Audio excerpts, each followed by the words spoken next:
in the South Pacific is a little-known island, one so remote that the islanders are entirely self-sufficient.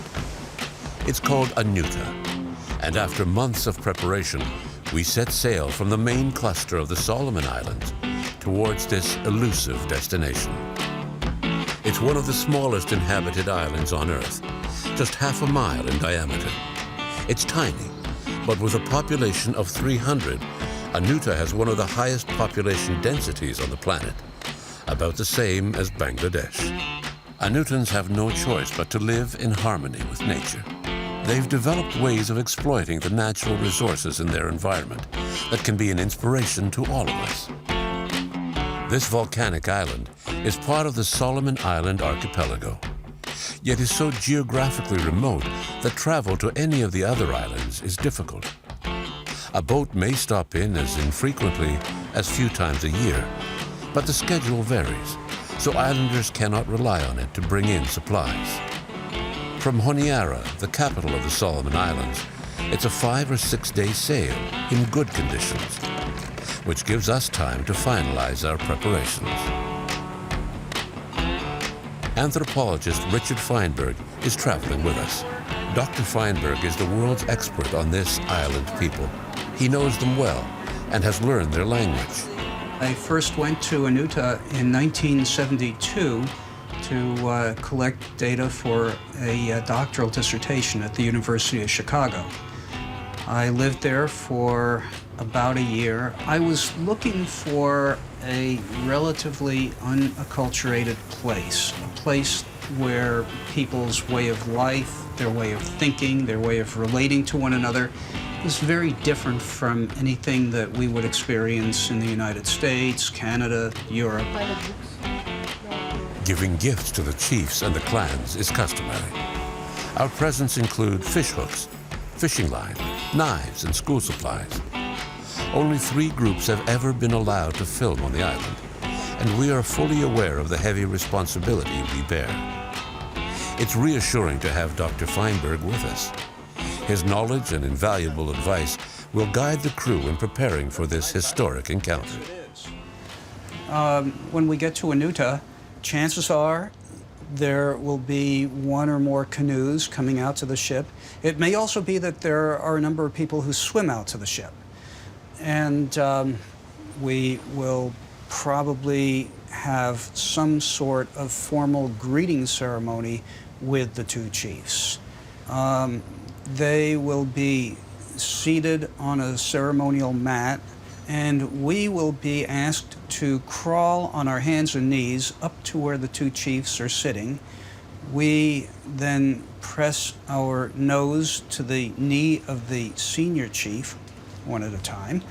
The chief will probably take his hand then and put it underneath your chin and lift your face so that it's even with his, and then you press your nose to the chief's nose.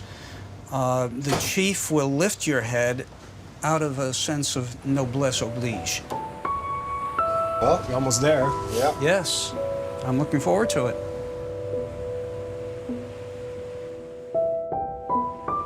On the morning of our 6th day at sea, there she was, magnificent, like a mirage floating above an endless ocean. Anuta. There's a canoe approaching. Is Rick awake? Yes. Okay.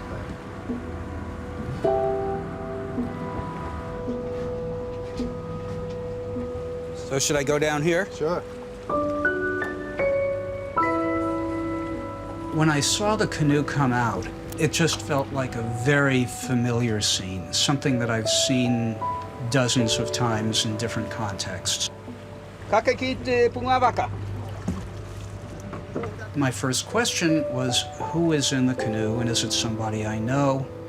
The last time I had seen Joseph was probably in 2000.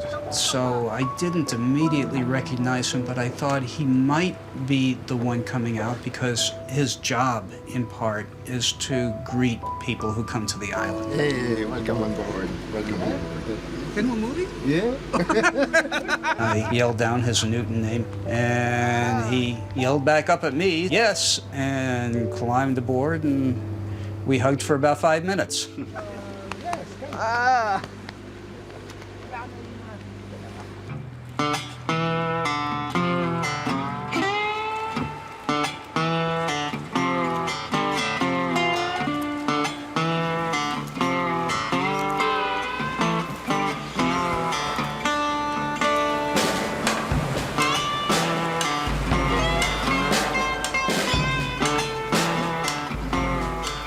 We're rowed ashore in one of their traditional canoes. Some of the villagers give us their traditional welcome.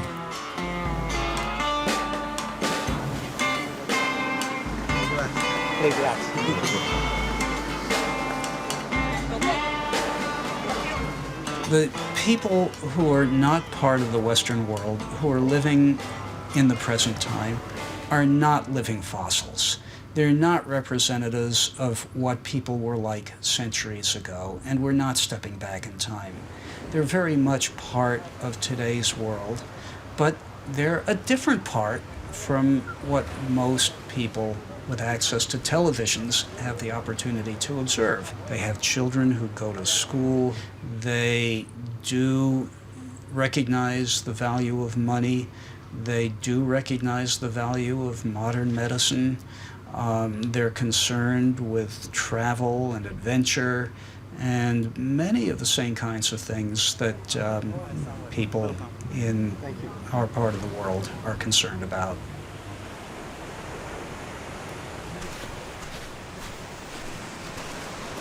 Joseph told me that there are probably 300 people. The population is a serious issue here. Yeah. When I was first on Anuta, there were only about 150 people living on the island. So in 2 generations, the population has doubled. Which is a lot for, a small island like this. That's with right, limited yes. resources.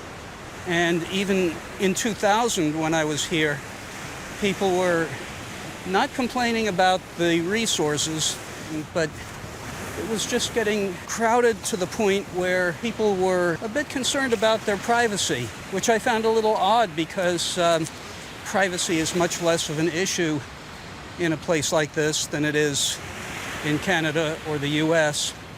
But even people here were thinking that the place was getting too crowded.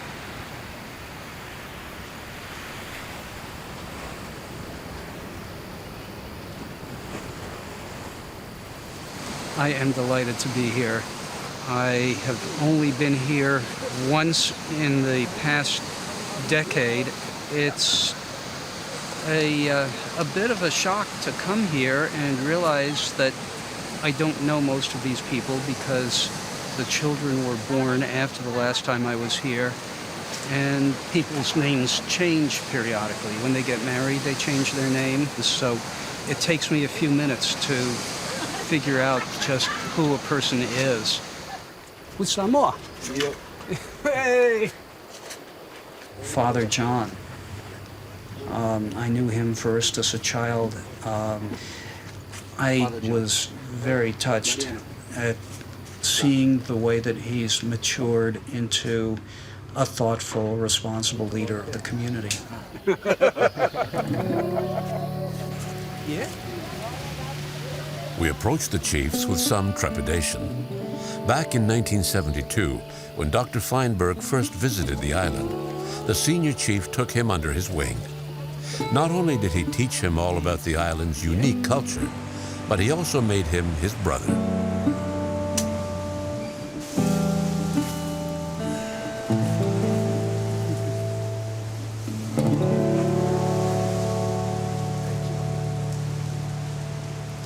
My first feeling was that my brother had aged a great deal since the last time I saw him. But he's just as sharp and thoughtful, just as much of a forceful presence as ever. I think that the bond between the two of us on a purely personal level has just continued to grow.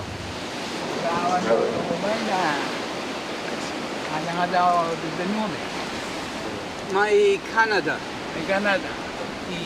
Mato Taranga, the maple leaf. When Christmas? If you are the oldest son of the current chief, you have a pretty good chance of becoming the next chief. If you're in a different line, if you can't trace your ancestry or your parentage directly to a chief, then you are not going to be a chief.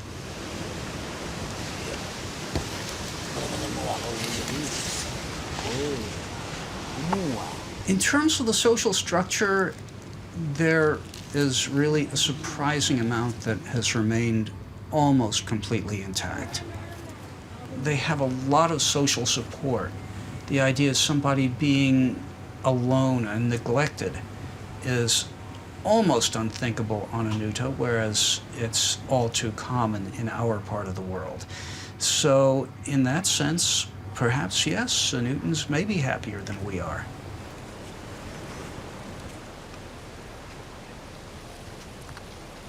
Joseph, an Anutan who has lived in the city and speaks English, will be our guide throughout our stay. Members of the crew will be able to get to know the island and the warmth of the islanders. Okay, we're going to the welcome banquet. The whole crew is invited onto the island. There will be traditional singing, there'll be ceremonial speeches, and then a banquet they've prepared for us. We'll obviously follow Joseph's instructions on what to do, but you'll see it's a very nice village, very well organized. Try to really make the most of the occasion because it's a privilege for all of us to experience something like this.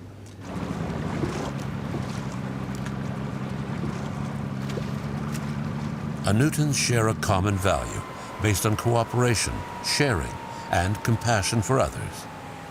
This philosophy, called Aropa, is a basic principle for Anutans. Here, traditions still play an important role, and they are handed down from generation to generation.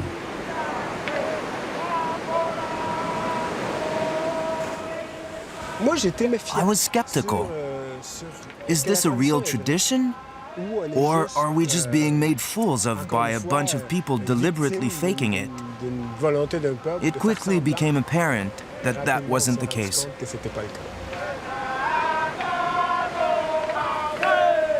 Happiness is a major value for Anutans.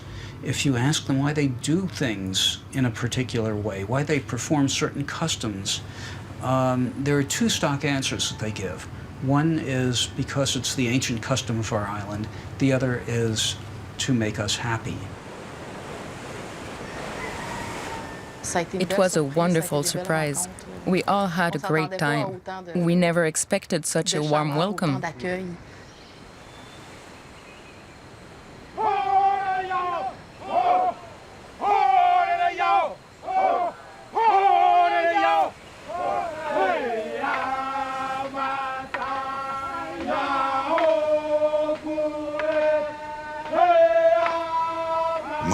I loved it. Anuta was terrific.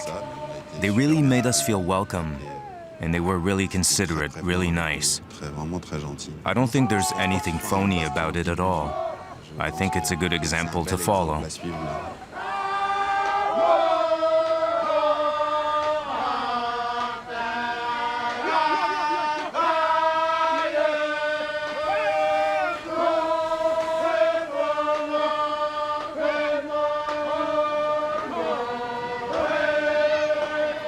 Following an age-old tradition, the 300 islanders came to greet us, one by one.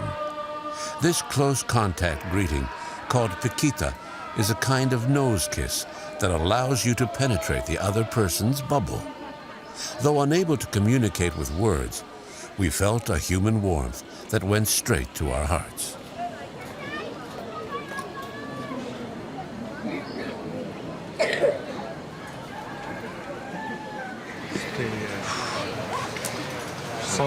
Indescribable. It's very moving. An energy from your people that is very hard to describe with words. No problem. It just was a very intense feeling. And we are not looking for difference, but we are looking for unity. Yes, yes. Unity. Only the baby face.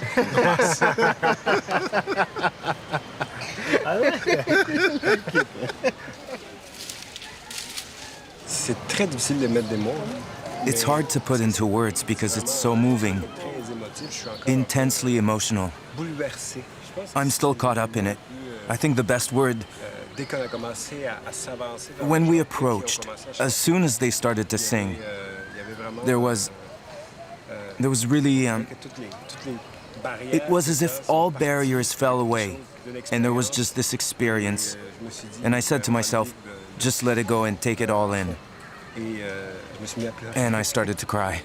Ça fait je sais pas combien de temps qu'on dit qu'on est privilégié. I don't know how many times we've heard that it's a privilege to be here, Je me suis vraiment, but I truly feel privileged. vraiment. Truly.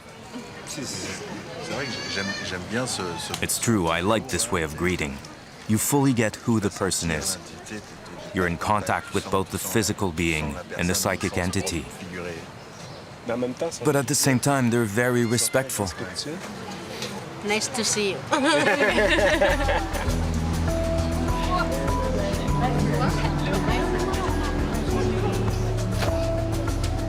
The arrival of the church occurred not too long after a pretty devastating famine. And when something like that happens, people start to question the efficacy of the old religion. The church preaches love and support. Love thy neighbor as thyself.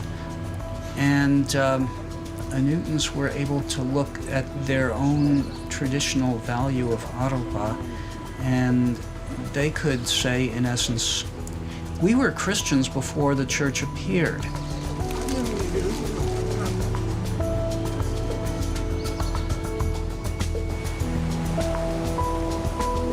The chief invited us to his leaf house and agreed to speak of the past, about the time not so long ago when life here was very different. Koto tukutukunga ne lalei pe ne kovi it penwane ke manatu. Yes, they certainly did. In the old days, when strangers came to the island, we would kill them.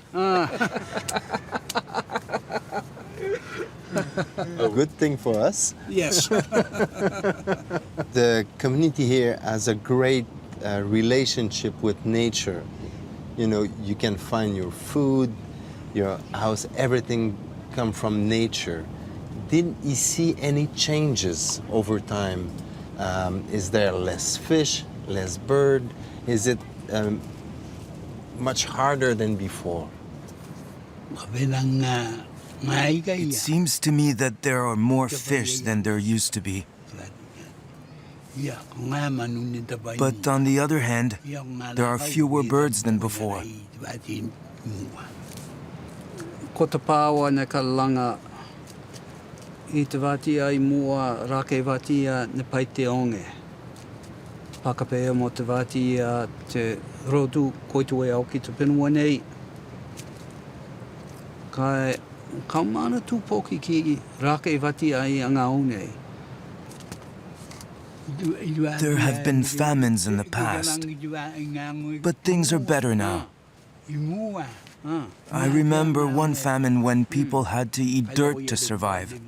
But now that the church has come here, there are fewer famines. Our current God protects us better than the old one did. It's a very small island, and there's more and more people. Is he anxious about that? The population of the island is increasing, but we don't worry about it. We have to accept and love all those who wish to come here. What is the importance of nature for human? The way I look at it, The purpose of nature is to sustain life. Nature provides all our daily necessities, but it also gives us whatever we need to defend ourselves against her rages. Well, thanks him very much, and I hope that he will have a long, long life. He already has.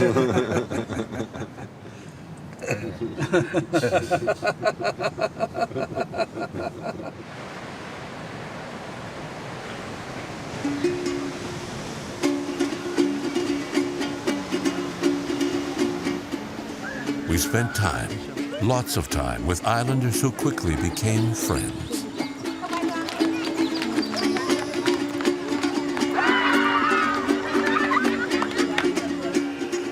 They asked us to tell them who we were, what we're doing, and they did the same.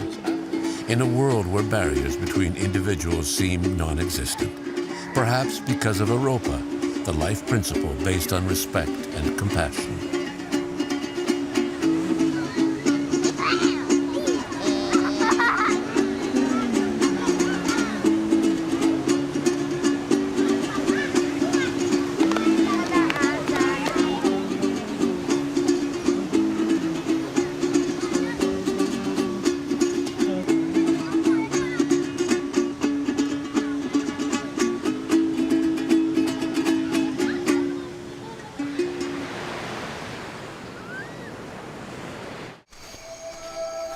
On Anuta, hunting means only one thing. Catching birds is an ancient practice which takes place at night at the top of a cliff where terns and other seabirds nest.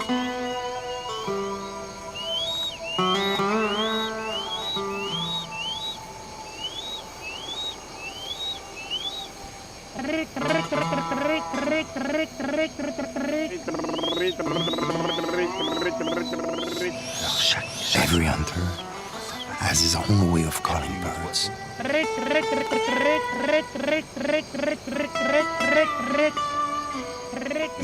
The idea is to try to attract them here, so they'll fly right over our heads. They have long poles with nets at the end. They try to catch them and fly.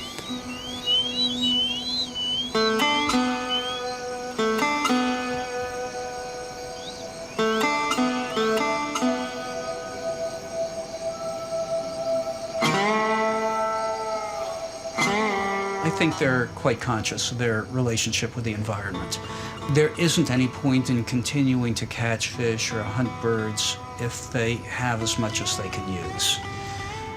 But they also know that the supply is limited, and if they overfish or if they overhunt, that they can damage the supply in the long run, and it'll be a problem.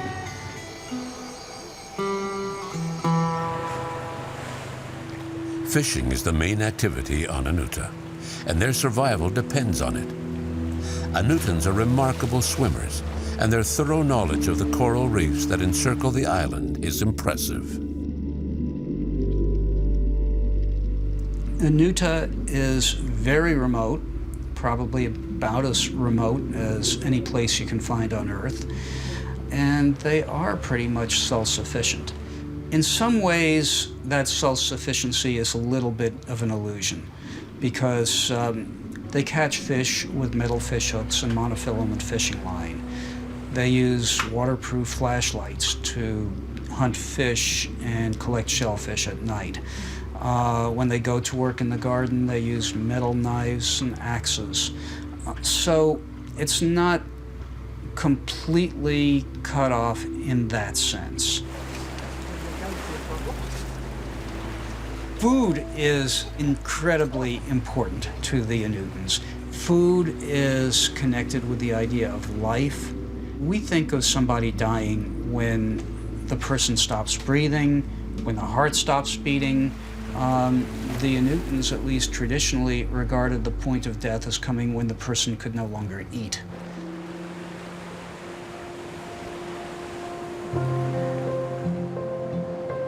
Anutans use a variety of fishing techniques, depending on fluctuations in temperature, wave strength, and tides.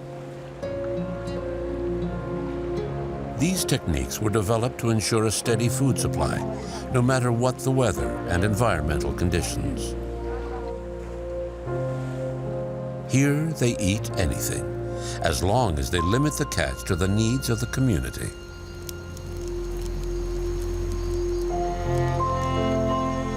If the population grows too fast, the results could very well be disastrous. There has to be some way of controlling the resident population. Somehow the population has to be kept in balance with what the environment has to provide.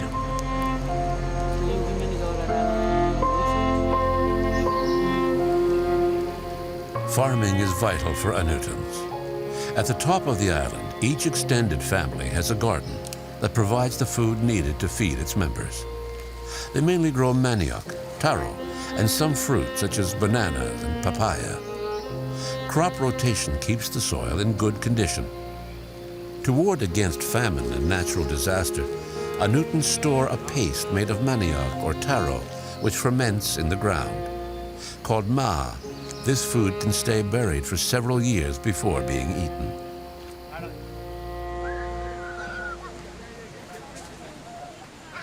Anutans know the value of money, but they don't use it in their daily lives. However, they have set up a student association so that young people can go to school off-island.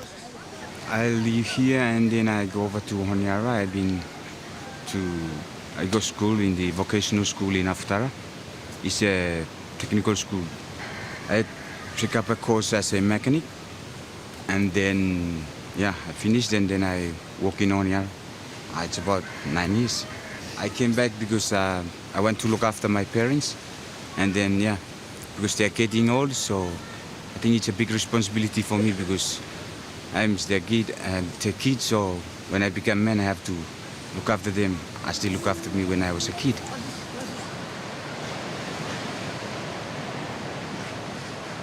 Life here is very different compared to town.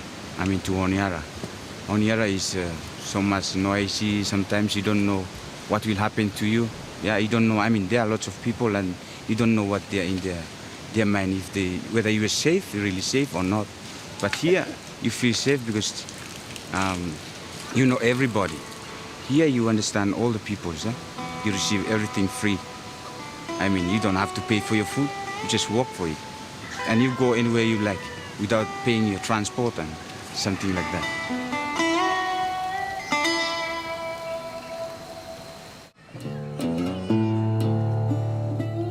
The island supply of large trees is limited. When a tree is felled to make a canoe, it becomes a full member of the extended family.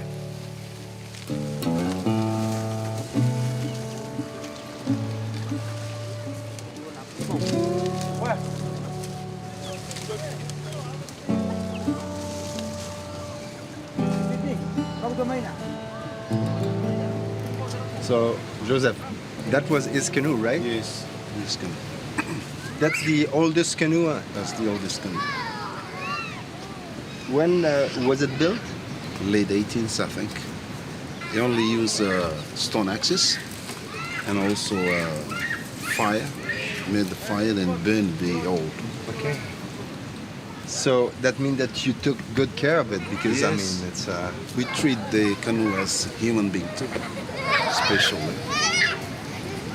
Because that is the only way for us to go as far as Fatutaka by canoe.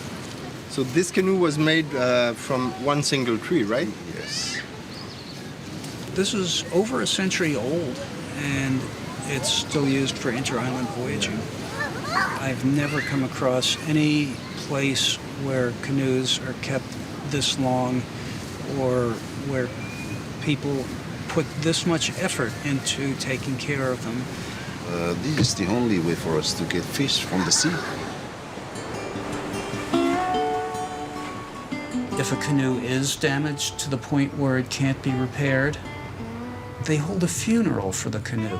very much like the funeral that they would hold for a deceased relative.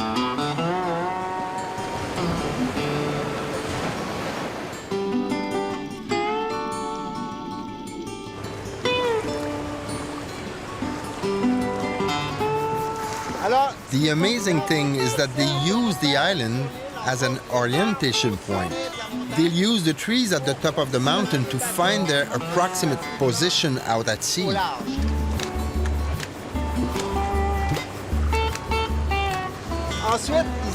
Then, one person jumps into the water to locate the reef exactly. Their fishing technique is very simple. They use fishing lines and hooks. And for bait, they mainly use pieces of octopus or squid. Simple, but so effective. We're now directly over the reef. You can see the bottom, and they really make it look easy.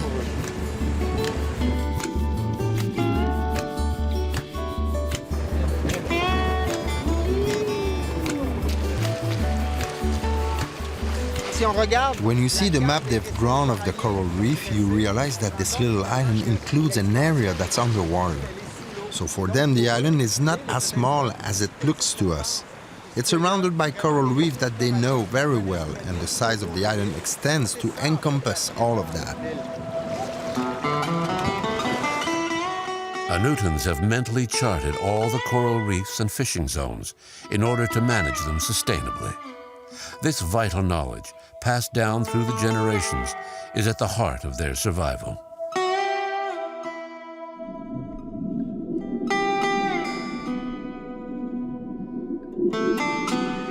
For us, it's very important that we manage how we catch fish. You see here, I think sometimes we put boundaries. Nobody can fish in it.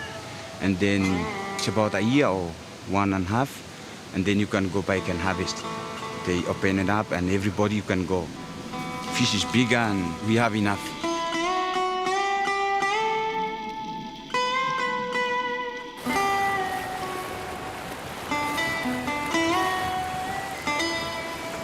It's amazing to see how fast we can move under sail. It's impressive. Their isolation and enforced self-governance led naturally to sustainable development practices, essential to the survival of all the inhabitants of this ecosystem.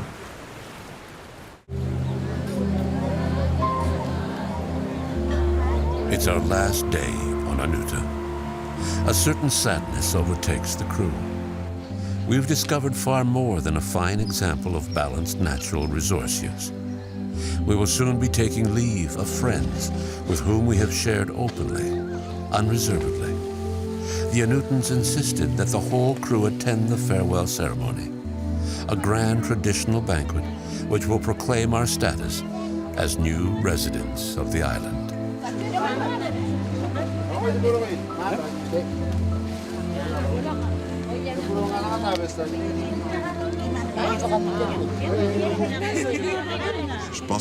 I think everyone was impressed at how warm and welcoming they were. It's not always the case on ships, but we proved we're a good team. Interested, curious, we were willing to try anything they offered us. Eager, in fact. The farewell ceremony was pretty intense, I'd say powerful. Something we'll remember for the rest of our lives. We were a bit worried at first because we didn't know what to expect. But they are an incredibly welcoming people, very open, and it's clear they love their island. Dressed in traditional garb, we start the farewell ceremony by a ceremonial tour of the entire island for a detailed look at our new home, bequeathed to those who have understood and accepted the unique way of life on Anuta.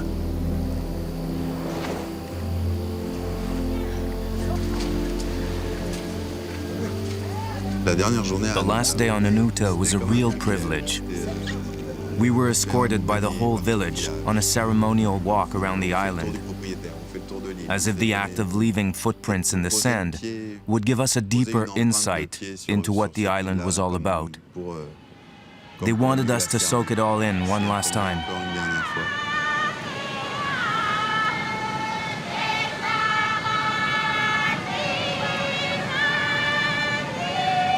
Our imprint will remain on the island and in the hearts of the islanders. Through their generosity, openness, and their traditions, they've taught us almost forgotten principles about the relationship of humans with the natural world.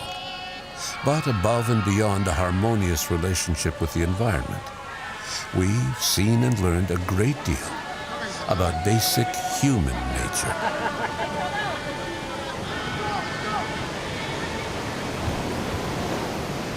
In some ways, they don't have a lot of choice. They can't snap their fingers and become people of New York or Chicago. That's not going to happen, and they know it. On the other hand, they probably wouldn't really want to transform their island into a mini New York or a mini Chicago. They are making conscious choices. Their choices are not infinite. They know that they're constrained, but they also have made a decision that custom is important to them, and they want to try to hang on to it as much as they possibly can.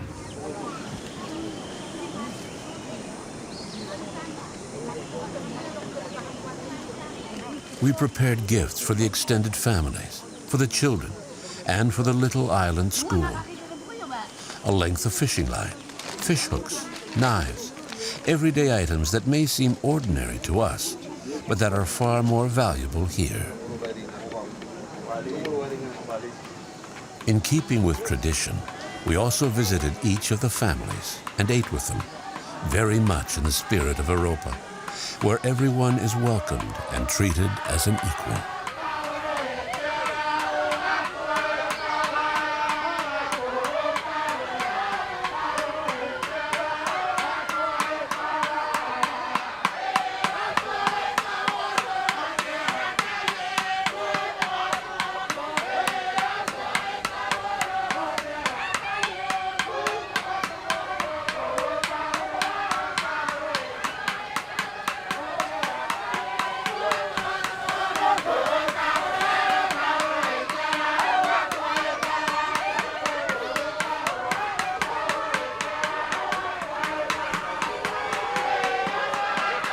At the end of the parting feast, everyone joined in the dance. It was a sort of mass revel in which joy and laughter are part of an emotional process that leads up to the lamentation. Traditional belief holds that gathering to weep for loved ones in this way lets people release the pain and sorrow of parting.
There's always a feeling that this could be my last time.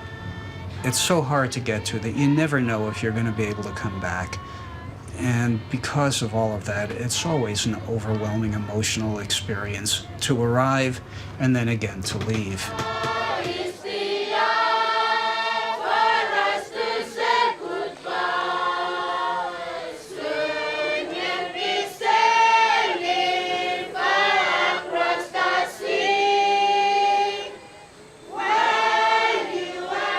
We came to learn about their way of living in harmony with nature. But we're leaving with far more, with a deep sense of principle and values, which we know not how or why have renewed our faith in life.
We're heading for Komodo Island in Indonesia. Komodo is an island of mystery, almost mythical, because of its famous residents, the Komodo dragons, the largest lizard on the planet. They can grow 3 meters long, and the average adult weighs around 75 kilograms. But one hulking fellow tipped the scales at more than 166 kilograms, over 356 pounds. Enough to send chills up your spine when you know what these fearsome predators can do. Komodo is one of the 17,000 islands, large and small, that make up Indonesia. Around 2,000 people live here in wary proximity to one of the most ferocious carnivores on the planet.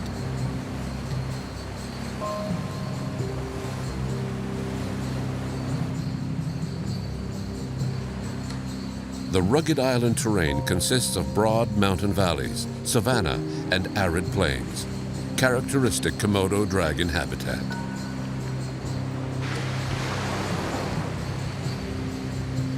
Surprisingly, scientists didn't officially discover the species until 1910, though we know that they've shared their island with humans for many hundreds of years. The Komodo dragon is part of the varanid family. It's a carnivore, an ambush hunter, rapidly charging its prey without warning. It can reach a speed of 20 kilometers an hour over short distances when attacking, but it is also a carrion eater, ready to chow down on almost any animal carcass. It's even been seen rooting through cemeteries, forcing villagers to move graves to protected areas. The Komodo dragon is perfectly adapted to its environment and can live to the age of 50. It's one of the rare vertebrates that can reproduce by parthenogenesis. Females are able to lay viable eggs without male fertilization. The species is endemic to Indonesia and is found mainly on Komodo, Rinca, and Flores Islands. Komodo dragons are designated vulnerable on the list of endangered species. The population is estimated at between 4,000 and 5,000.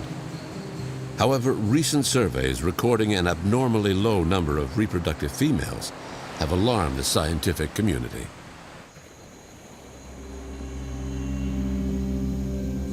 In 1980, a national park was created for their protection. Park authorities are mandated to protect the territory essential for their survival, as well as ensuring that the Komodo dragons and their human neighbors can safely share the island. Biologists monitor the Komodo dragon populations throughout the vast Indonesian territory. Ahmad and Denny work for a local NGO, and over the years, they've become experts in all things Komodo dragon.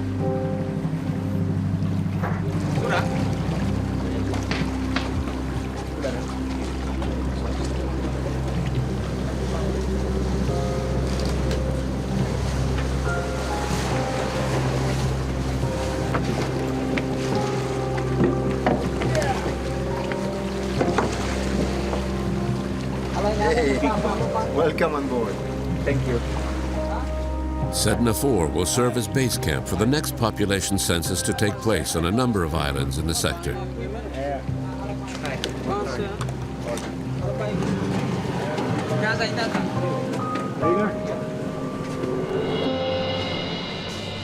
Okay, so here we are, the famous Komodo Island, Rinca.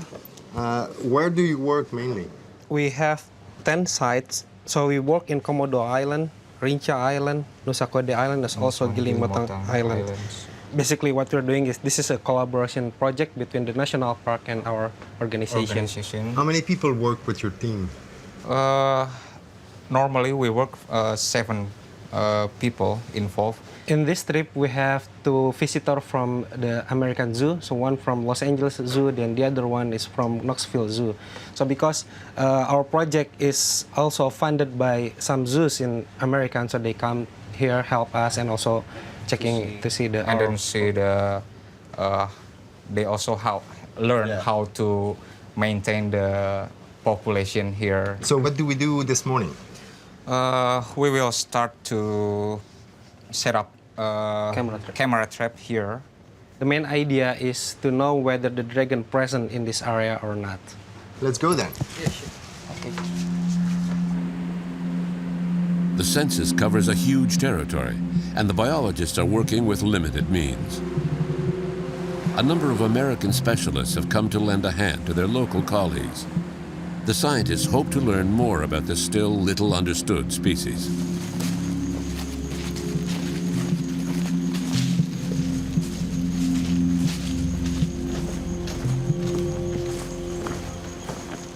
This place is unique.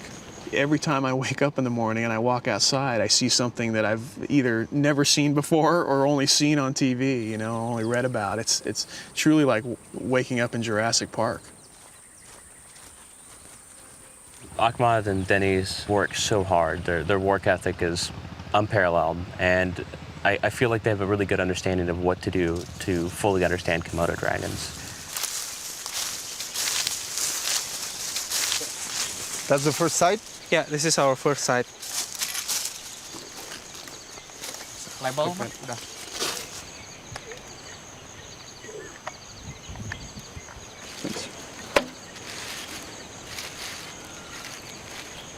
You use goat all the time, or? Always goat, because that's the best. Goat smells really bad, and Yeah. I think it's the best bait for attracting the dragon. Is there some problem with, you know, people and livestock like goat? Yeah, sometimes the dragon kill goat that belong to villagers because, you know, the deer is the main prey for dragon, and goat is just almost the same with the deer. So we're taking the trial shot just to make the frame the bait is on frame.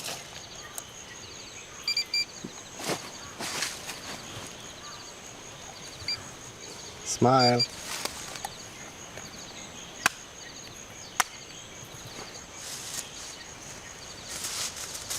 So you use that for the smell around? Yeah, yes, it's to attract the dragon. The dragon have very good sense of smells. They could smell for up to 1 kilometer.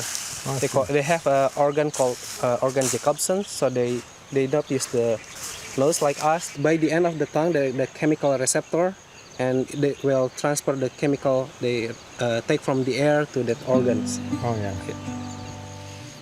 It's to make sure it's cover all the area.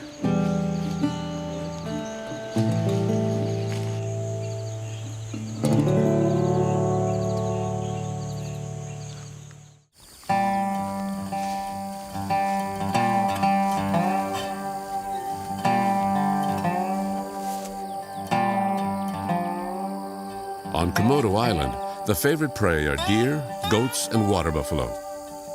But dragons are not picky eaters. They'll eat anything they can sink their teeth into, living or dead. They like to hide and wait for their prey near water, ready to charge the moment an animal lowers its guard.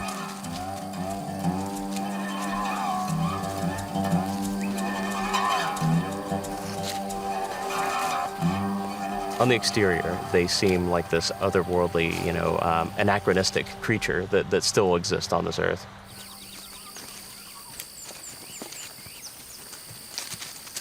There was one situation where a dragon had tried to kill a water buffalo, had been unsuccessful, and the buffalo hit it, with its head, threw it into the air. Dragon landed and didn't move for 3 days, and then finally, after 3 days, picked itself up and walked away. So just kind of to say that they're indestructible in a way. I mean, you saw the scars on that individual, and they fight and they tear each other up. They drink disgusting brackish water that's probably tainted with all kinds of things, and yet they still persist. Overall, they're strong. I mean, they can keep going.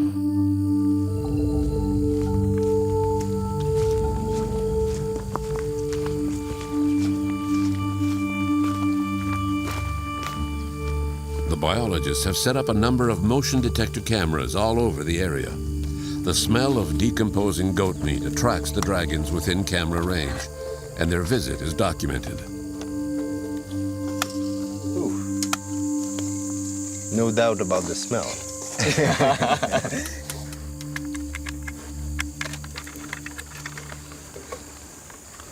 43 picture. Oh. So this is last one when we arrived. This is already dark. Pig? Yeah. Oh yeah. Boar. It's quite a lot here. Yeah. That data is taken, and we get an idea what the density of the dragon population is. Ultimately, if we do this every year, we can see if the population is declining or increasing. Okay, we will become two groups. One group will be responsible on the left-hand side. To take 3 camera traps, and then the other side will be responsible to take 2 camera traps. Okay. Ambil itunya.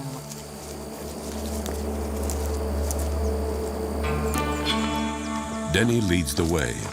We have to keep our eyes open because dragons are experts at camouflage.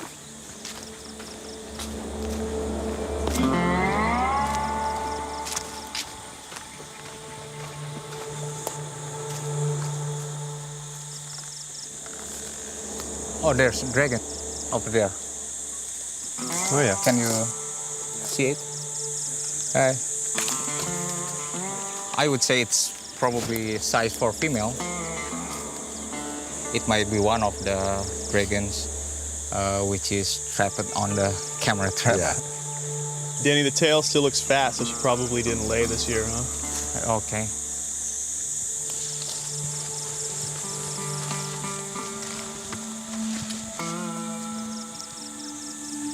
So this is a female. We think it's a female. She's not very big. In fact, she's probably about my height.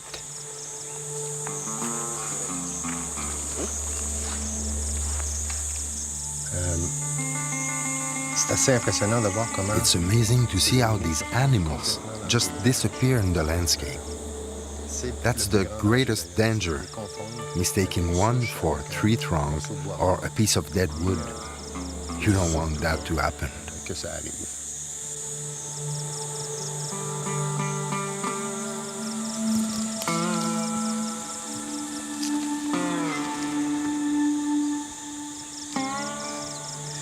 Based on her body condition, she's probably hasn't laid eggs this year. She's still got a lot of fat stored in her tail.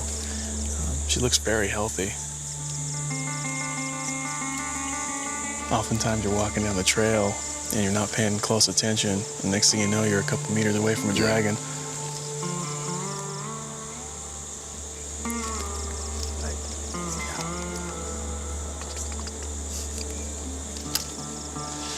Beautiful animal.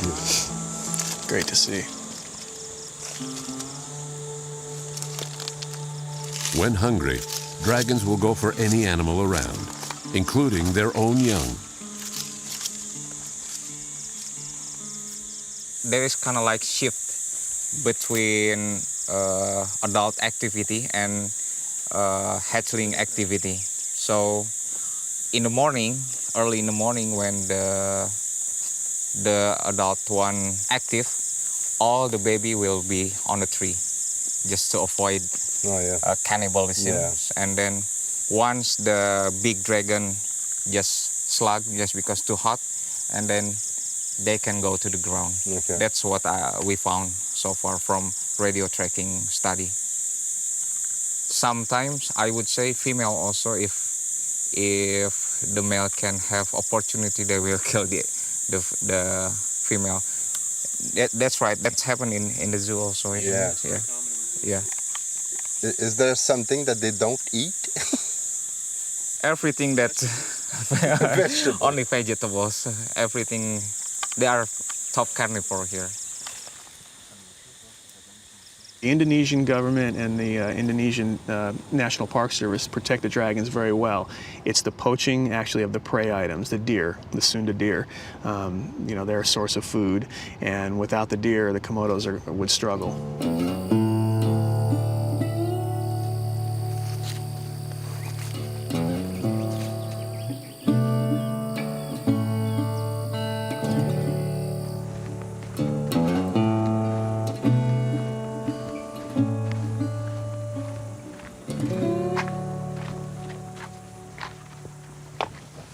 Hey, Hi. how are you? I'm fine. How are you? Good. How are you? Any nice picture? We are going to. Okay, we great. just started downloading the images. Great. Yeah. Have a seat.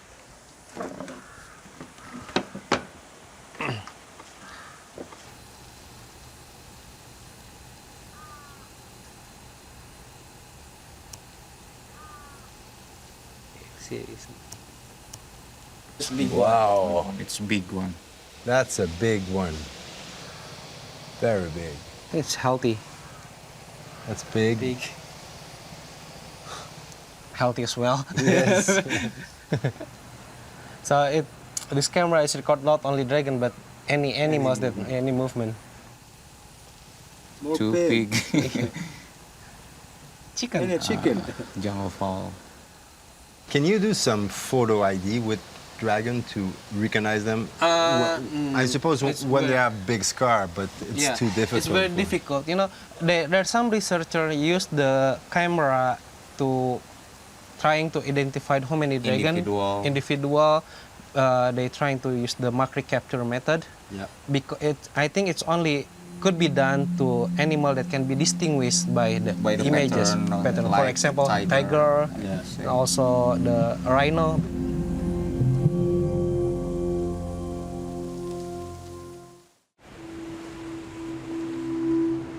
It's hard to determine the exact number of Komodo dragons scattered over different parts of the island. The motion detector cameras will tell the scientists if there are Komodo dragons in a particular area, but the technique doesn't provide any specific information on individuals. If biologists want to follow the development of specific Komodo dragons over time, they have to capture them. A number of dragons have small transmitters implanted under the skin that identify and differentiate them. The catalog of Komodo dragons is a vital source of information on the biology of the species. But in order to access this information, you have to capture individuals. Thank you. The whole team meets at the entrance to Komodo National Park. For us, it's a big day. Capturing and handling this dreaded and powerful animal is a real challenge. Everyone is assembled and ready for action. The modular cages will be carried into the heart of dragon habitat. The biologists are confident they'll be able to catch one of the animals tagged in previous captures.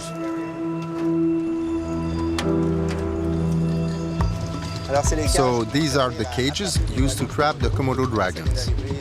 They have just arrived from the village, so we'll take them up to the site. We'll set out bait, and let's hope we manage to trap one.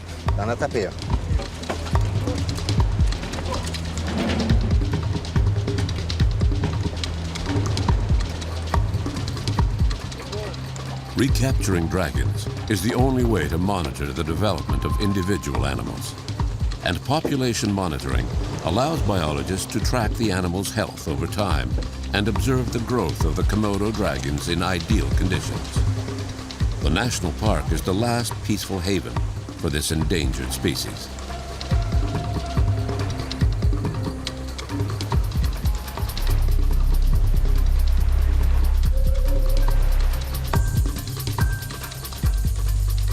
The team will be assisted by staff from the national park. These park wardens have enormous experience in dragon territory and know how to react in the event of an attack. But no weapons. They defend us using only sturdy forked sticks to push the dragons away. One trap will be set up here. Yeah. Okay. Coming. I want to protect the cameraman and then everybody that goes there. We are setting the cages up here. There are chunks of goat meat set out, and a male has already picked up the scent and is trying to approach. The guards are trying to control him, so it should not be too hard to trap one. It takes several men to manage this large, hungry male.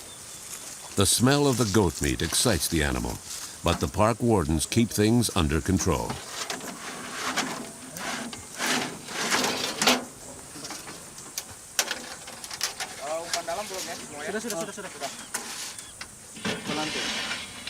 There are 3 bait that we put. One is in the front, the other one in the middle part, and the other one is tied to the string to the mechanical, so it's activated. So when the dragon came, they will grab the first one, the second one, and when he grabs the third one, he can lift the traps and wait the dragon. Okay. Everything's ready. The signal's being given. Now the wardens can get out of the way of the increasingly famished dragon.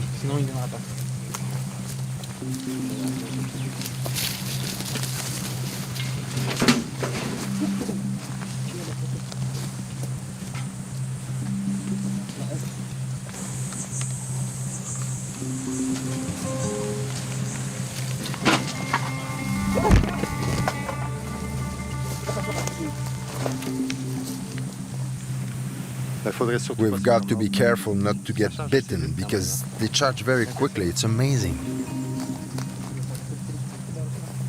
They rarely attack humans, but when they do, it's a serious matter.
What's the plan? We will open the door. We will noose first, open one of the window here, and then pull one by one from the tail, and then hind leg, and then tie the hind leg. After that, pull again, tie the front leg, and then try to measure this dragon. Okay. 1, 2, 3. 1, 2, 3. Go. The animal's strength is tremendous. It's crucial that his powerful feet not touch the ground. He could knock over anyone trying to pin him down if he gets his feet under him. Okay, you can sit there. Sit there. Okay, Yeah, okay. good. A little bit more. Okay, Ahmad. They tape the animal's jaws shut to prevent him from using this fearsome weapon.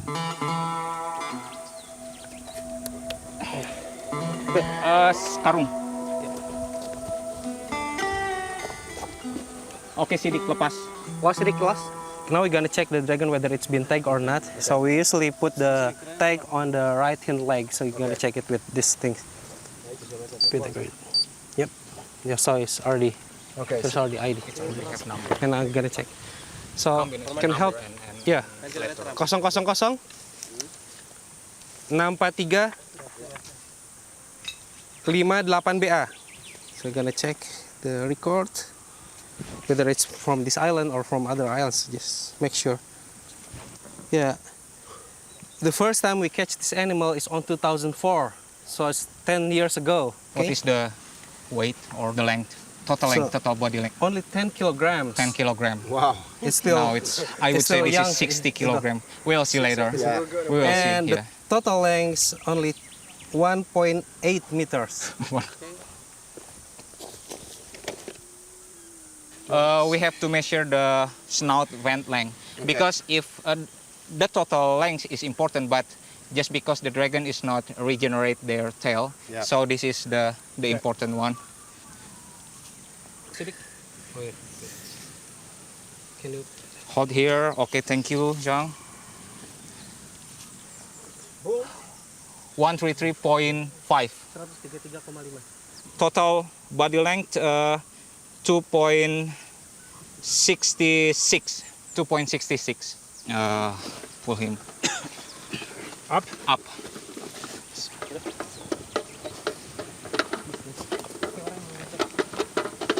Okay, one little moment. Okay. 1, 2, 3. It's more than 10 kilos, that's for sure. It's 60. 60. Yeah. This is a male because usually the female is never weighed more than 40 kilograms and never had long more than 2.4. So 2.4 is the maximum for female. We never found female more than 2.4. So we can tell for sure this is a male. And what is the sex ratio male-female in the wild? Scientists believe that the ratio is 1 female for 3 males, but we still want to find out whether it's true or not. How long can they live? For the male, they could live up to 40 years, but when we're trying to estimate the age, some a very healthy animal, the male one, can live up to 60. But mostly they live 40 years old, while the females live shorter than the males. Probably they only live for 30 years. This pen is telling us that the dragons already been measured. So when the dragons come to the trap again, so we didn't have to let them go. just let them go. First, we untied the legs, but people who handle the legs make sure his leg doesn't touch the ground, because once he touches the ground, he will be very strong and angry. Guys, 1, 2, 3.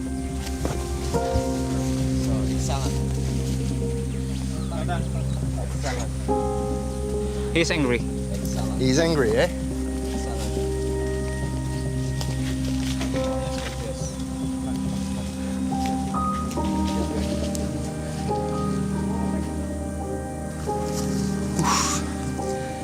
The strength of these animals is incredible. Wow. He's not happy there.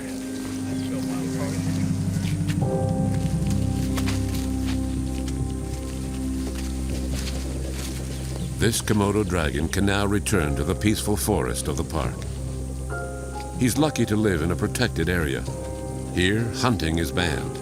This allows his prey to reproduce and be present in large numbers.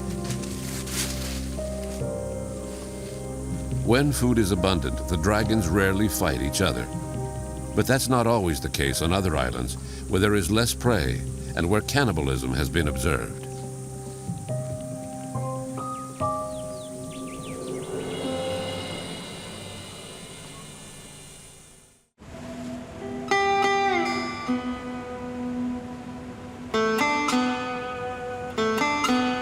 Komodo dragons do not live solely in protected parks where human activity is strictly regulated. In some areas, dragons and villagers have to share space, and it isn't always easy. What is the relationship between the villagers and the Komodo dragons? There is a mythology. The Komodo dragons actually family with the villagers. And also when a dragon trying to came into the village, for example, when they smells food, and the people didn't try to harm the dragon, they just push the dragon away.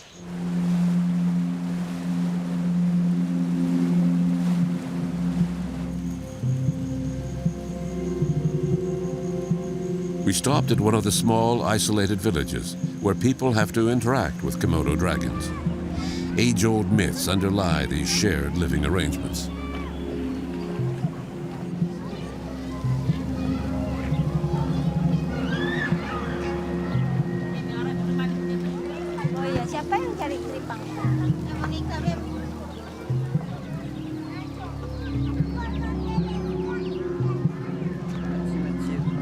Nice to meet you.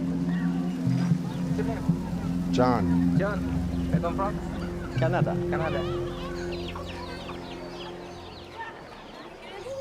When I was a little girl, my parents told me a story of a woman who gave birth to twins, one a human, the other a dragon. The dragon ran into the forest. Since that time, we have a blood tie with the dragons, a tie so strong that we are forbidden to kill them.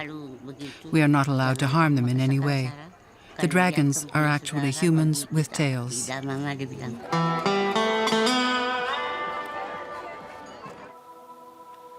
These widespread reliefs provide a level of protection for the dragons.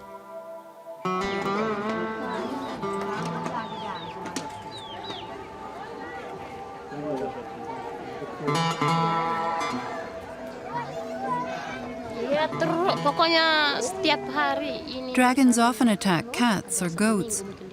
One came right into my kitchen and ate my cat. Kucing.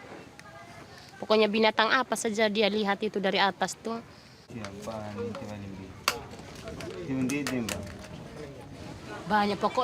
Traditionally, all families kept goats. Not anymore, though, because they'll just get eaten by dragons. Tapi habis. This is where the dragons live. It's their home. And that's just fine because tourists come here to see them. It's fine with me if they attack cats, chickens, and goats, but not our children.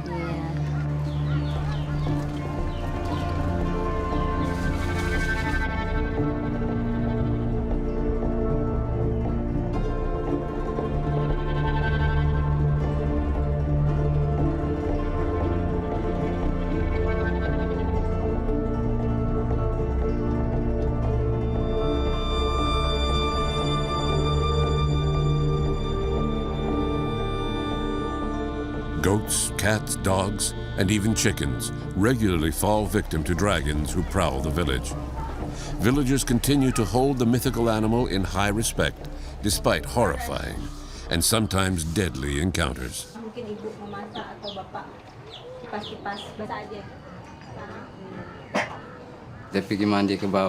It was a Friday.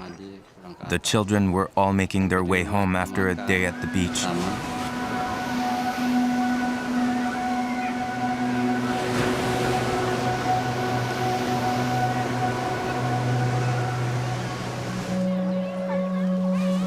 My son was sitting on the stairs. All of a sudden, a dragon leapt on his legs and threw him to the ground. I heard screams and ran to try to rescue him.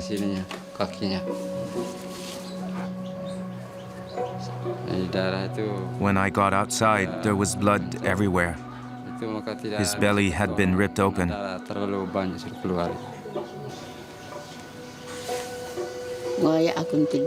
When I got there, I screamed, "My son is dead." I couldn't believe my eyes.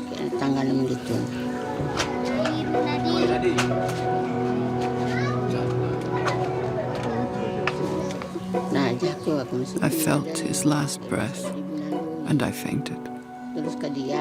When I woke up, my child's body looked like the carcass of a dead animal.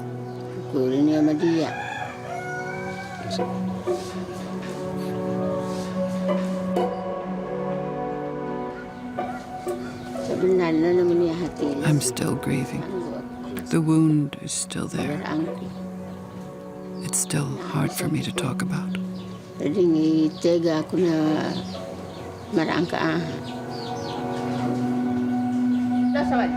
usah takut.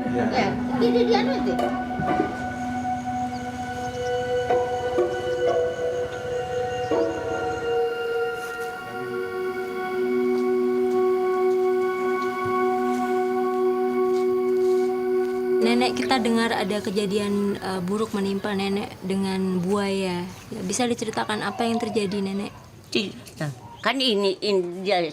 I was alone walking in the forest. A dragon came up behind me and bit down on my hand.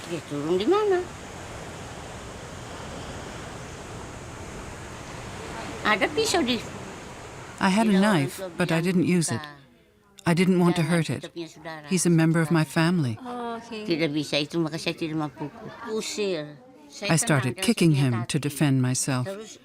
Eventually, some people from the village came to help me. They got me to the hospital. I stayed there for a week.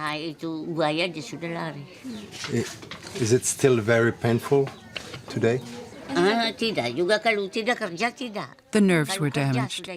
You can see, this is where he grabbed me. When I move my hand, it's still painful. But I have to keep working to survive.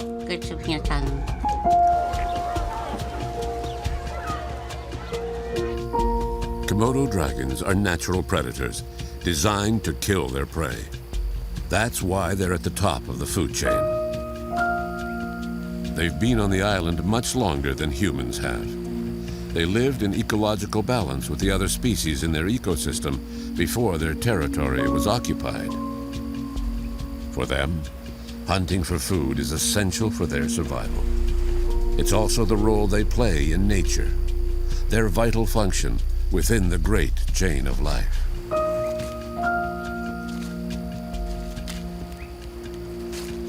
When hungry, Komodo dragons hunt. With no concept of right and wrong, they don't distinguish between a goat, a deer, or a child.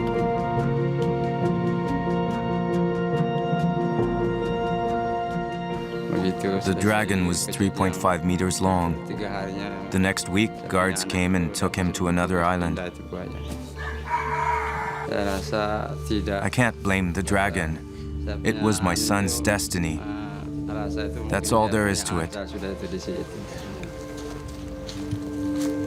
Every Friday I think about it. I pray that my son is happy where he is.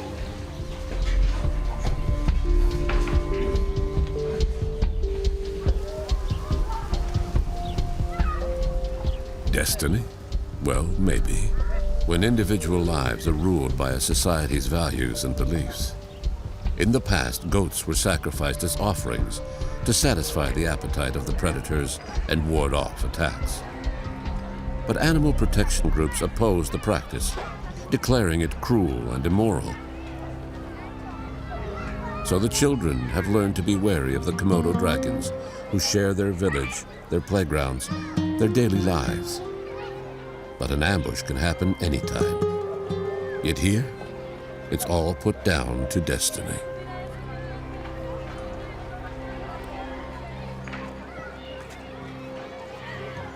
Villagers built a wall to protect the schoolyard. But the school is at the far end of the village, near the mountain, where the dragons lurk. Here, spiritual values, beliefs, and mythology do more to safeguard this endangered species than the concepts of protection and nature conservation.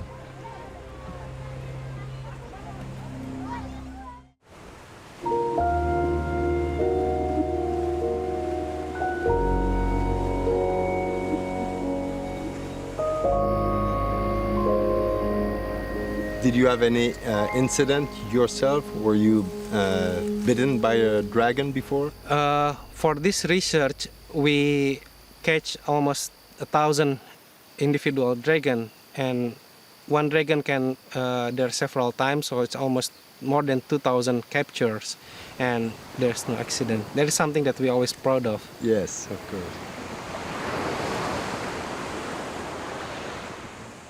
I think as long as we respect wild animal as wild animal, it won't become a big problem. So we can learn how to catch the dragon, safe for the dragon, and then also safe for researcher also. But in reality, there's no safety for this endangered species. I would say their biggest threat would be any kind of loss of interest. You know, this park is good and it's stable right now, but I would say if people tend to stop being interested for whatever reason, I worry that they may not protect them as well as they should. They may not be as vigilant in protecting them, and that could be a problem.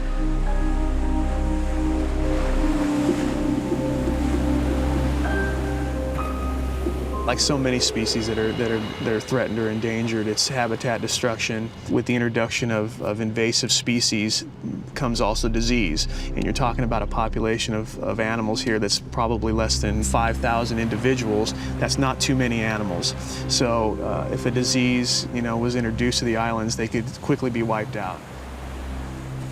Despite the many threats to its precarious existence, no one wants to see this extraordinary carnivore disappear. The Komodo dragon represents much more than a formidable predator within an ecosystem. Here, it's considered a full member of the family of living beings.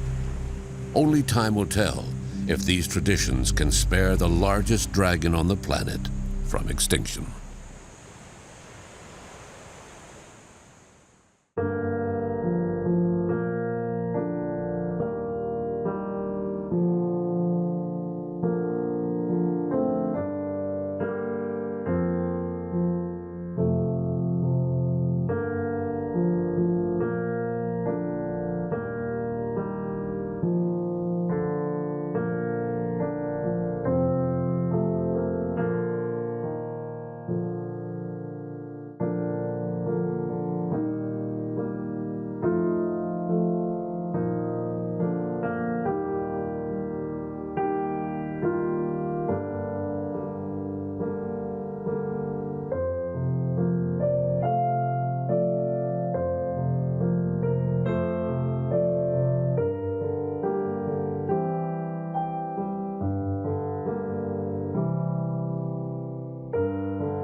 We set sail for Lamalera, a small fishing village in Indonesia.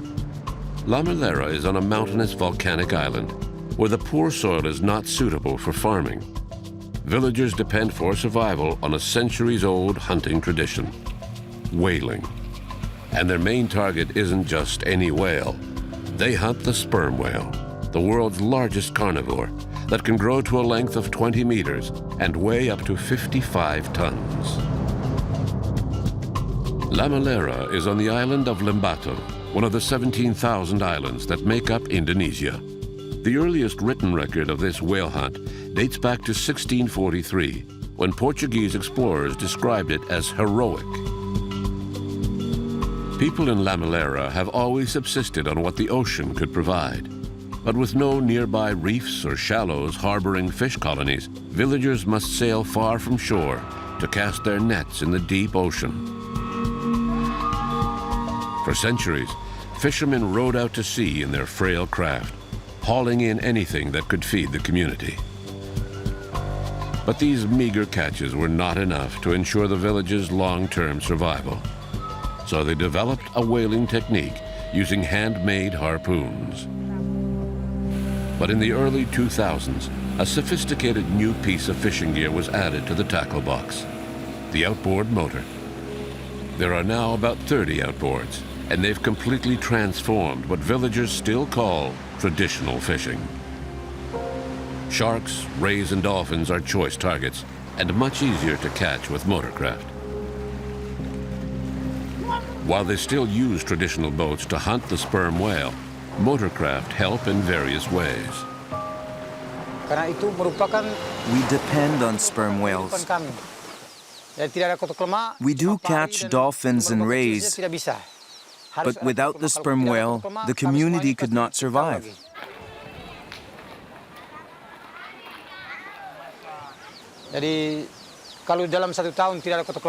That's why we all pray that the whales will come back year after year.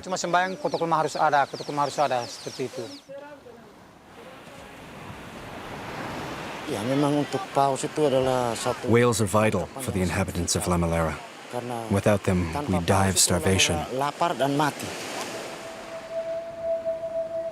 Long classified as traditional subsistence activities, hunting and fishing in Lamalera are not subject to any quotas or bans on harvesting for the protection of endangered species. This exception to international law has not been reviewed since the hunters began using outboards. Villagers still consider their practices as ancestral activities essential to their survival.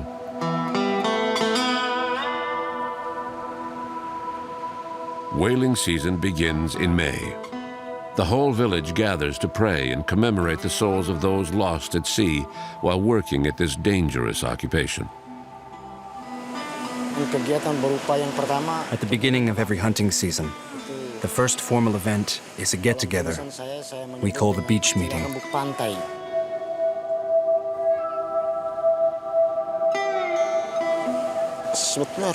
We talk about various issues concerning the hunts to come. We might, for example, spend time discussing which team will harpoon first, second, and so on. We have to agree on that, or it will be a free-for-all.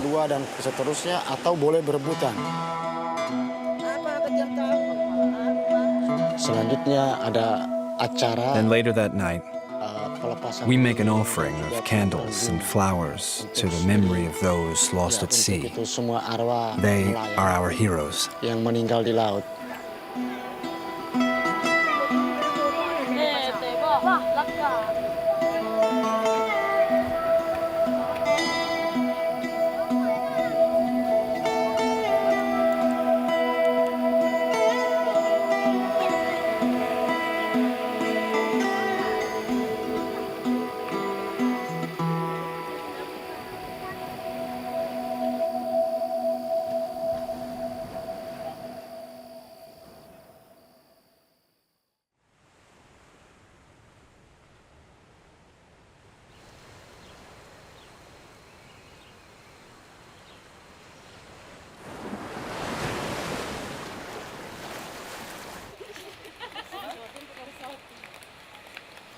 May 1st is the day of the first whale hunt. Musim resmi turun ke laut.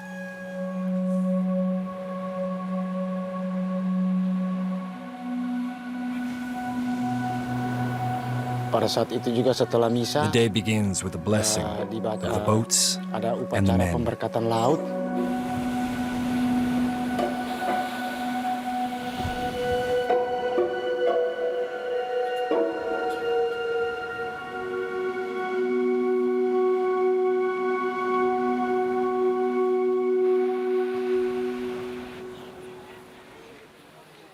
Kemudian pada Then all tanggal the 2 fishermen go out to perahu yang sea sudah siap to do their melaut job. seperti biasa.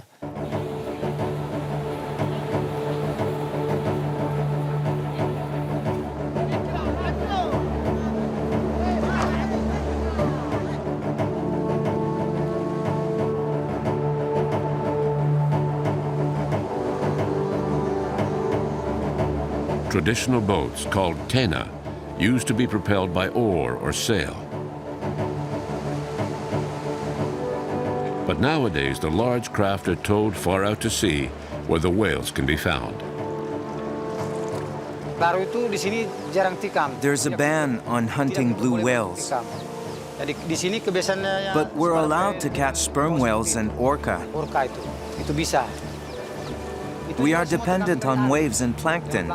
If plankton is abundant and the waves head towards us, then the whales will come to us. If the waves go out to sea, the whales won't come.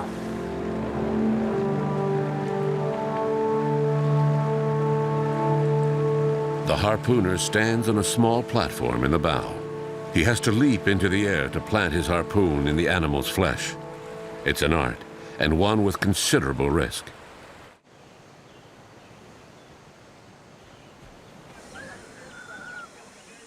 It's a difficult and dangerous job, and results in many casualties.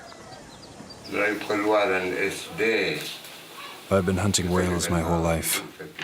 I started when I finished grade school, and I stopped 3 months ago, when I lost my leg. Some lose their lives. Others bear the scars of a battle lost in the name of tradition.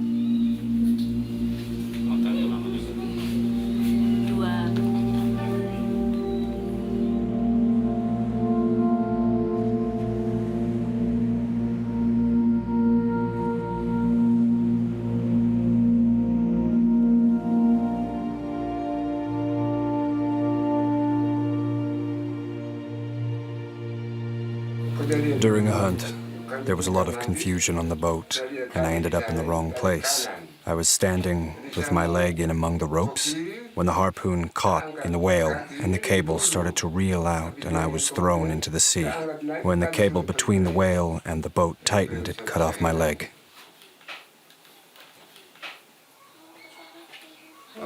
It was a big whale, but we lost it.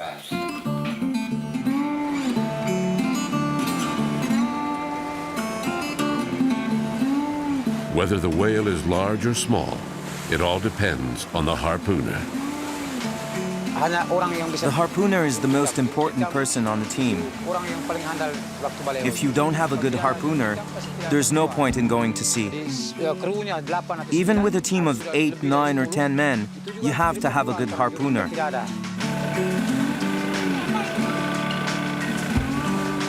A real harpooner has to be able to stand straight up at the front of the boat without getting nervous or feeling any fear when he sees the red eyes of the whale. A harpooner can't make a mistake. The rest of the team expects him to be successful no matter what.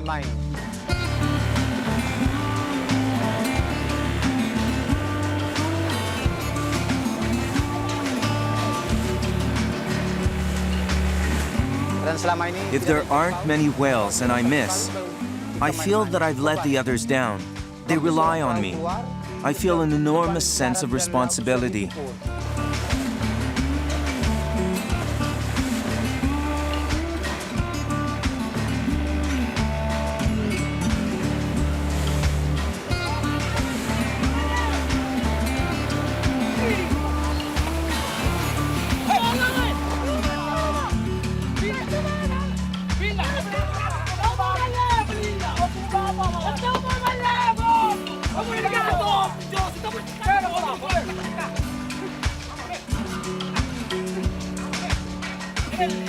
It's a lucky escape for this killer whale. The harpoon fell out, and we're unlikely to see him again anytime soon.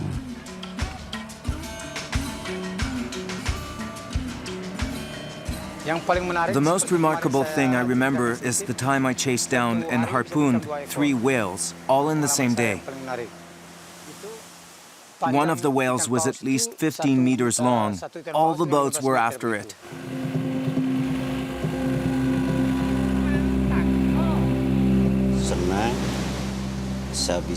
Being a harpooner is a source of pride, mainly because it's a skill handed down from father to son. My father was not a harpooner, so I'm even prouder because of that.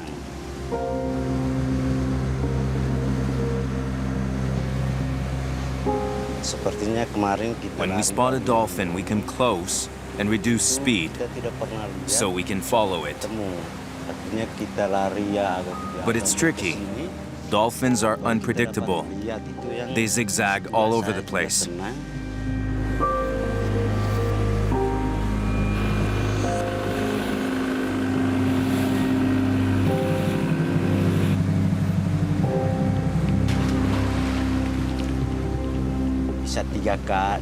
I can catch up to 10 small dolphins a week, but if they're big, probably only 5.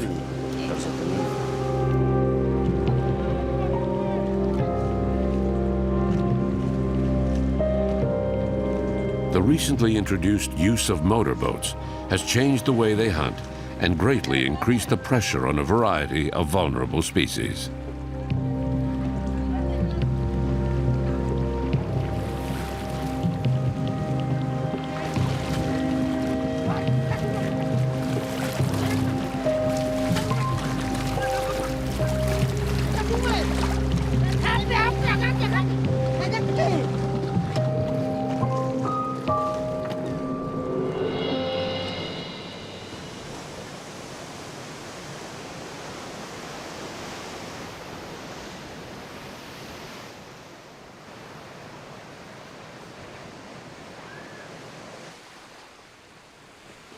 After another day hunting at sea, it's time to divvy up the catch among the crew.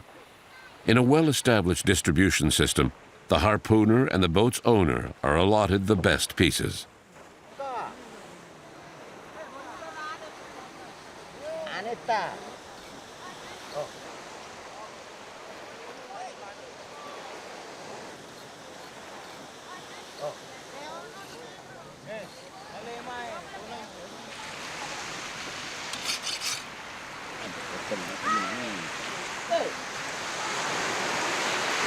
This is the harpoon guy, so he's the one first time,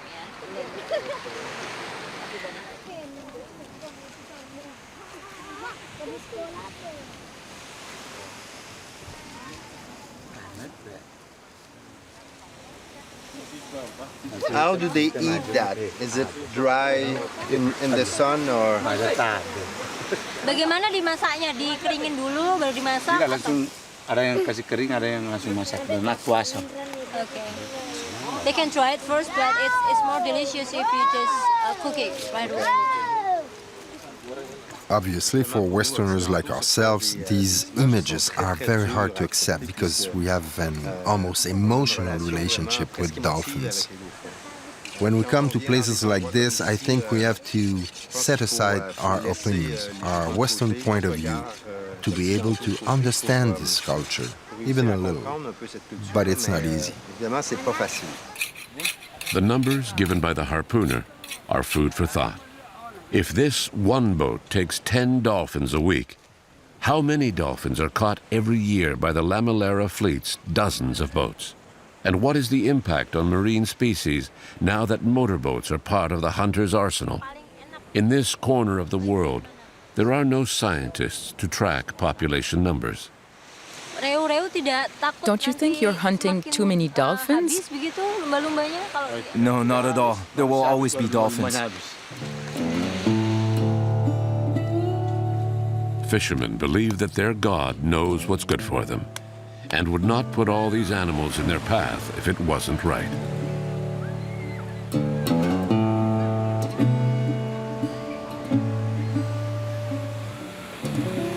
Many boys aspire to the most prestigious job around. For generations, harpooners have commanded great respect here in the village because they contribute to feeding the whole community. For these youngsters, the dream of confronting a big sperm whale out at sea is very real.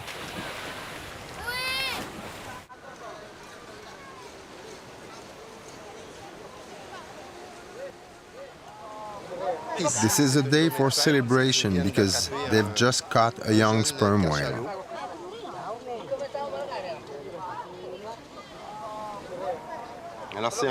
It's a young male. You can tell from the teeth. It's a male. Hard to tell the exact age, but he's still fairly small. It's probably easier for them to catch the smaller ones. The main harpooner thrust the first harpoon into the whale.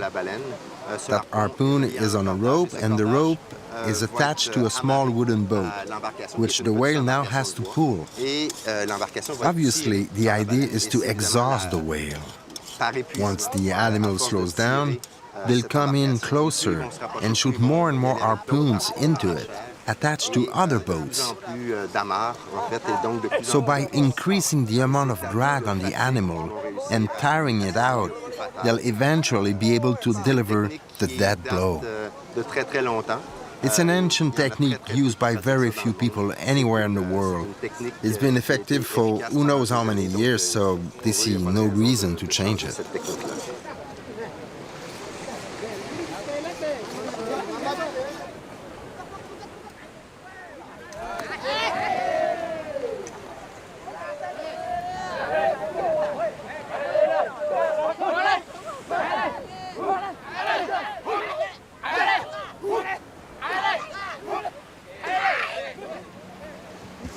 We heard it was a difficult hunt. Is that so? Yeah. Yes. It was very tough. 2 of the 11 boats tipped. It took us an hour and a half to get the boats back in position. Other harpooners had to jump in to lend a hand. It was a difficult hunt.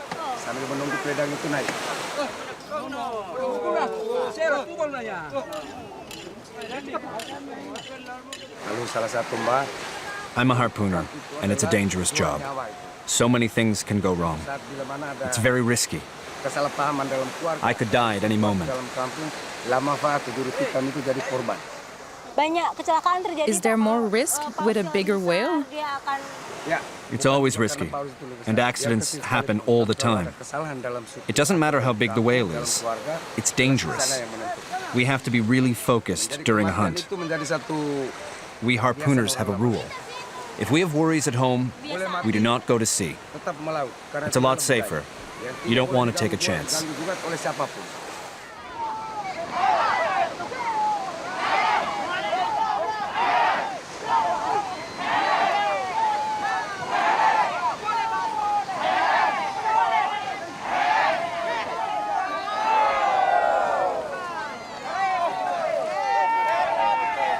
How many whales did the village caught this year? Sudah berapa paus yang diambil tahun ini, Pak? Tahun ini 2013 ya? Ya. This year, we've caught 25. 25 ekor. Teman-teman di desa 25? That's a lot, isn't it? Ambilnya, Pak. No, it's not too many. If we could catch more, we would. We need them. They're our survival. We're not going to empty the sea by catching 25 whales a year. They're a gift from God. There will always be plenty of whales.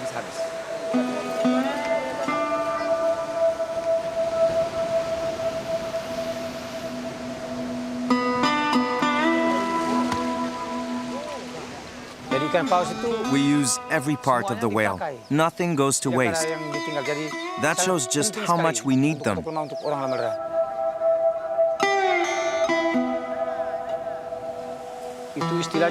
We have a saying here that goes, we should all have food to eat, not just our relatives, but everyone.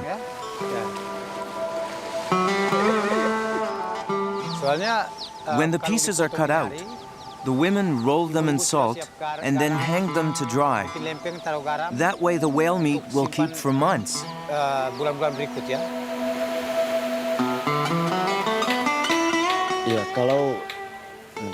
The whales are our livelihood. We depend on them.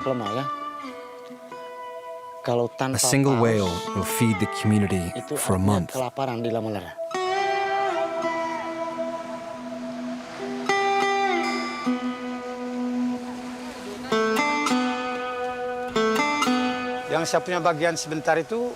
Half my share goes to my mother-in-law. I also give some to my neighbors and to the widows.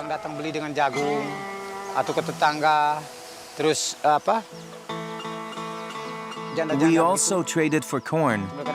1 platter of corn for 3 strips of whale meat. Sometimes we also traded for bananas and manioc.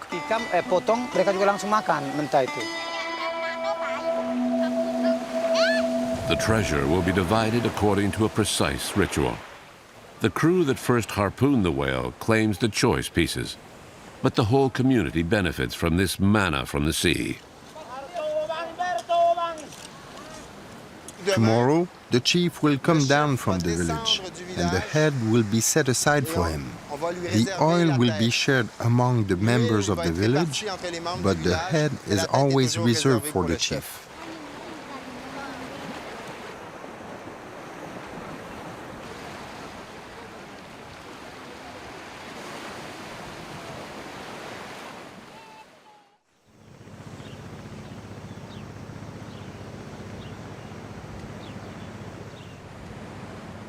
The next day, the villagers begin cutting up the sperm whale's head, which contains the precious spermaceti.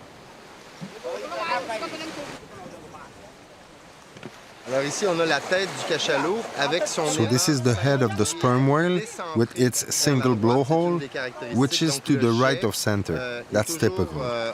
So the blow is always at a slight angle. They will cut off the part of the head that contains the spermaceti, a very valuable oil.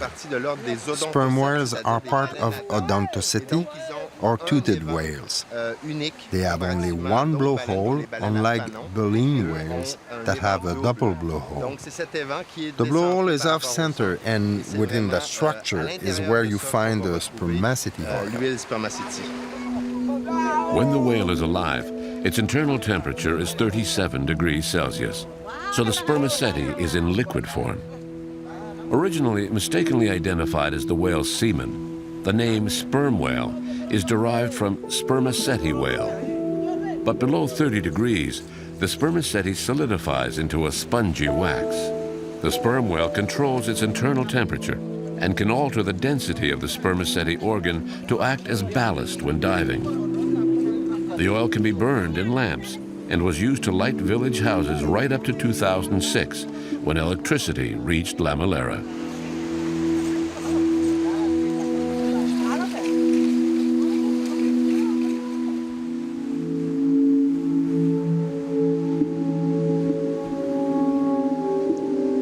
At the end of the process, everything has been cut, dried, salted, and stored. All that remains of the animal are a few bits of skeleton that the tide will soon wash out to sea. Life goes back to its usual slow pace until the next whale kill. This was the 25th sperm whale killed in just the last 4 months. At a conservative estimate, we're talking about several tons of food per slaughtered whale, in addition to the dolphins, rays, sharks, swordfish, and other fish caught every day. Yet, the total population, including the surrounding area, is no more than 2,000.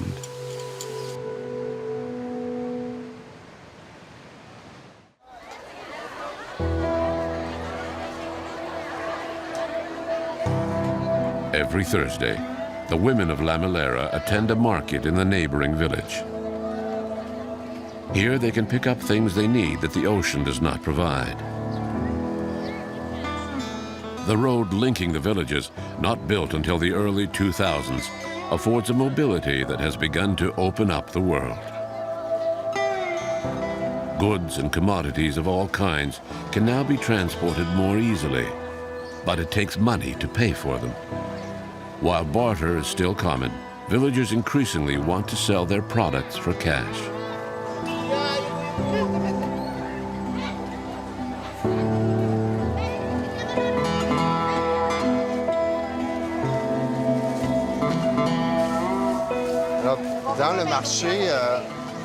In the market, we figured that a package of whale meat like this, that contains 2 or 3 pieces, is worth about $1. So whale meat is not worth much compared to other types of fish or even some vegetables that are not very common here, like carrots. But what doesn't get sold, the woman will try to barter for something else. Valeu. Valeu. Good.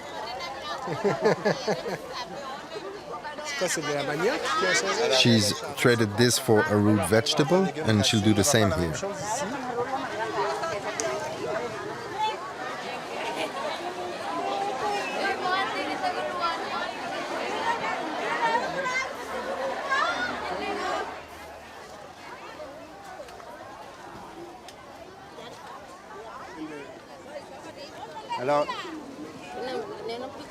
It's really barter. They're trading root vegetables for pieces of whale meat.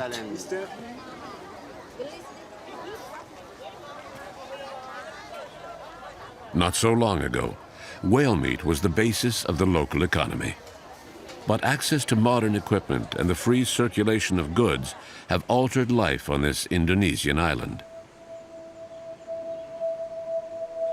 Motorboats now set drift nets that catch vast numbers of fish.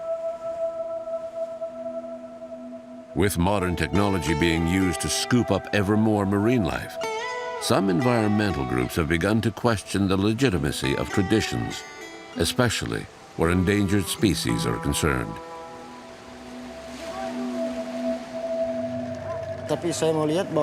When I look back and compare the situation now to previous years, I'd say the catch has really gone down since the late 1980s. As far as protecting species is concerned, it's a noble cause. But I firmly believe that the resource will be here for hundreds of years to come.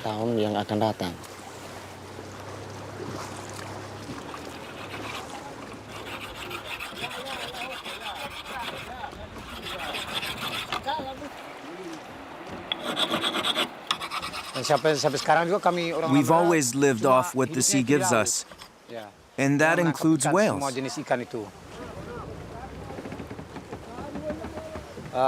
Some time ago, some people came to talk to us about protecting whales. But no one on Lamalera agrees with them.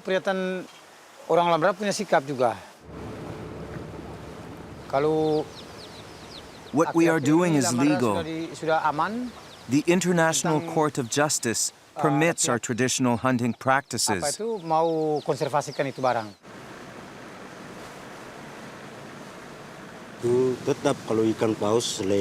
We fishermen work very hard. Sometimes we work almost 24 hours a day. We will never stop hunting the way we do, the way we've always done.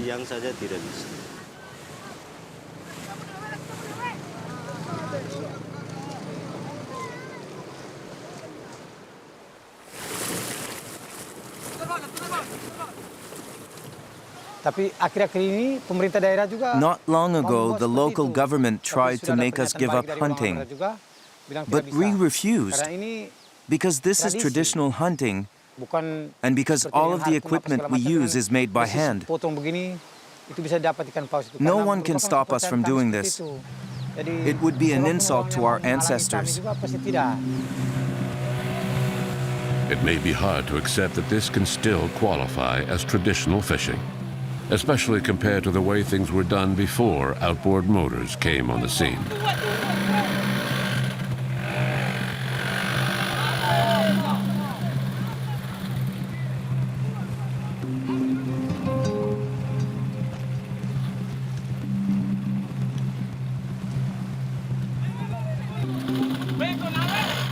They chase a killer whale, but the animal is fast.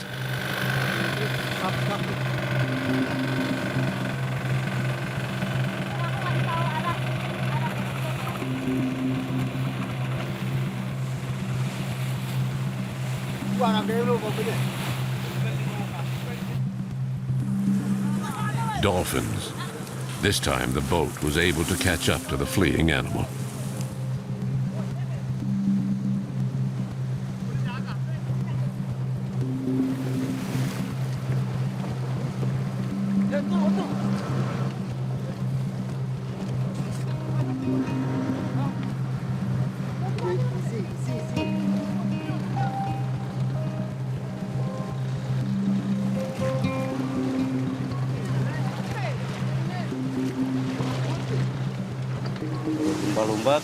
When we go out to sea and harpoon a dolphin,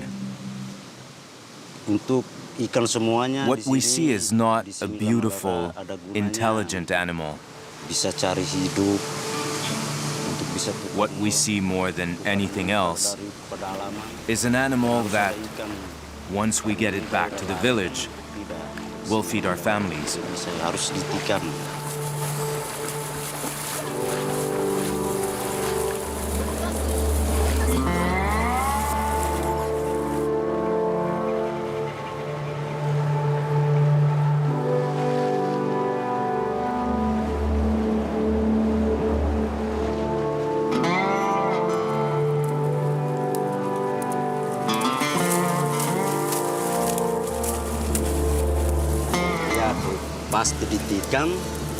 We believe it's important to strike a dolphin's snout to shorten its suffering. That technique has been passed down from our ancestors.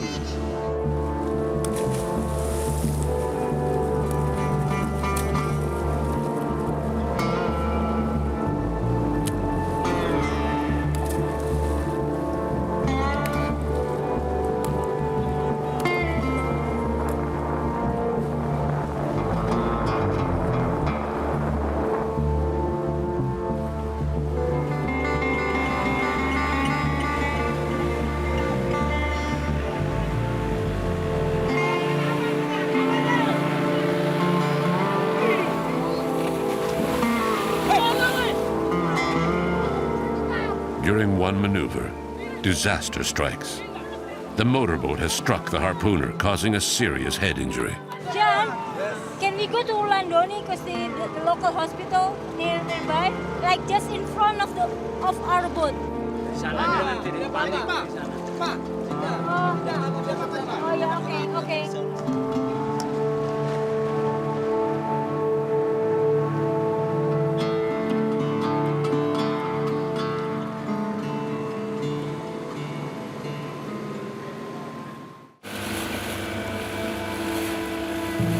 We quickly get the injured man to the village. On the way back, another unforgettable event brings a difficult day to a close. A crew member spots a familiar shape, and the boat makes straight for this shadow on the surface. The sight of an enormous manta ray sends the hunters into a frenzy. They struggle mightily to capture the animal.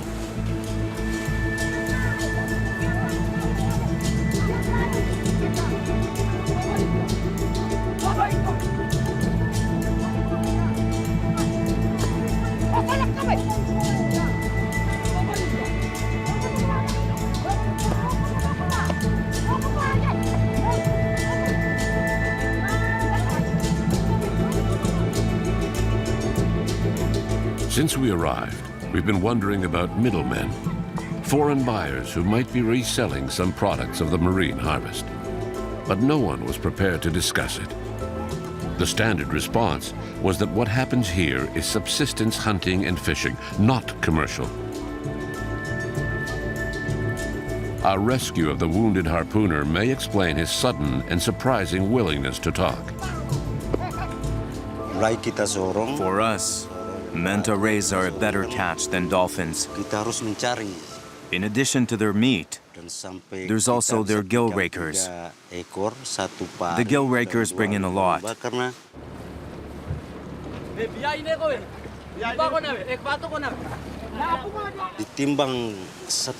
We get $50 a kilo for the gill rakers. We have a buyer here on the island. He sells them to a middleman who ships them to China. For shark fins, it's different. We have another buyer who ships them overseas. We get a lot of money for them too. We know that Chinese importers pay a great deal of money for the gill rakers. Did you know that the manta ray gill rakers you sell for $50 a kilo go for $500 a kilo on the market?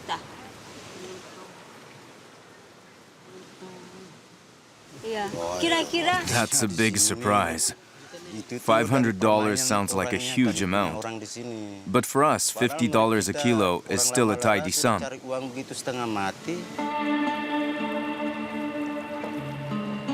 The devastating effect of middlemen is well known. We've witnessed it firsthand in several countries we've visited, where locals sell products to international buyers for resale in Asia. The price for shark fins or gill rakers from rays is skyrocketing, as is demand. In China, too, tradition is trotted out as an excuse when these delicacies from the sea end up in soup. In less than 15 years, Lamalera has undergone a dramatic transformation. A road has been built, electricity has been installed, and gasoline-powered outboard motors have made things easier for fishermen. Progress has opened up markets, and some local products now make their way to China.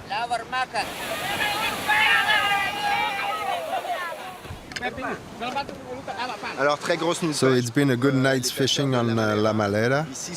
Here on the beach this morning we find many different species, swordfish, mahi-mahi, but there are also a lot of fish that are on the endangered species list. This morning we see a number of species of shark, there are dolphins, a lot of rays, and especially hammerhead sharks. Worldwide stocks of hammerhead have dropped by 98% in the last few decades because of overfishing. But here there's an exception because of traditional fishing. It may be time to ask how far we're prepared to go in respecting cultures when we're talking about endangered species. We're also beginning to feel that we're wearing out our welcome here in the village. I think they'll start urging us to ship out pretty soon.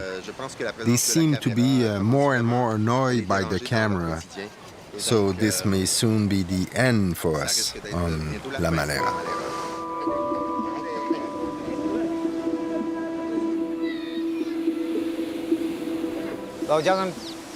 In the US and in Japan, they use modern industrial fishing methods that really do endanger whales. That's not the case with us. But they want us to stop from hunting? Why don't they make them stop and leave us alone? If people think we're overfishing, they're not being fair.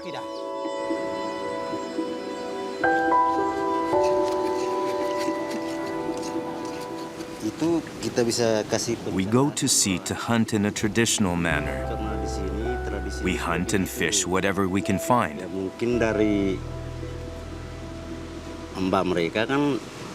If people are bothered by the way we do things here, that's their problem, not mine.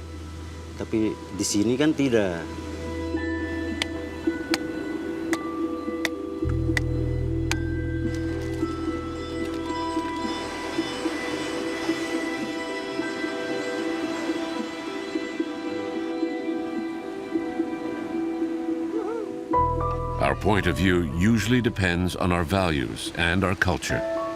It's easy to condemn, and for many of us, often our first instinct. But putting an end to the whale hunt will have major social consequences here. On the other hand, can we accept the status quo with no scientific tracking and oversight? Beyond any ideological position, one question remains fundamental and universal. How far are we prepared to go in harvesting species that are threatened with extinction?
Indonesia has more species of plants and animals than almost any other area on the planet, second only to Brazil. But this astonishing biodiversity is under threat. Every year, 2 million hectares of forest are cut down. Major corporations are turning these precious tropical forests into lucrative single-crop farms. It is the equivalent of 6 football fields disappearing every minute. The deforestation has many victims. Between 80 and 90% of forest species will die as a result of clear cutting.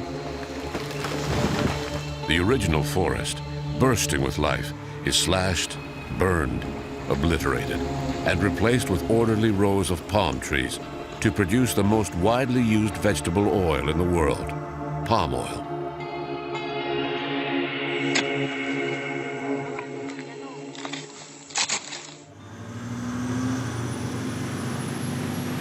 Our first stop is the island of Borneo, or Kalimantan. At 736,000 square kilometers, is the 4th largest island on Earth. At the heart of these lush tropical forests lives a small, remarkably agile tree primate, the gibbon. Its characteristic song has become the forest anthem, a long lament with which it defines its territory.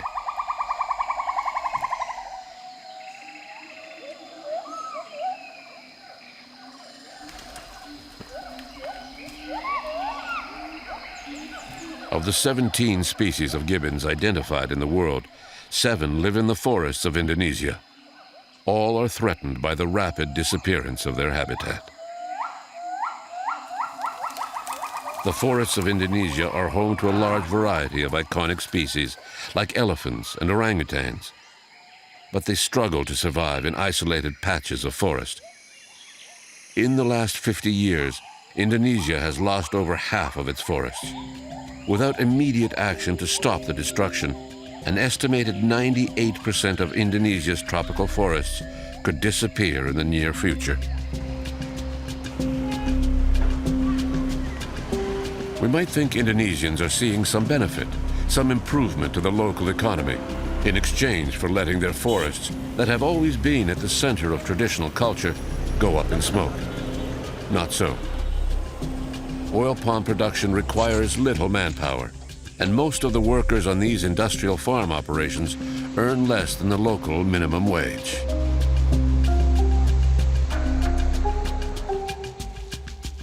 But the most astonishing thing, when you walk through these giant plantations, is the silence.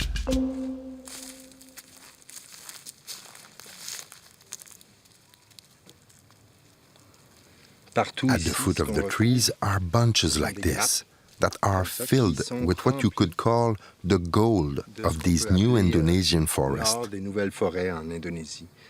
This fruit is the basis of palm oil.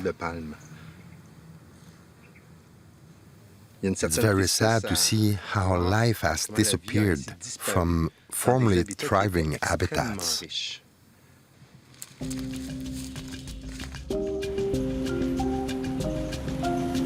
Fortunately, some people are fighting for change, like Aurélien Brulé, who left his native France at 18 to settle in Indonesia. Aurélien was only 12 years old when he first encountered gibbons.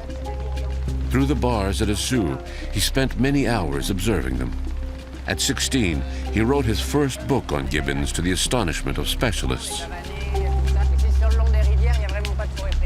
Here, everyone calls him Shani, which means gibbon in Thai.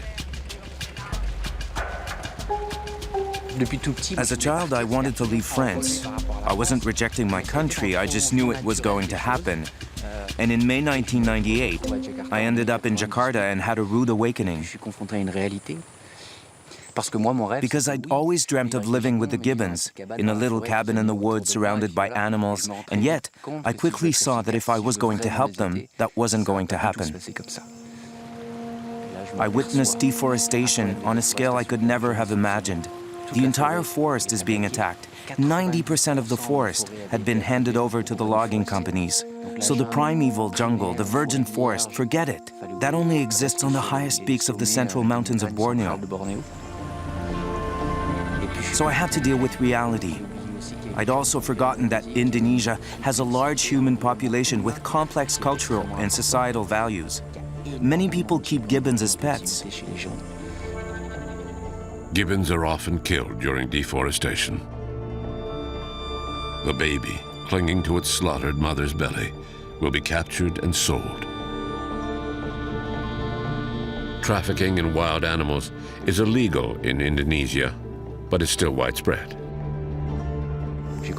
I understood that saving gibbons was going to be a lot more complicated than my childhood dream, which was to throw open cages and set the animals free. I spent a year negotiating with the forestry department for permission to create the first gibbon conservation program.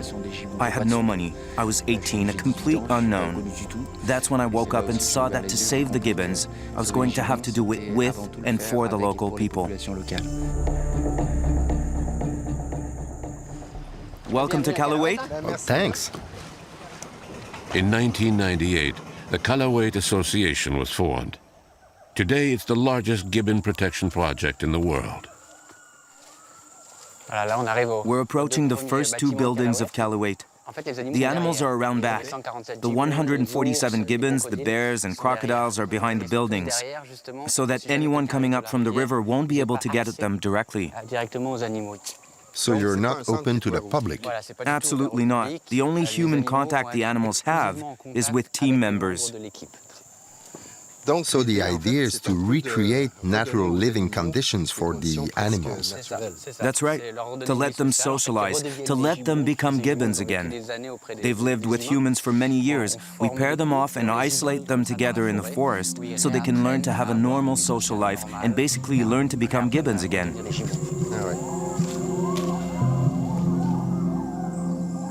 Throughout the Indonesian archipelago, we estimate there are 6,000 gibbons in captivity. Where do they come from? From the forest. The mother is killed and the baby clinging to her belly is captured. And they become living playthings. They're toys. People play with them for a while, then stick them in a cage where they die. It's sad, but this is increasingly common. More and more animals are being held in captivity because so many are caught during habitat destruction. So the logger moonlights as a poacher. They cut down the forest, leaving a little stand of trees where the gibbons are easy to catch. Then they sell them. That's why the conditions at Calawate, even though unfortunately the animals have to be caged, are a world apart from the conditions they were in when they were rescued. This is a socialization cage. We keep the younger ones together in groups like this. Then once they're fully mature, we separate them into mating pairs. Watch it, she's trying to.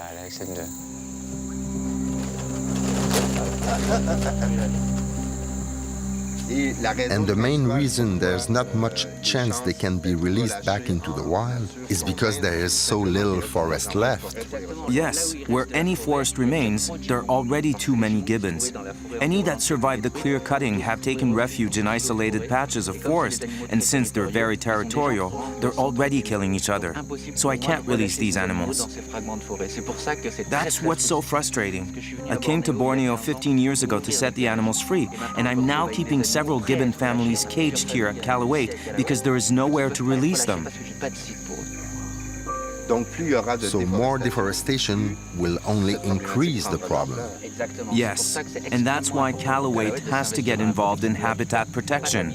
Not so I can release my gibbons, but so that the gibbons in the forest can stay there.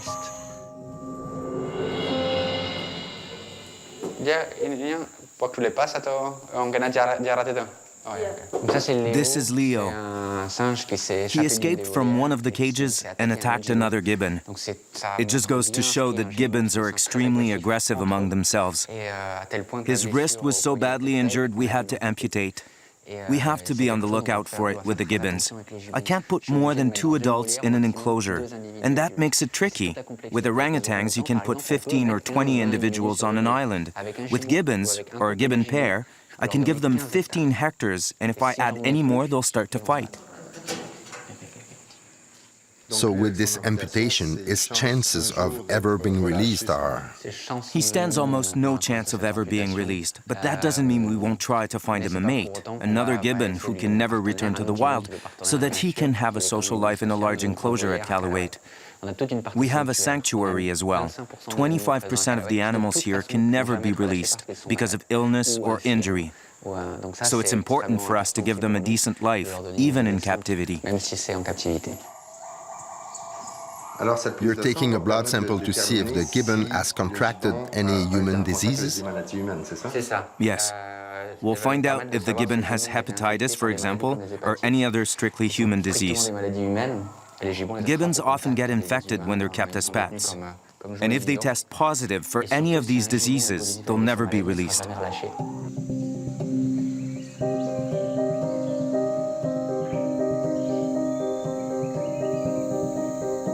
The team at Calawate is made up of veterinarians and local workers inspired by Shani's passion. Around 50 people are employed at the 2 conservation centers, caring for these animals displaced by deforestation. Shani is really committed to saving the world, the animals in the world. I've seen him fight for the last 11 years, and he's completely dedicated. Yes, I'm proud to be the part of Calawate. The good thing about Shani is he's very inspiring and he's very dedicated in what he's doing. You know, what with Calawate being growth this huge.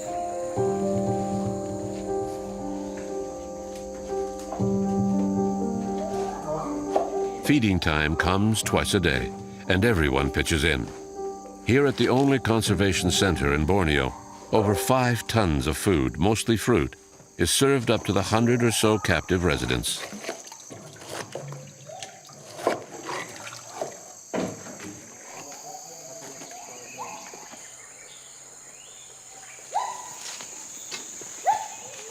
So this is a different setup. Are they in quarantine? Not anymore. We've set them up as a pair while they wait for a larger enclosure. It's a richer environment, and they make a good couple. You can see the female is a bit shyer than the male.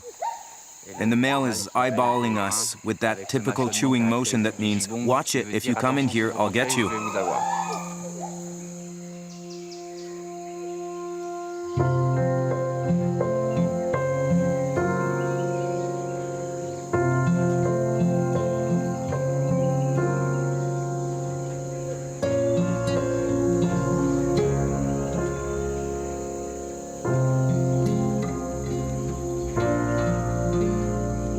Dreamt of living in the heart of the jungle with his gibbon friends.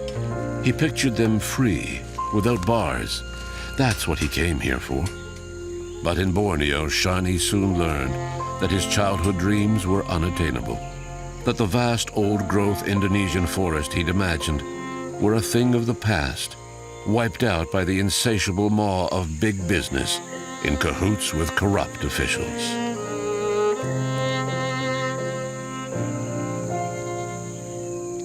These large enclosures stand in for the forest, and the man who dreamt of freedom can't simply open the cage.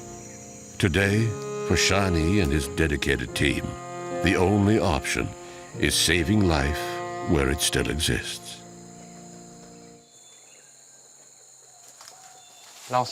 We approach with 2 blowpipes.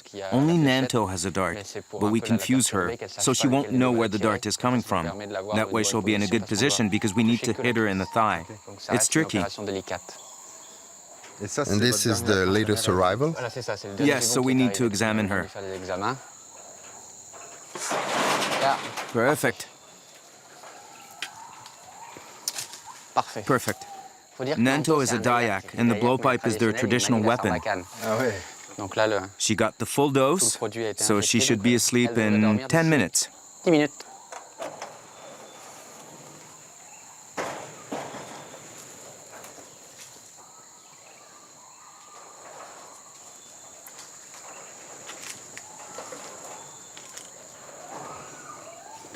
Here, Jean, help me out. Take her and put her on the table while I take my shoes off. Take one arm, and then the other. There. Lin will come with you.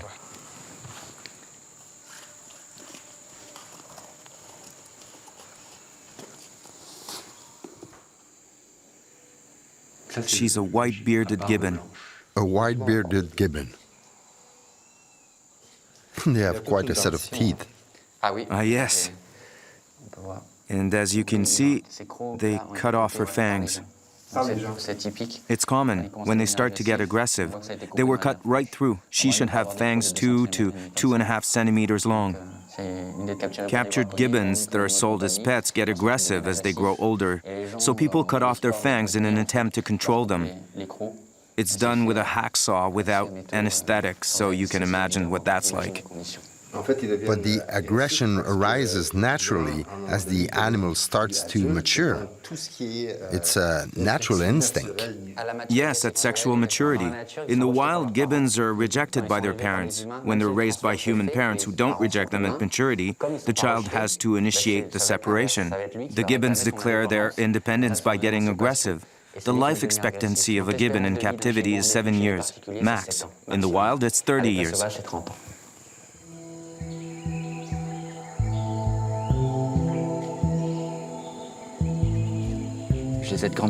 I'm lucky. I've known what I wanted to do since I was a child. When I was 12, I met one particular monkey in the zoo near my house in the south of France. It was a gibbon. I had a lot of questions because the animals were kept in solitary cages. It seemed wrong to me, and I wondered why. I realized that to be able to help them, I had to understand them. I went to see the zoo director and ended up spending every Wednesday at the zoo. I began to hate seeing the animals in cages. I wanted to travel to see them in the wild, to see real gibbons. I wanted to help them, but I had no tools. I didn't know what I could do. I often say I had to learn to speak gibbon. And that takes time. You need to take the time to observe. And today, I often observe things that I remember from my days as a kid in front of the gibbon cage at the zoo. So that has proven really useful, because gibbons are unique among animals in that they're monogamous and that they choose each other according to their personalities. So figuring out the gibbon's secret is above all getting to know the personality of each individual.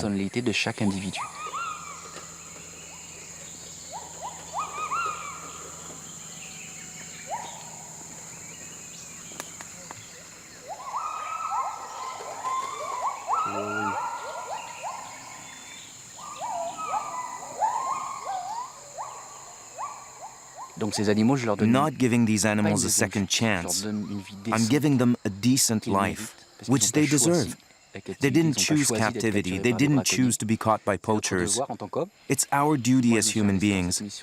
I'm contributing by having these animals serve as wildlife ambassadors, to give us the means and the tools to protect those who are still in the trees. It's a global problem and very complex.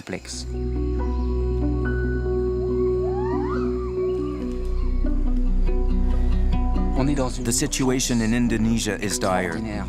The worst deforestation on the planet is taking place in Indonesia. It's proceeding at an alarming rate, and it makes me so angry. I've been here for 15 years. I remember places that were densely forested. The first Galapagos camp was 3 hours by boat from the nearest village. Today, the plantation is only half an hour away.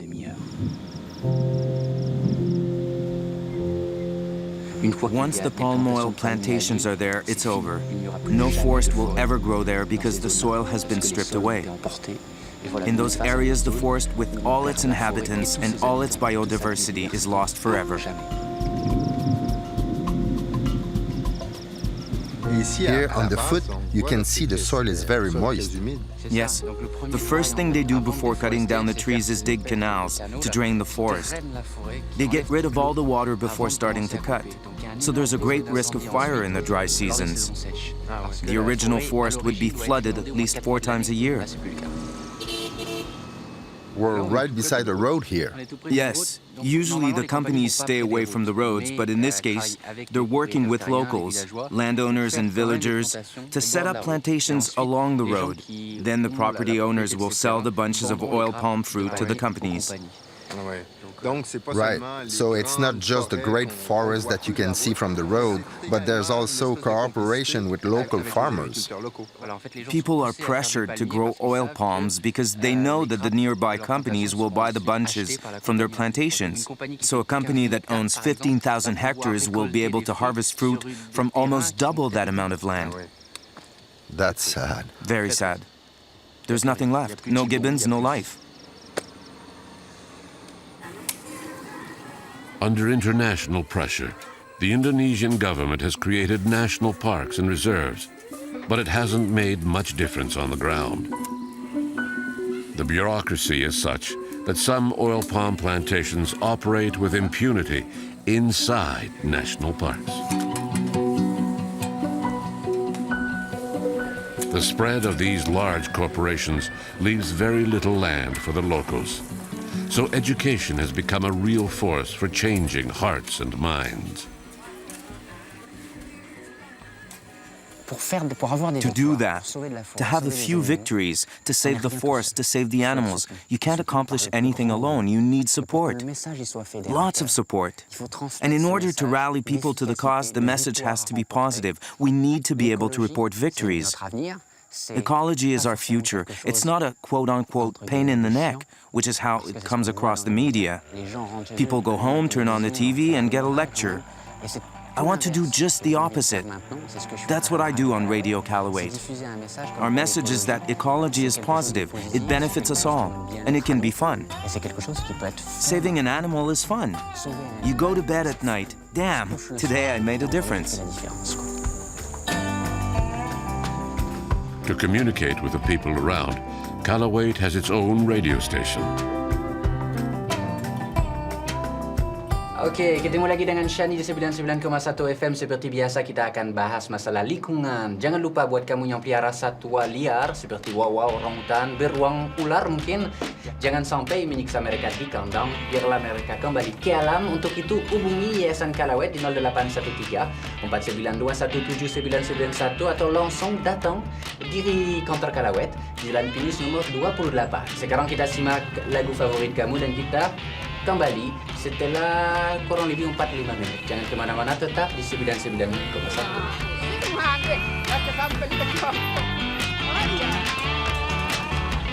On air for 10 years, Calawate is the #1 radio station and actively participates in Indonesian life. The voice of Calawate is now heard everywhere and broadcasts its conservation message. Ataupun lewat email buat kamu yang mungkin mau bagikan informasi mengenai satwa. There's a tremendous lack of information. You mustn't think all Indonesians are bad because they keep gibbons. They're simply uninformed. That's where Radio Calawate makes a difference. When we explain, you know your pet gibbon who died after 7 years? It didn't die of old age, but at sexual maturity. That knowledge alone will make some people think and bring us their animals. 99,1 FM Calawate Radio, the best music for life. Dan kita potong The solution is with young people. They're the future, and they'll be making the decisions in a few years. They have the energy to promote Calawate and go out and save animals.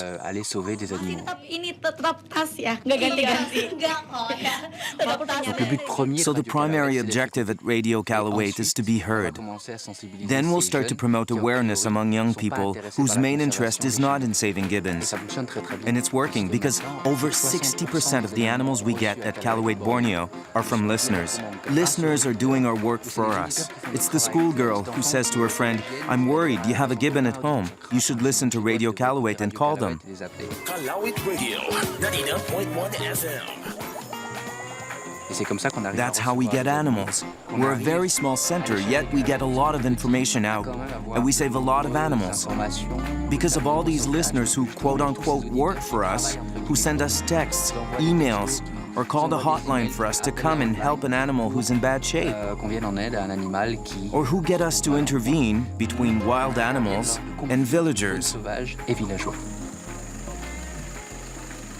We recently took in a bear who was on a balcony. Some oil palm workers had captured a bear and were keeping it on a balcony. Some listeners let us know. Because the bear often fell off the balcony. Having all these listeners gives us real power because, again, we're a small team with very limited means, but we have the support of 10 to 15,000 listeners 24/7 who text us information. Whether it's a bear, a critically endangered crocodile, or a snake, whenever conflict arises between animals and humans, Calawate intervenes to try to find a solution that works for everyone.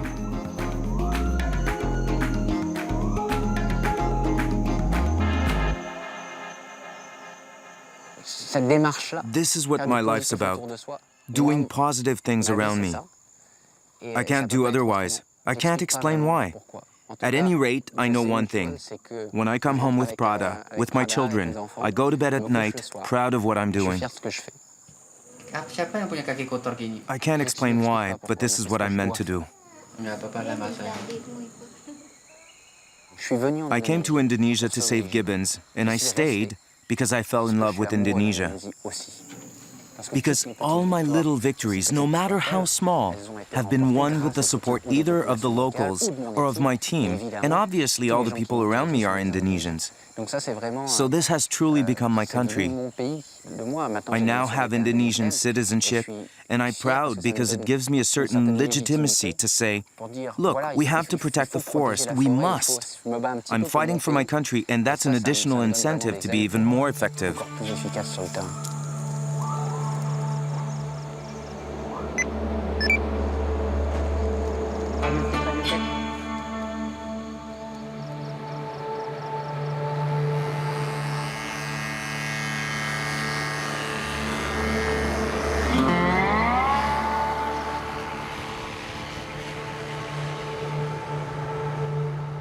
One of your essential tools is your paraglider. Yes, it's extremely effective because it takes so little effort. In a single half-hour flight, I can evaluate the situation in a reserve of over 1,000 hectares. It would take days on foot to ensure that there was nothing to worry about. I can also keep an eye on areas that are being cleared. This shows a path that was made in the interior. It's the first step before clear cutting. It's an access to the forest. And there they've started clearing, and you can see what's going on.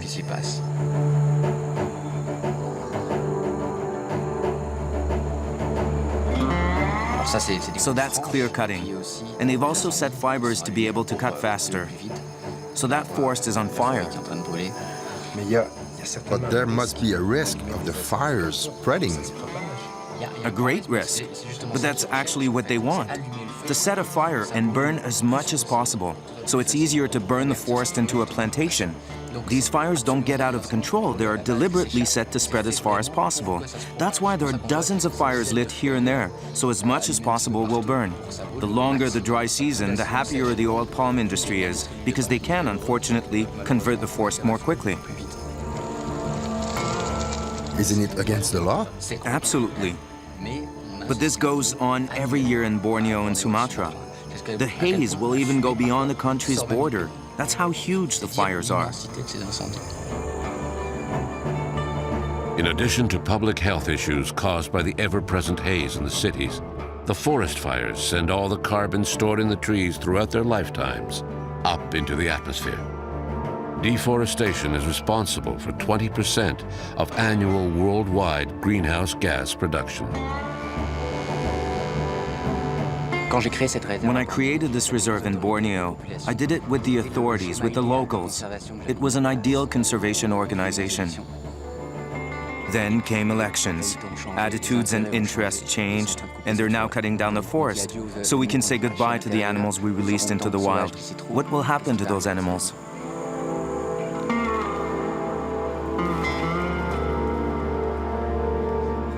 I've devoted 11 years of my life to a reserve in Borneo. 11 years of work, money, and patrols. Today, as we speak, this forest is being clear-cut. And the orangutans and gibbons who call it home? Sorry.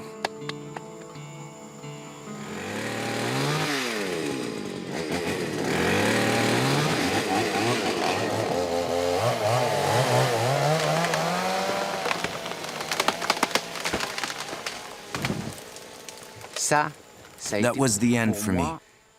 Now I don't take risks. I buy the land. If I'm permitted to, under Indonesian law, now that I'm a citizen, I will buy up as much as possible.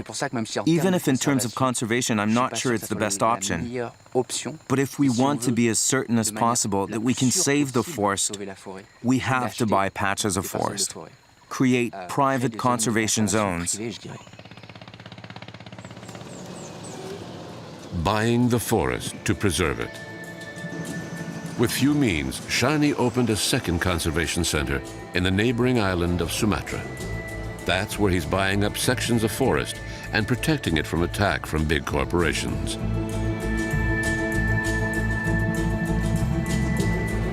Avec 1,000 euros, With €1,000, we can save 1 hectare. A family of gibbons needs 15 hectares. €15,000 will save a gibbon family forever. That is very concrete. And if we own the forest, we can put protection measures in place without having to seek authorization from any elected official, who may change every 5 years, or lobby authorities for which there is never a guarantee. This is completely different. Someone cuts down a tree on my reserve, it's as if someone came into my house to rob me. I call the local police who do their job. Welcome to Kalawit, Sumatra.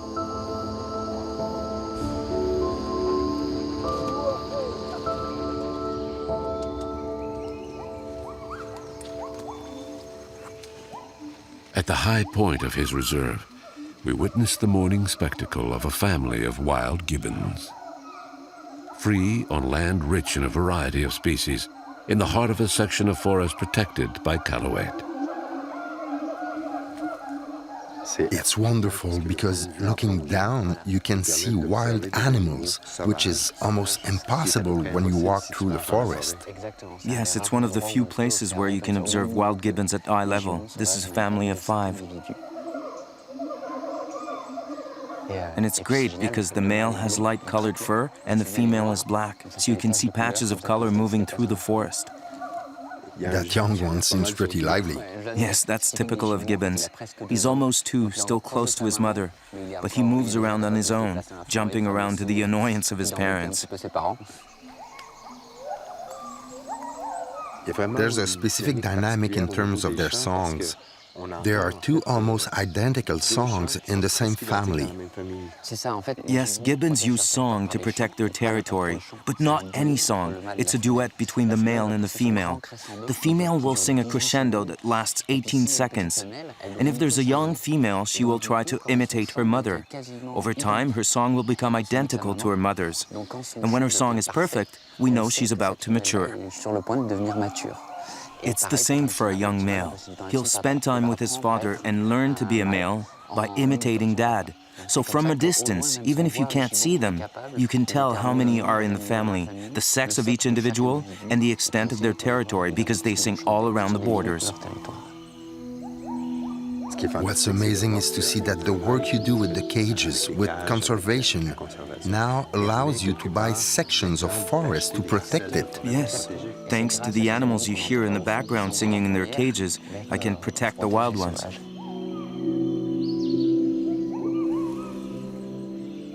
This is why I came to Indonesia, to see wild gibbons and protect them. And we're doing just that here at Kalawit Reserve, the forest we bought. I can touch that goal with my fingertips.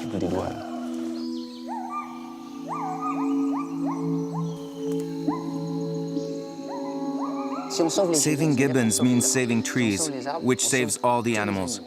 So that's a priority, especially in Indonesia, where deforestation is moving so quickly. We have no time to lose, and the best way to proceed is to buy up the forest.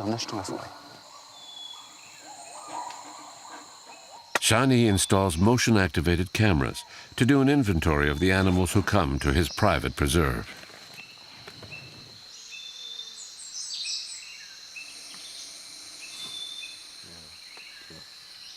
Yeah. Oh, wow. A pig-tailed macaque. They stay on the ground. They do. They eat fallen fruit. The camera trap allows us to identify species in the interior, and for large animals like the tapir, to recognize individual animals, so we'll know how many there are.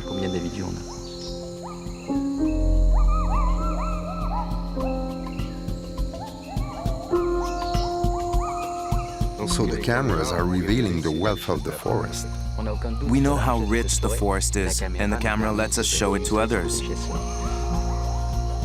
We've had bears caught on camera. We have videos, photos of the golden cat, an elusive panther. These are little victories that allow us to shout a little louder, "Hey, help us because the forest is rich. We have the evidence. Here, look." In Indonesia, the first big victory, and we have the necessary tools to win it, is to ensure that zones protected under Indonesian law, all the existing national parks, all the existing reserves, are well and truly protected on the ground. We have the tools we need, the laws on our side. National parks and reserves have already been created. But it's clear to see that in Indonesia, the way the law is enforced is not what people are used to in developed countries. We try to meet the minister responsible for forests, to ask for explanation, to try to understand why conservation measures passed by this government weren't enforced on the ground. We're from Canada. We're filming a TV show about the forests of Indonesia. Yes. Is it possible to, after your talk, to just ask you a few questions? But after your talk? Huh? Just 5 minutes after your talk? That day, the minister announced another bill in response to international pressure. A plan to reforest areas destroyed by monoculture. Ada 56 ya, 56 lembaga konservasi kita di seluruh tanah air. The Indonesian president launches a campaign to replant 1 million trees. It's a joke. Cancel one oil palm company and you'll save way more than 1 million trees. And you won't have to spend a fortune getting trees, planting them, and so forth. It's just a big joke, a farce. This is also a very corrupt country. Indonesia is the 5th most corrupt country in the world, so you have to deal with that. I can't remake Indonesia. My goal is to save gibbons, save the forest, so I do anything I can to achieve that. Calawait is a foundation that relies on public donations to survive. Will Shani's howl of distress be heard in our homes? We, major consumers of palm oil, can make a difference. This oil, used in food processing, cosmetics, and biofuels, can and should be subject to far more effective conservation measures. Respect of habitats and biodiversity should be required of palm oil-producing countries before they are granted the right to exploit their forests. The fight against palm oil is crucial. Not just for the forest of Indonesia, which unfortunately is already severely affected by palm oil. Anything we can save in Indonesia is only a first step. But if we don't organize a defense, an offense against palm oil, then the industry will start the same process of destruction in Central Africa, in Gabon, especially, which is renowned for its lush forest. The oil palm corporations are already there, and in Latin America.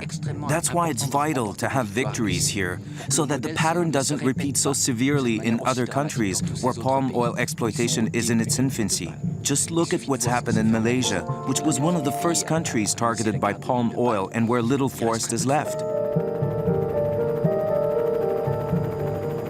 The main thing is not to be pessimistic and not keep looking back saying, oh, look at what we've lost, what we're going to lose, it's a disaster. Yes, it is. So you have to roll up your sleeves, and that's what I'm doing.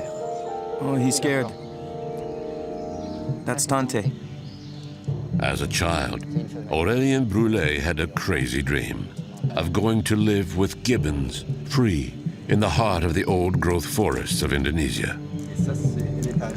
His journey led him to confront a sobering reality, where nature is under attack from all sides in the name of short-term profit, no matter what the long-term consequences may be. Far too often, avarice kills life. I can't imagine anyone thinking Calawait is a solution. It's often presented as such. Yes, we're doing amazing work, but we won't save the gibbon. Not the gibbon. We're saving some gibbons. And there's a huge difference. We're not saving the forest. We're saving bits of forest, fragments, pockets. But if we don't do it, we'll lose everything, so we have to do it. Maybe there'll be a study in 30 years in Borneo and we'll have saved 2% of the forest. Yeah, but it's not all gone. We have to focus on that, because if we don't act now, if nothing is done, we'll lose everything.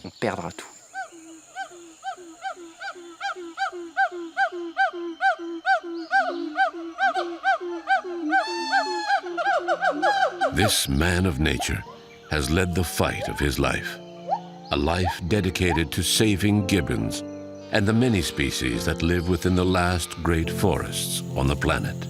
His new dream now allows him to save much more than gibbons. It's allowing other species to survive as well. And in an interconnected world where the fate of one species depends on the fate of others, Shani, in his own way, is also fighting for our survival.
We set sail for the island of Sumatra. This island, like the rest of Indonesia, is at the mercy of large corporations who raise and burn the rich Indonesian forests, turning them into vast monocultures. These practices, often dubious, threaten the survival of the last Sumatran elephant populations, a species critically endangered. Over the past 75 years, 80% of the population of Sumatran elephants have disappeared. We arrive at Riau province, in the central part of eastern Sumatra. Prior to 1982, 80% of this territory consisted of primary tropical forests. A haven for many species, Indonesia's forests are home to nearly 15% of all living species on the planet.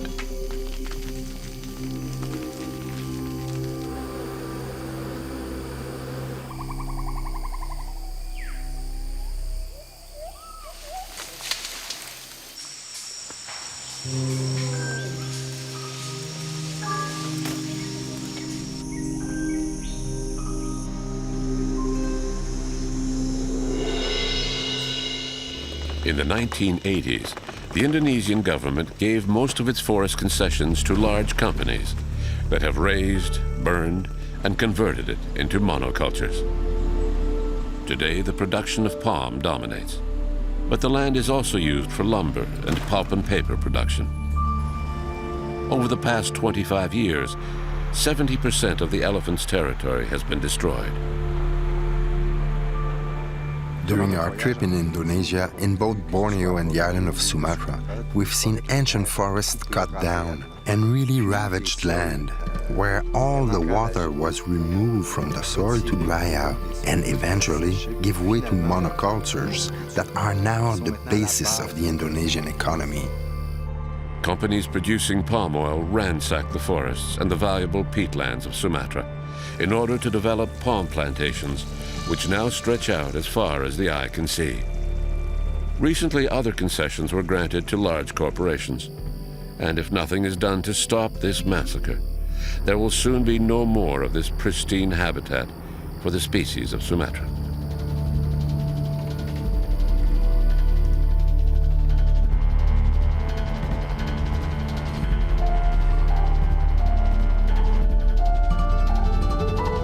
The Droops palm produces palm oil, the most used vegetable oil in the world. It is found everywhere, in food, cosmetics, and biofuels. More than half of the food products in our supermarkets contains this palm oil. The rapid deployment of these monocultures at the expense of the forest is growing. Each year, approximately 2 million hectares of forests are cut and burned. In terms of area, it is the equivalent of 6 football fields disappearing every minute. Sunarto is an Indonesian biologist who works for the World Wildlife Fund. A specialist in elephants and Sumatran tigers, Sunarto agreed to accompany us during this expedition into the heart of what remains of the Indonesian forests.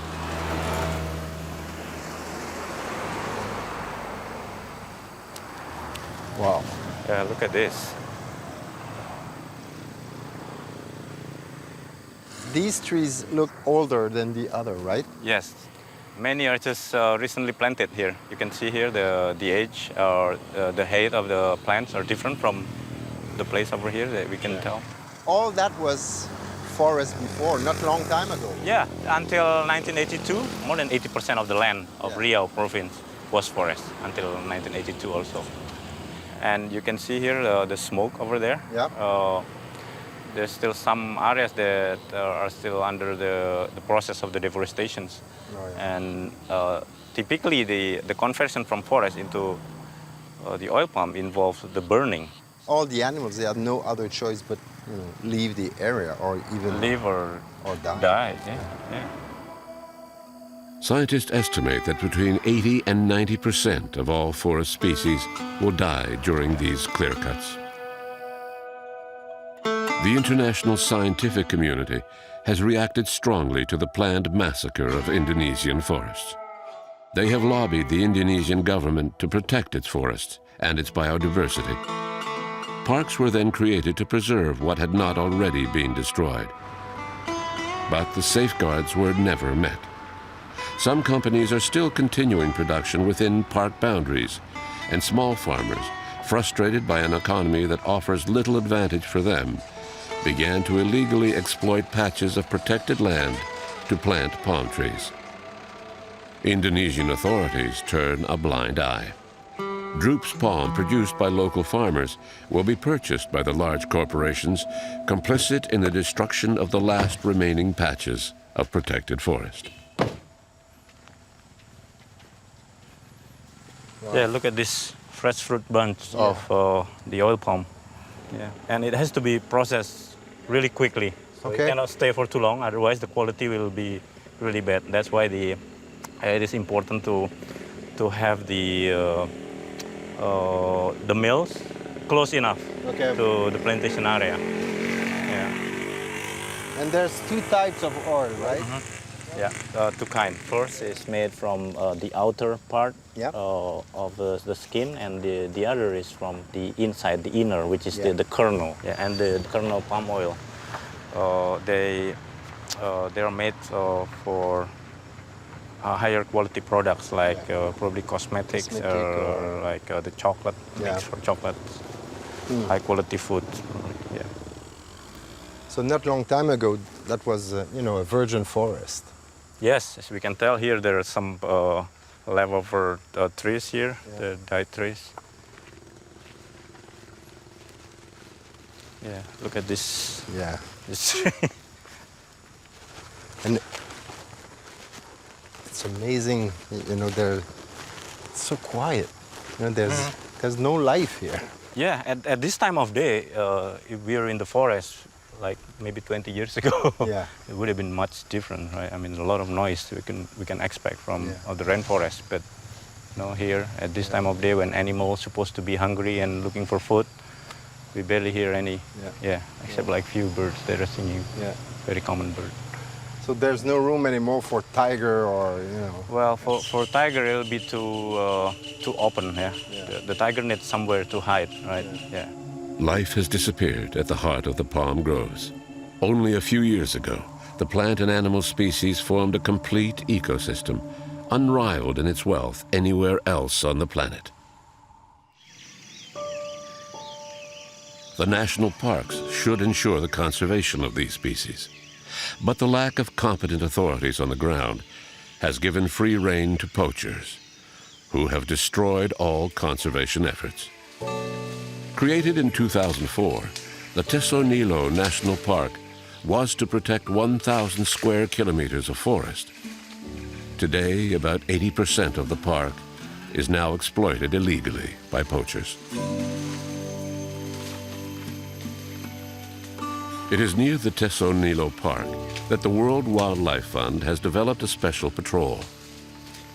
The Elephant Brigade is known here as the Flying Squad and regularly intervenes to keep wild elephants away from plantations situated on the outskirts of the national park. There used to be around 4,000 Sumatran elephants back in the mid-80s. Rough calculation now, the population is just around 1,000 left. And there are possibly around 500 in captivities now. Wow, that's This big. is Rahman. Hi, Rahman. Hello. Hi. How old is he? He's around 32 years old. And that's a female? And the female here, Lisa. And the baby, Imbo. Hi, Lisa. Hi. Hi, baby. Look at this. Come. The baby Imbo. Come, Imbo. Almost Come 3 here. years old. Come here.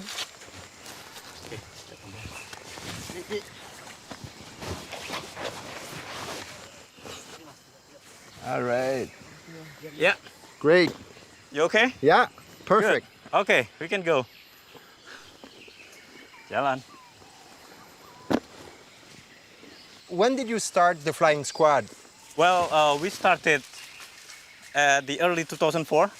And what was the goal of the Flying Squad? The initial goal was pretty simple.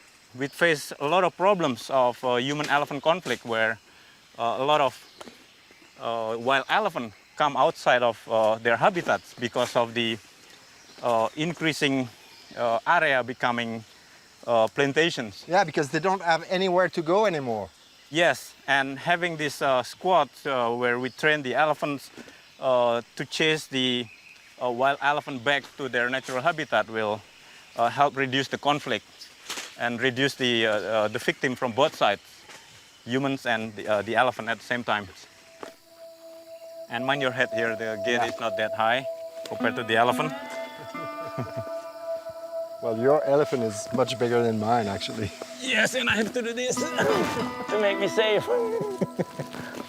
It's tough being elephant here in central Sumatra, especially in Balai Raja, where their habitat is almost totally converted into oil palms.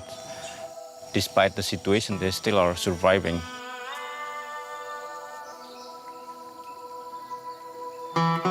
The Elephant Brigade must complete a rigorous training to respond to the commands of their mouths. A special relationship based on respect and mutual trust is essential to enable the patrol to act effectively in all situations.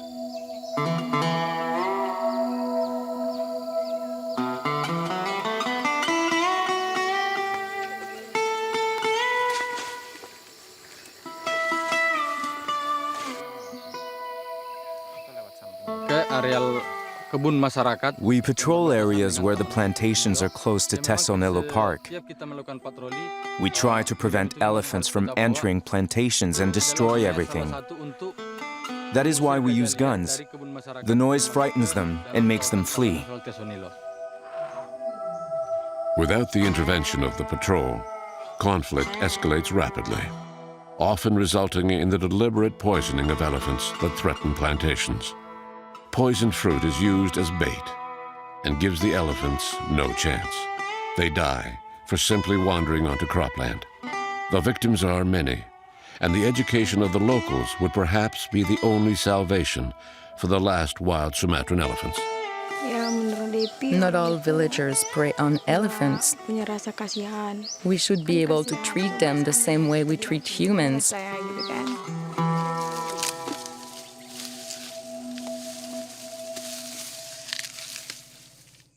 Elephants are highly migratory and require large territories. They form herds that can reach up to 15 individuals. Even within the park, elephants are increasingly confined because of illegal logging. They sometimes venture into cultivated areas, creating problems with squatters who want to protect their plantations. When the park was established, the park was already in a very bad condition at that time. So basically almost like land of nobody, and that's why these encroachers started to come. So the encroachers that were already there at that time become even more rampant because they possibly invite more people, and now almost 80% of the area is now gone and turned into oil palm mainly.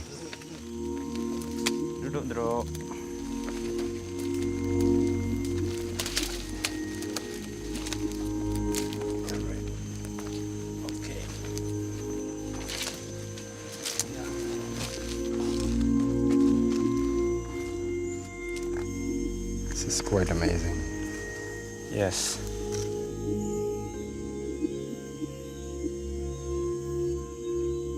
In the heart of the park, another patch of forest is ravaged, burnt, the first step before planting palm trees. Who did this? This area, what I heard is done by the local people here, not far from this area, that they still believe that this area is still part of their customary land. But is there any police or park gardens around? Yes, there are, but it's not enough and not efficient enough, I think, in dealing with very complex ways of forest destruction in this area. It's so complex. People who are in the field are basically, generally, are just poor people that happen to need some money or just to sustain their life.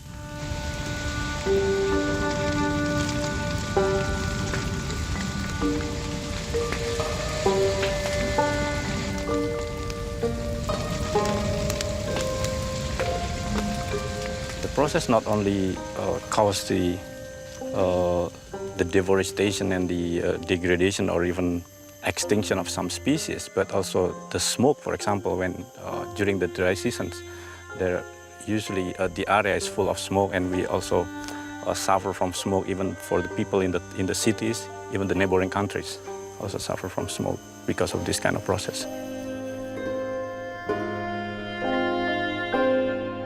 Although the process is illegal, they burn the forest to simplify the logging operation. The CO2 accumulated throughout the life of a tree is released into the atmosphere, contributing significantly to global warming.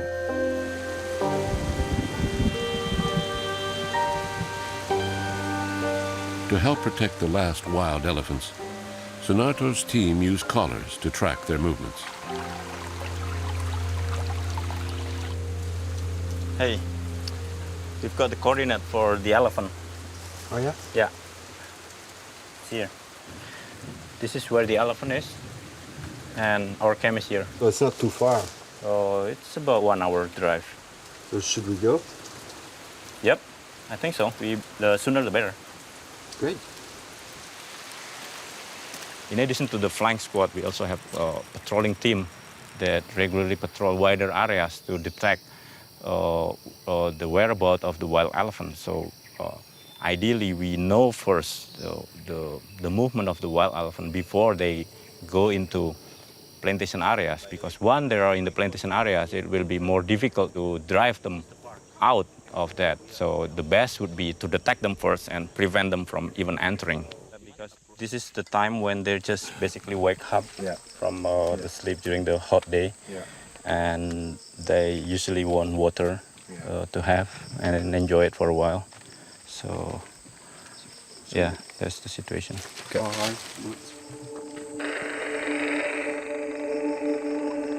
A receiver picks up a signal from the radio collar on an elephant.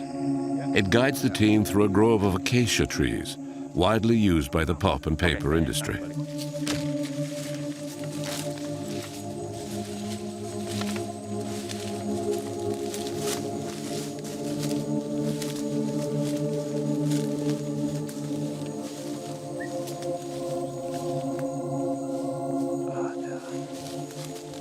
No doubt, the feces are fresh. We are on the right track.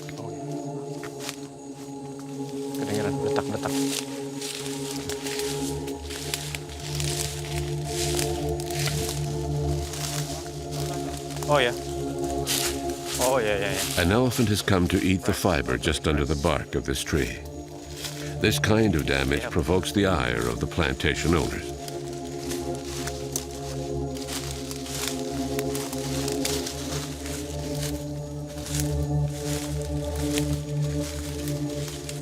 Looks like something else. That's big. Yes. It's not a small elephant. Although this is not the biggest. We used to have a bigger one, but yeah. That's pretty big. Look at this. Yeah, step on it. Feel it.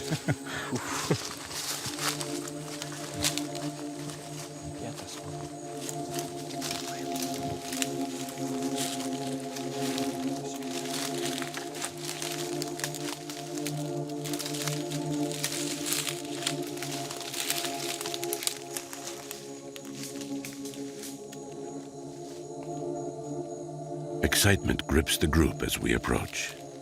Wild elephants are constantly hunted by poachers and have become aggressive towards anyone who confronts them in their territory.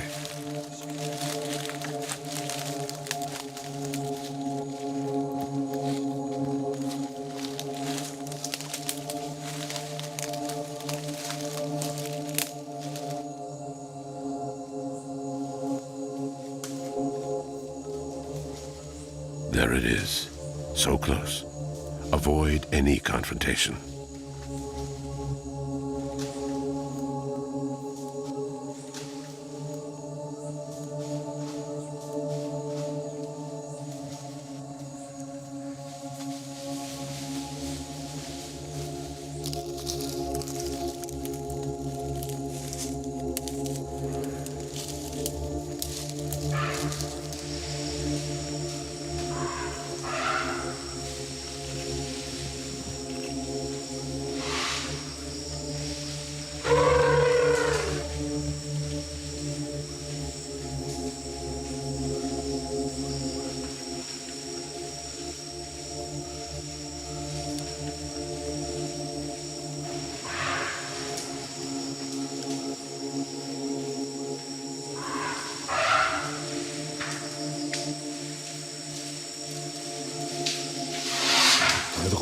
It's a funny feeling when you are in front of them because there is a lot of emotion. We are facing a huge beast, and at one point, there was an exchange of eye contact. We didn't know whether to stay or run away, but the feeling is quite difficult to describe. A mix of fear and mutual respect. All in one look. It's really fascinating. An unforgettable moment stuck in my memory for the rest of my days.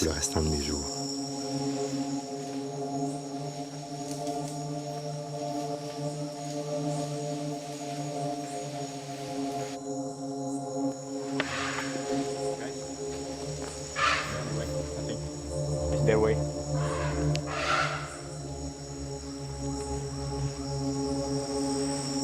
In the end, there were 13 of them.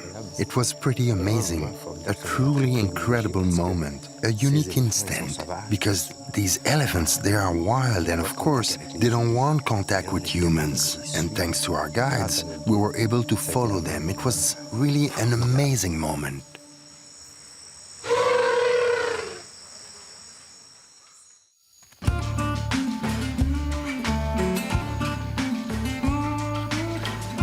This special meeting with the last wild Sumatran elephants helps us understand the importance of the program for the protection and prevention of conflict established by the World Wildlife Fund.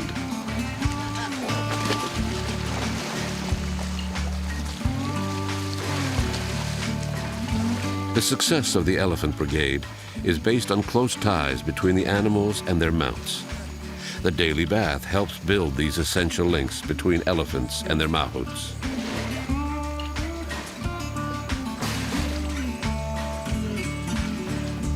This special moment, almost intimate, allows us to witness the intelligence of these exceptional animals.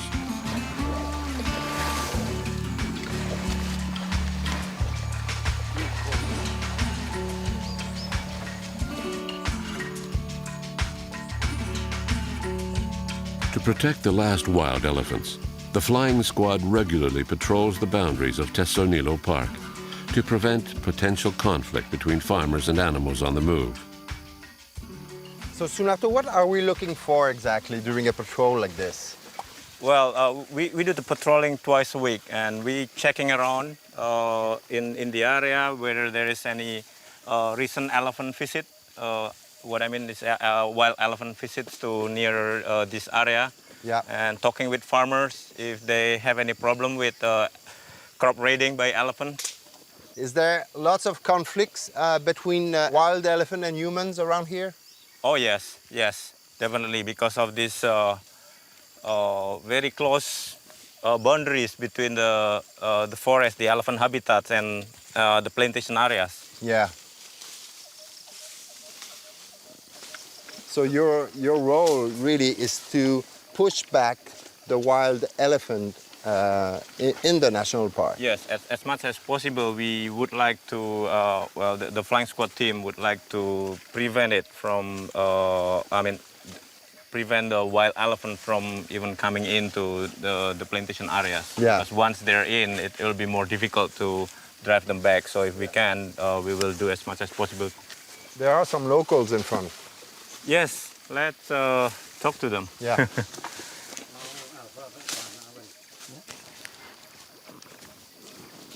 All right.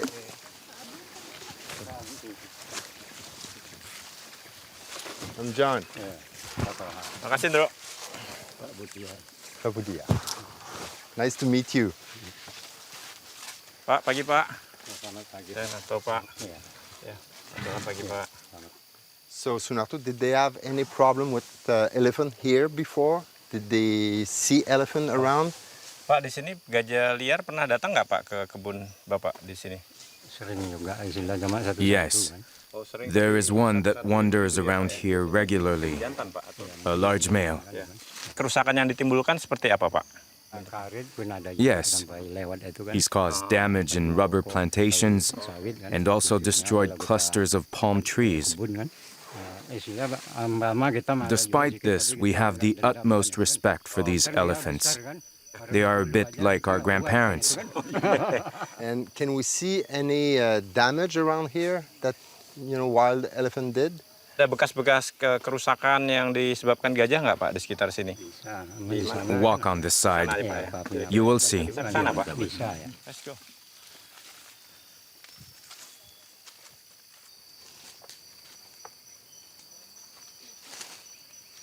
Every day, an adult elephant will consume between 150 and 200 kilograms of plants of all kinds. If it cannot find its daily ration within the park, it wanders off in search, often penetrating into the plantations. Wow. An elephant did that? Yes. Wow. They're very, very powerful, especially if they want something they want to get. Like what? Like food? In many cases, like the elephant look for either food or salt. They really like salt, the mineral. Yeah. Pak, setelah kejadian seperti ini, Are you Pak, bitter rasanya towards the Bapak elephants who gimana terhadap destroyed your gajah home? itu? Dendam kah atau seperti apa Pak rasanya, Pak? Of course not. They didn't know it was a house. They were looking for food, that's all. The educational work of the flying squad seems to be working here, near the WWF camp. But conservation efforts are not appreciated by all. The mahouts sometimes take great risks, and their lives are often threatened by poachers.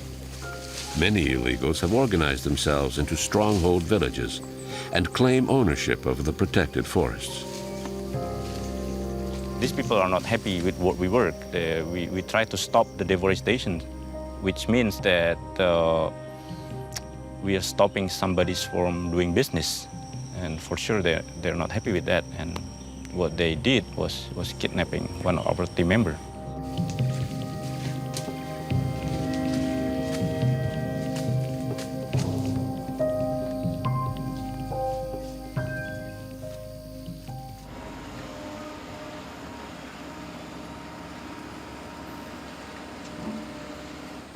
The destruction of the habitat doesn't only affect the populations of wild elephants.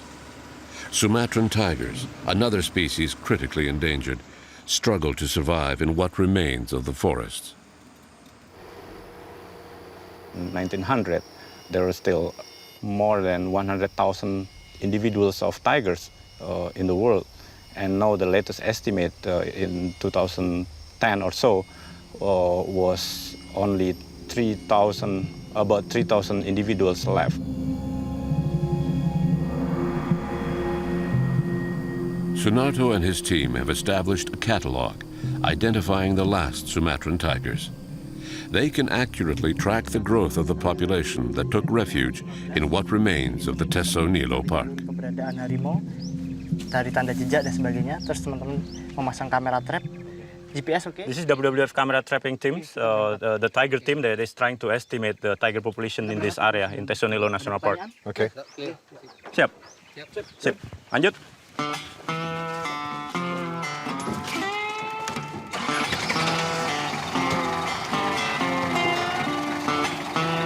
Oke, semua siap? Oke ya, lanjut.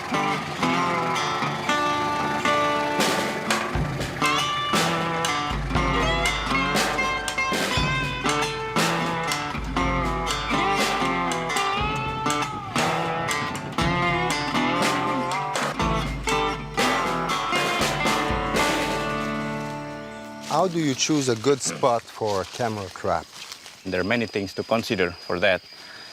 First of all, is it a good trail where you find a lot of animal signs there that the tiger will likely to pass? Yeah, so you will choose a passing site or even a resting site? Yes, and passing site will be the more likely place that we will find, yeah. Masuk dalam grid nggak di titik ini nggak? That's a good spot? Di GPS ada nggak? Can be. So we have a curve here, especially for video. It will give the opportunity for us to capture the tiger scenes from there, and the other camera that will have a still image will capture the full frame also from here. That way we can identify the individual more surely. The situation for Sumatran tiger, the latest estimate was around 400 individuals, and now I think with the forests being converted so widely, we figured that the number is much lower than that. A census of these remaining tigers by motion detection cameras takes weeks to complete.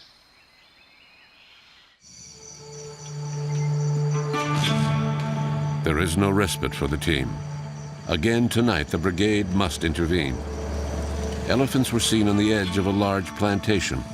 A team is quickly dispatched to the scene.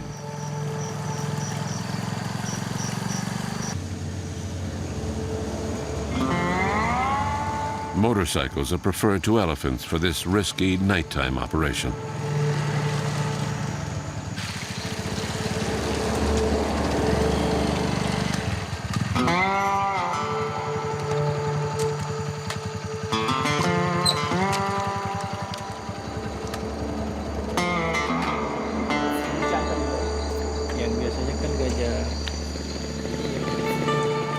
The traces left by the passage of the herd are obvious.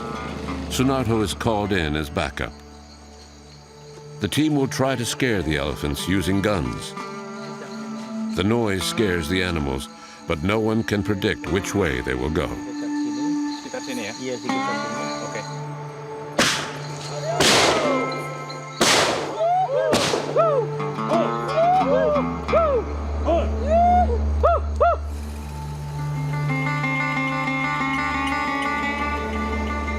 In the early morning, the team goes in search of the elephants to see if their actions of the previous night helped move the herd to a safe area, far from the plantations.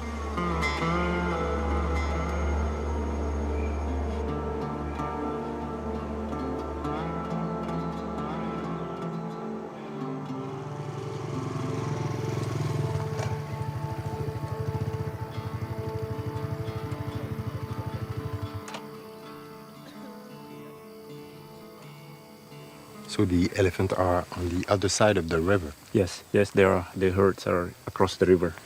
Yeah, the farmer just told me that they just went across the river this morning. Okay. And by this time of day, we should expect that they cross this place to find a more shady place for them to rest. So they are in a plantation right now, right? Mm-hmm. Yes. But that's another plantation on the other side. Yeah, that's the problem here. Yeah, everywhere is plantation, so it's hard for the elephant. Yeah.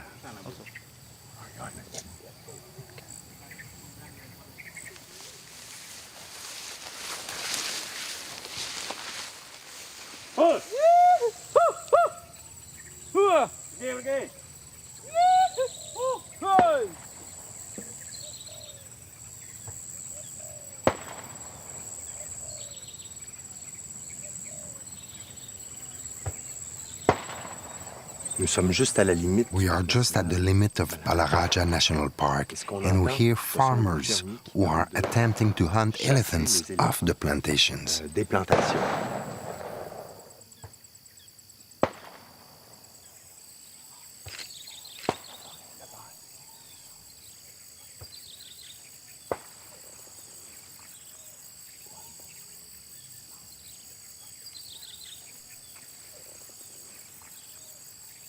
Part of the herd just crossed the river. It now requires a lot of caution, because obviously these elephants have become aggressive towards humans, as they are constantly being pushed out of the plantations.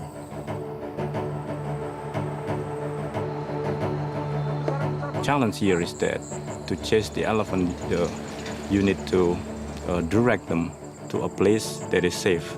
But here there is almost nowhere they can go.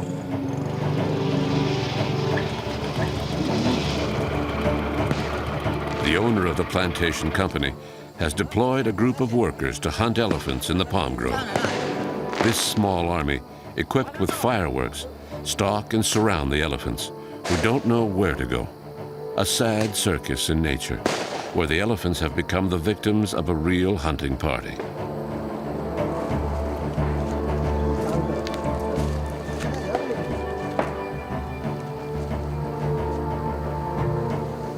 Normally when you come in forest to see wildlife, you like it, calm and quiet, and it's almost unreal.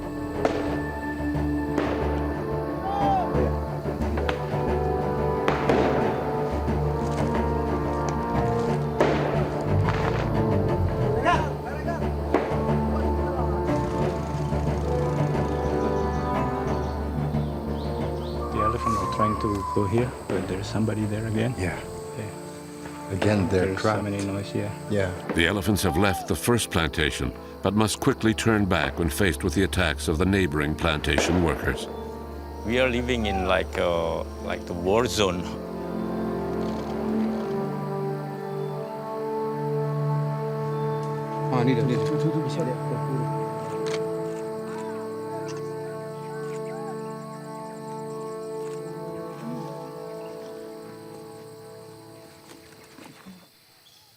The fear in the eyes of these elephants, trapped between two plantations.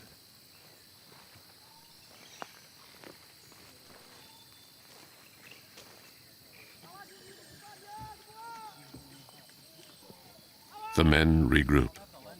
The hunt is about to resume.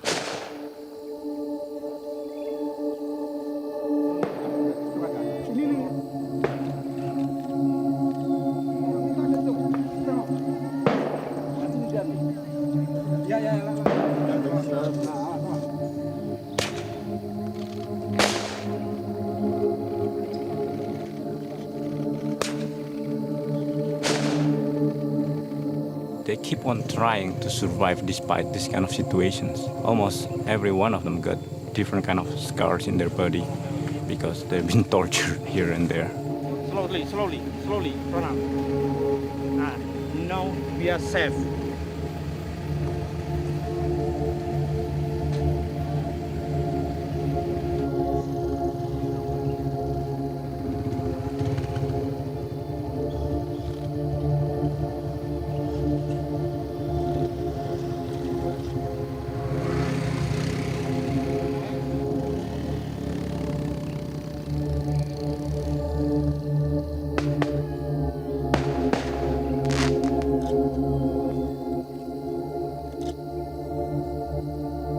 Look, you know, they're right in the middle of the two plantations and they don't know where to go. Yeah. Different people chasing from different directions, so they must be really confused. The sad circus continues until nightfall, where each plantation owner is desperate to hunt elephants on their land. But the elephants simply have no more protected areas in which to survive. National parks such as Tesonilo are reduced to almost nothing, and the Indonesian government, complicit with the industry, continues to turn a blind eye to the illegal acts.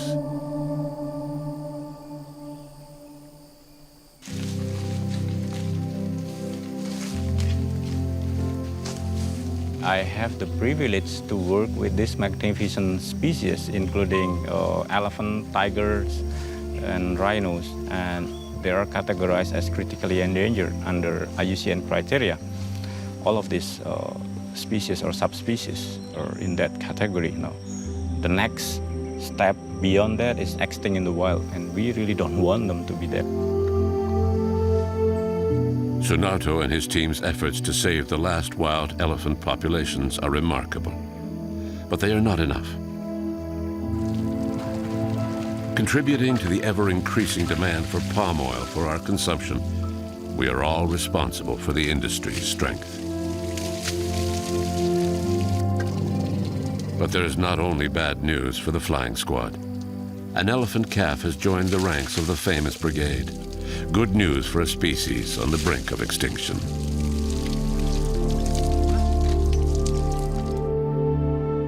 Surveillance cameras installed in the Tesonilo Park also show encouraging pictures.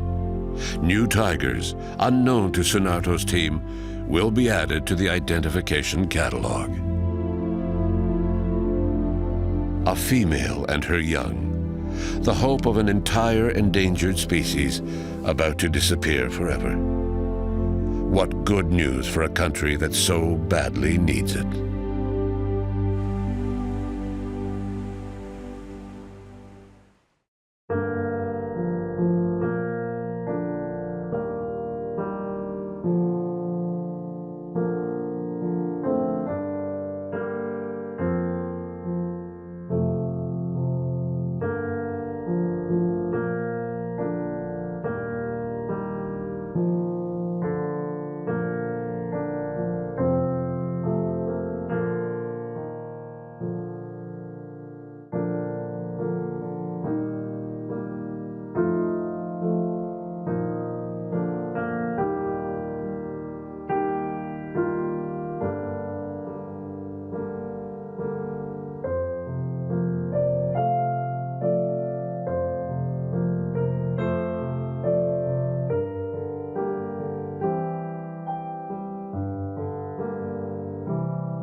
abandon the comfort of our sailing vessel, the Sedna IV, and penetrate far inland on the island of Sumatra, Indonesia.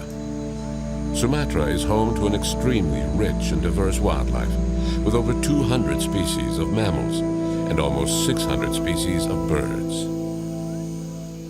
Its tropical forests and peatlands are a true global heritage. But the fast economic development based on the exploitation of natural resources today is a disaster for the biodiversity of the island. Located in Southeast Asia, Sumatra is the 6th largest island in the world. The majority of its lush primary forests have been razed in recent decades, giving way to monoculture trees used for paper and palm oil. Today, in what remains of these lush forests, we still find populations of elephants, tigers, rhinos, and great apes. But all these iconic species are now on the sad list of endangered species. The remaining orangutans struggle to survive the impact of deforestation. The loss of these habitats threatens the wildlife populations, and if nothing is done quickly to stop this massacre, 98% of forests could disappear within 20 years.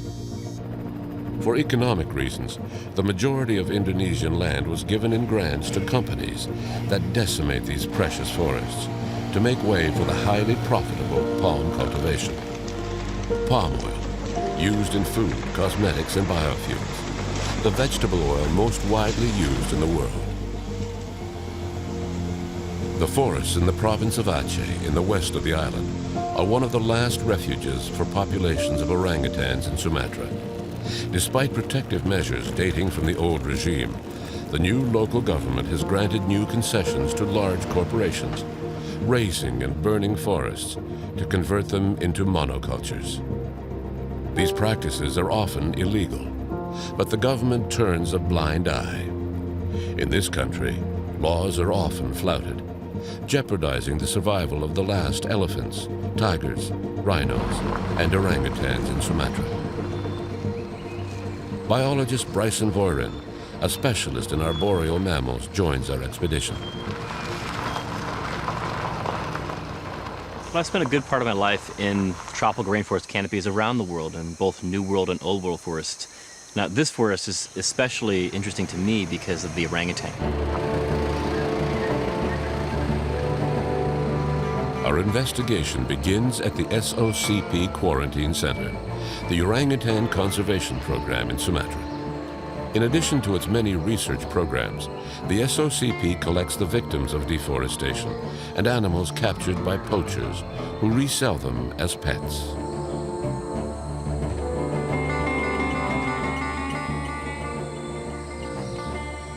Its director, Dr. Ian Singleton, leads a team of nearly 70 employees. By combining science and education, SOCP hopes to improve the plight of the last orangutans in Sumatra. The best estimates that we have today of the orangutan population in Sumatra is around the 6,000, 7,000 mark. Maybe slightly more, maybe slightly less. But the important thing is it's going down. Now, in the last sort of 10 years, it's been going down slowly. And what we're looking at now is a potential situation where it's going to start going down rapidly. You know, we're sitting right now at the cusp of potentially a devastating decline in the extent of forest in Aceh, and also the orangutans and tigers and elephants and rhinos as well. The SOCP is on a mission to save the last populations of wild Sumatran orangutans, a species critically endangered. Here at the quarantine center, the majority of residents were confiscated from their owners, who kept them in captivity, often in inhumane conditions. Upon arrival, the orangutans are examined and treated. The ultimate goal of the SOCP is to release all its residents, but some orangutans will never have that chance. Hey, there you go.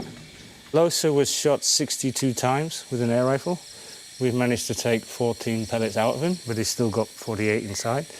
And he's got the problem, his biggest problem, he's got 2 in this eye and 1 in this eye, so he's completely blind. You can see his eyes, look, there's just nothing there at all.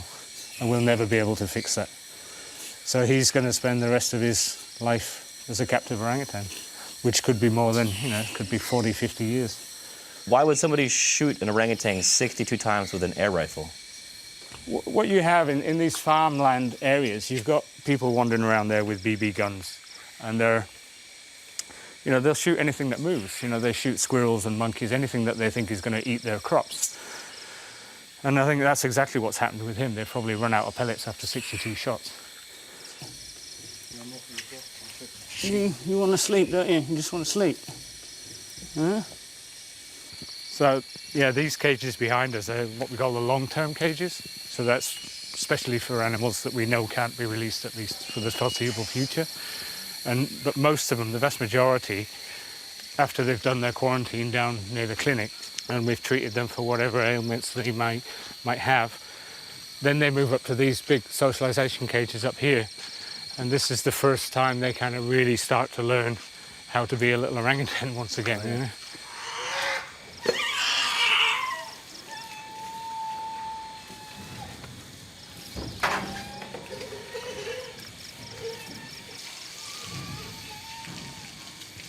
So this is, these are the socialization cages. So this is the first time they've met and been introduced to other orangutans, probably since their mother was killed and they were first captured. So this is where, once they're in here, they have to learn all these orangutan behavioral skills, how to defend their food resources, and then you find out who the bullies are and who the subordinate ones are and everything else. The aim is to get these groups together where they all know each other and they all know how to interact with each other, and then we always try and get them into groups so that when they do eventually move to the reintroduction centre, they're not travelling on their own. They're travelling with orangutans that they already know, and they're arriving there with orangutans they know. And oftentimes, some of the orangutans that are out in the forest there, they also know because they were in here a few months ago or something like that. So they all will be released eventually? Yeah, everybody in here is a release candidate. We're just waiting. This Saturday, we plan to move 6 orangutans from here to Janto to start the release process there, and everybody else is just waiting for their turn. But it's quite a rewarding stage to get to, because these guys have many of them spent years on their own. Some of them have even spent like 10 years chained to a single tree around the neck with a meter of chain. And to finally get them into a place like this where they can really exercise, get to move around, learn all these new skills, it's a really rewarding part of the process.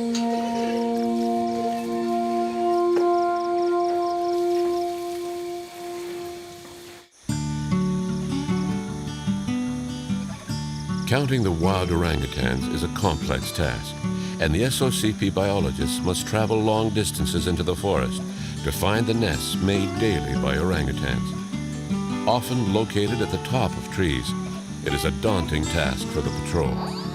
But today, a new technique is being used to better catalog the Indonesian forests. The drones are equipped with high-definition cameras to photograph or film the canopy, where the orangutans spend most of their lives. This new technique allows the SOCP team to work with great efficiency, unparalleled by ground crews. Drones can also be credited with gathering compelling evidence in the case of illegal practices. We started using drones as a tool here to try to count orangutan nests, to learn more about their distribution and abundance. In the past, we used to count orangutans by doing ground surveys. So we go into the forest and go in for a week, 2 weeks to go to remote areas and look how many orangutans there are and if there are orangutans. Now we can fly in with a drone for 10 kilometers, look around, are there nests, and come back in an hour. So once you release this, it's going to basically be flying itself. It's on autopilot. It's on autopilot, so we'll do the takeoff manually, and then we'll do a few rounds to see if everything is okay, and then we'll switch to auto, and then it will fly its mission and return, and then we'll manually land the plane again.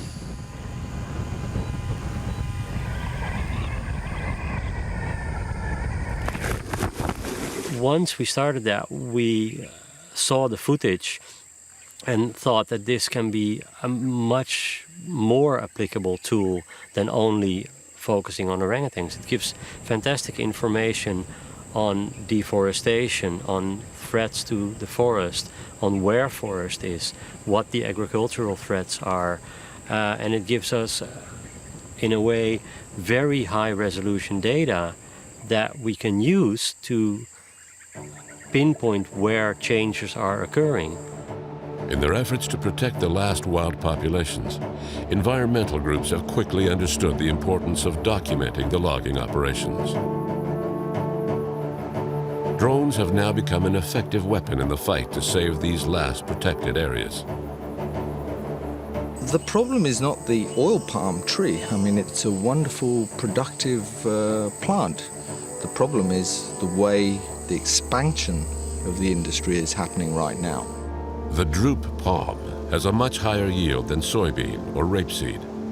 Palm oil is now the most used vegetable oil in the world, and the expansion plans of these monocultures today threatens almost all the forests of Sumatra. The old school plantation industry thought long term. They established a plantation for 100 years. But the industry currently is being driven by people wanting basically double-digit returns in one planting cycle. And I really don't think they care what happens after that.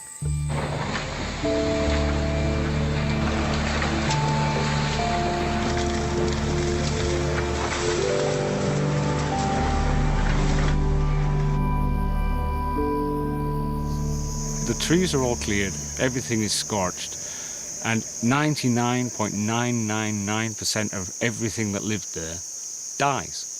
You can go into these areas and look for a grasshopper or a lizard, and you can't find one. They're not there. Nothing survives this conversion process. When they're chopping down these forests in the first instance, they don't sort of get every tree on day one. So you end up with a few trees here and a few trees there. And sometimes you find there's an orangutan mother up there.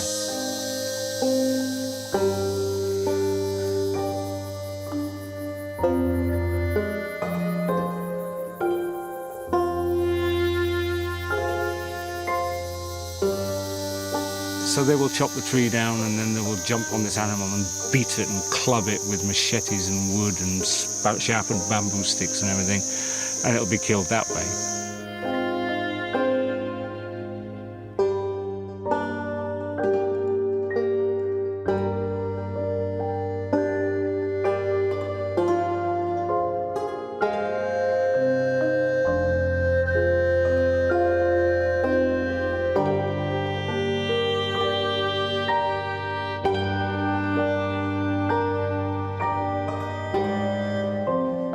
Once again, the SOCP team must intervene.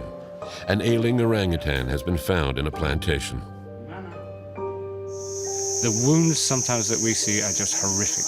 We had one many years ago. She aborted a full-term fetus during the attack, and when we got to her, she was chained to a tree by the neck, and her entire body was swollen up like she'd just done 50 rounds with Mike Tyson. It was horrible.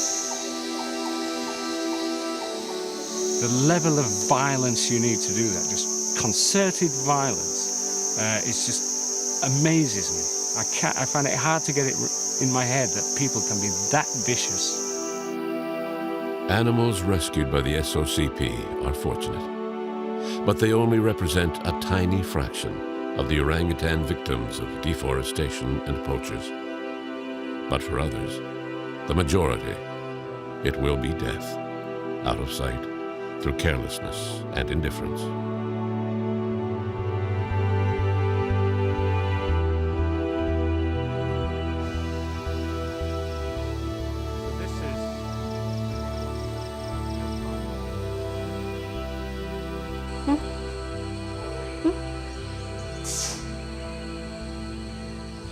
Wow.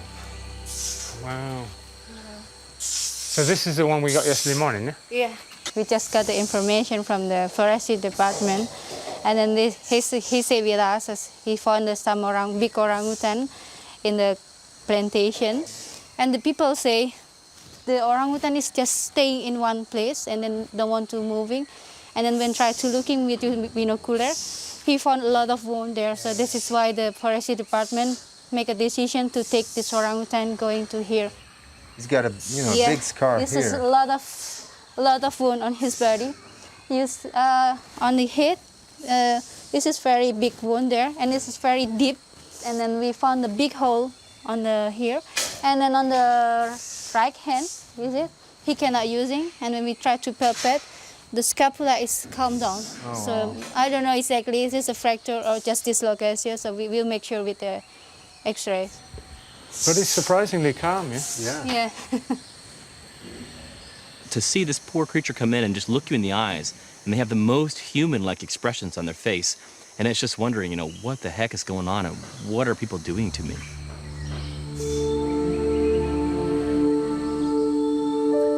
The first step is to anesthetize the animal. He will then be taken to the examination room, where X-rays will assess the severity of his injuries.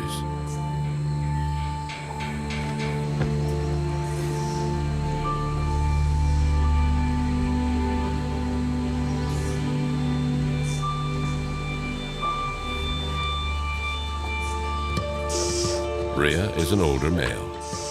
He has not had much luck. His body is covered with bruises and injuries, likely inflicted by plantation workers. Again, the level of violence used reflects the inhumane treatment of these orangutans, who dare to stray into farmland or plantations.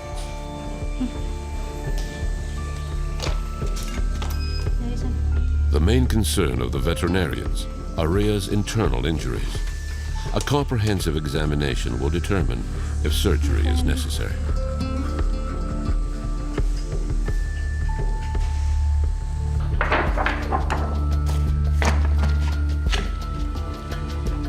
Initial tests confirm that Rhea is in bad shape and that a weapon was used. The X-rays clearly show the presence of projectiles inside the body of the animal.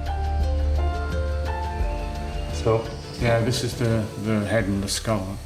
You can see there's the 1, 2, 3 pellets up there. 3 bullets here. 1, 2, 3. So I think there's around 18. Yeah, but it's kind of weird because they usually focus on the head. They usually shoot him in the face. But these are obviously not too far away from his eyes. If they'd hit him in the eyes, he'd have been blinded. Yeah.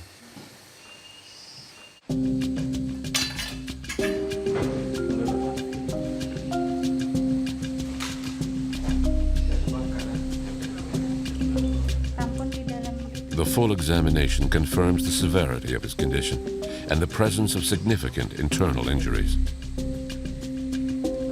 The veterinary team will have to perform several operations and then wait and see how the animal reacts. We observed the surgical procedures that lasted several hours. It was very extensive, and I think they're going to have to do more surgery on that animal just to keep it surviving for the time being.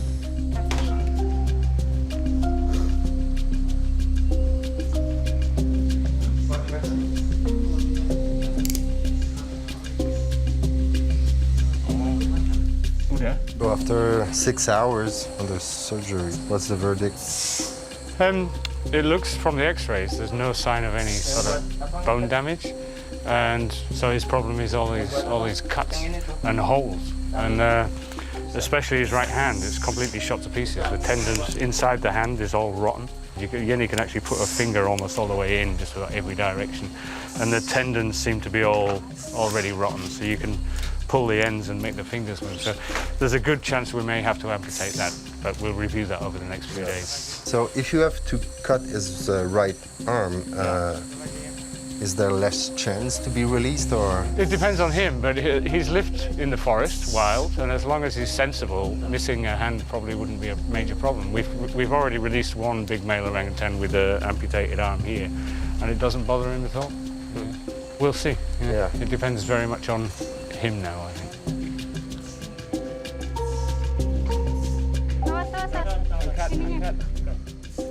The plight of the orangutan is an eloquent demonstration of the government's inability to protect Sumatran forests and its inhabitants. However, some laws prohibit cutting down forests in conservation areas. But local governments routinely turn a blind eye to illegal acts. In the late 90s, there was this thing called the Losa ecosystem established by presidential decree and ratified by ministerial decree. And most of the wild orangutans are in the Losa ecosystem, so the future of that species really much depends on that area. And then even more recently, I think in 2008, the Losa ecosystem was designated a national strategic area for its environmental function, in which you're not allowed to destroy the environmental function of the area. Now, this is being completely disregarded by a new spatial plan established and drafted by the latest government of Aceh, long after the civil war ended, that essentially opens up the whole of Aceh's forests, including the Losa ecosystem, for new roads, new mines, new logging concessions, new palm oil plantations. And we are terrified about this because the effects on the orangutans is going to be massive. The Losa ecosystem is one of the last havens for orangutans. The SOCP and other NGOs have documented illegal deforestation activities in the area of Tripa, a nature reserve consisting mainly of peatlands. They were able to prove that a company producing palm oil had, on a regular basis, lit hundreds of fires that have killed countless orangutans. A court case was undertaken to condemn this illegal activity. There is no doubt in my mind within the palm oil industry there are better players and worse players, and you have a whole spectrum. I'm sure there are companies that you could really say are environmentally responsible. They really are trying to do the better thing. And at the far end of the spectrum, the other end of the spectrum, of course, you've got people who really don't give a damn. What we're trying to do is shift the center of that spectrum up towards the better end, what we think is the better and more sustainable end of the spectrum. I don't think even expansion of the oil palm industry needs cause deforestation. There are huge amounts of degraded land in Indonesia that could be converted into oil palm plantations without any further deforestation. You know, the Ministry of Forestry has two jobs on its plate. You know, one is to maximize state revenue from the forests, and the other one is to protect forests and biodiversity. So I think you tend to find that one tends to win out over the other one. And corruption is the other thing. I mean, even when you've got a clear violation of the law, evidence, witnesses, an infallible case, it's still a huge challenge to get something like that into the courts and then to achieve a successful prosecution, because corruption is just throughout the system. I would say the vast majority of damage being done is not caused, as a lot of people tend to advocate, poverty. I believe it's caused by greed. It's people that already have something wanting more.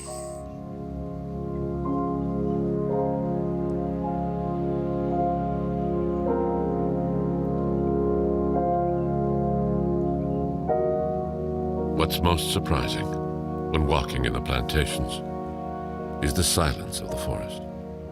A deathly silence, reflecting a world without life, artificial, and no future. What's changed then in 100 years of having all these plantations around? Nothing. The money is in Jakarta. It's built shopping malls and new airport for Medan, and it's spent in Singapore. And all the plantations in Aceh, you know, the owners of these, are actually living and spending all their money in Medan. It's not staying in the area. The day has finally arrived for some residents of the quarantine center. Today they undertake the long journey to the reintroduction site at Janto, located in the province of Aceh. These orangutans have socialized sufficiently to allow them to interact with other orangutans. They are now ready to be set free in a protected area where the SOCP brings together survivors of deforestation collected from all over the island of Sumatra. We're lucky when we're setting up new populations, because these orangutans come from all over Sumatra, not just one particular place. So actually, genetically, they would be sustainable and viable with because they're from such a varied background. We don't really need 500 animals here to maintain genetic diversity.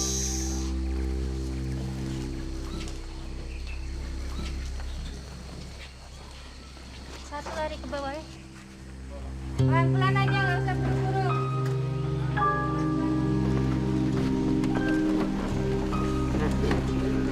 Udah bangun.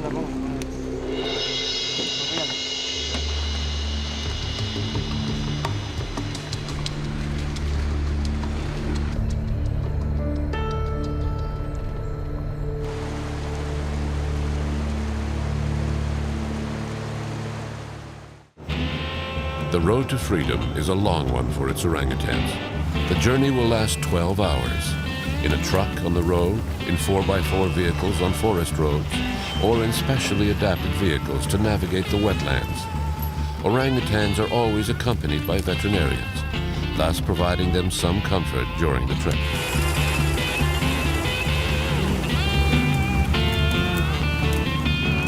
We also made the journey with them, often in dangerous conditions. The difficulties in accessing the reintroduction site provide some protection for this fragile territory, mainly made up of peatland. Peatlands are deep peat, where all the leaves and trees and branches that have fallen into the water have never rotted, because there's no oxygen down there. So you end up with this massive accumulation of carbon under the ground, sometimes 6, 10, 20 meters deep, something like that. Now, if you actually look at Indonesia, I think Indonesia has something like 56% of all the world's tropical peatlands.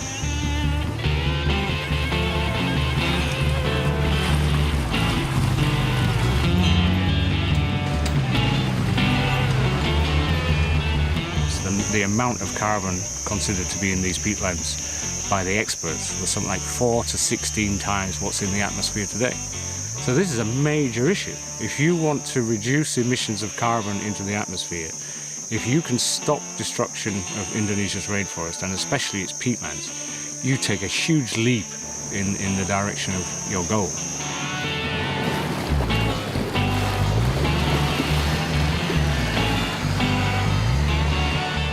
If we fail to protect these, it has major, major consequences for all of us, not just the people here, but everybody on the planet. After hours of travel, the orangutans finally arrived at the reintroduction center at Janto. They will be examined again and enter the final phase of readaptation before being released in the forest.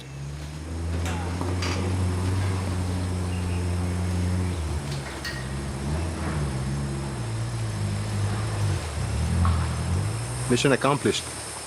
Yeah. This is the bit where we actually get to take a breather, eh? Yeah.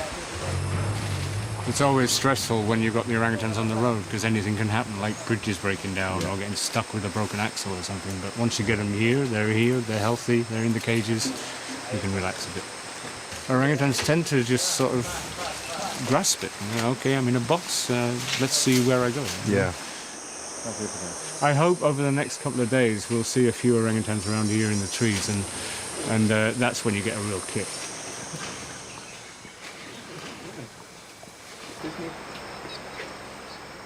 So Muklis is feeding them now, but this is kind of fruit and veg that we normally get from the markets, just top up their diet. But once they get here in the Janto release site, we can start actually collecting fruits and other things from the forest, the stuff that they're going to encounter once they're out. So, you know, by doing that, they actually get to taste and experience all these things, and then they see what their reaction is before they stuff their faces. Yeah. But I did once follow some orangutans we released in another area, and they found these sort of palms that were half fermented, and they stuffed their faces on that, and probably getting more and more drunk, and then they spent the whole night throwing up out the side of a nest, you know. So they've got to learn these things, but at least by just giving them small amounts in the cages, they get to sample these things without eating enough to do themselves any harm. Yeah? And actually, while we've just been talking, orangutan's just climbed up on the cage here. Has just come up now. She's been out 2 years. Wow, 2 years? Yeah, she comes back every few months, and she was here a couple of days ago, but she looks really good. I'm really impressed. Yeah.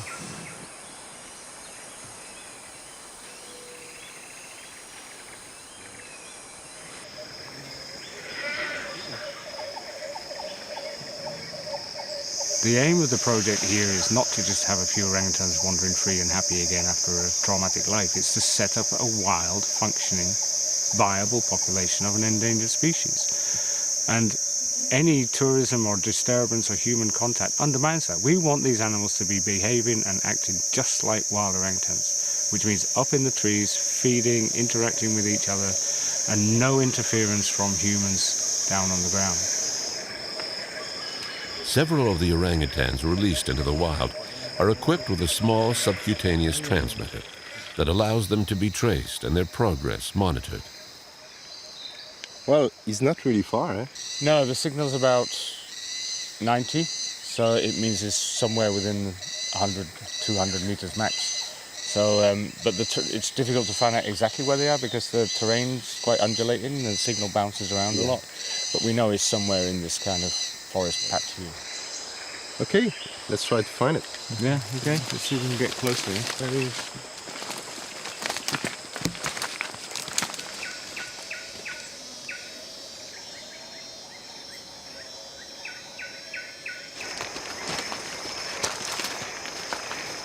Mungkin dekat-dekat sini. Sini. Ah, there he is. No, up there. Look. Oh, See? yeah.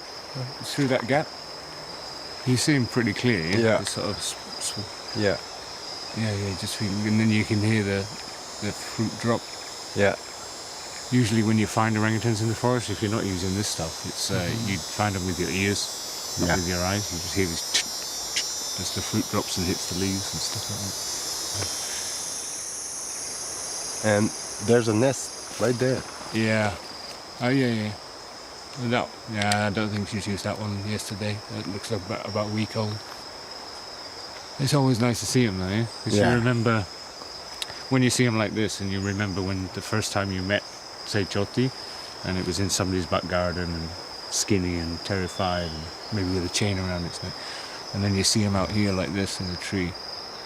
It makes you realize, it makes you feel that what you're doing is really worthwhile. You're really achieving something fantastic. And I always get a kick out of it.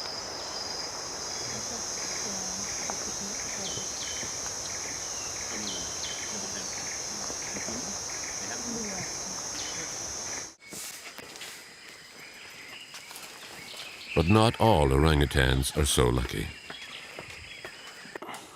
At the quarantine center, Rhea is not well. His health is deteriorating, and the medical team must act quickly.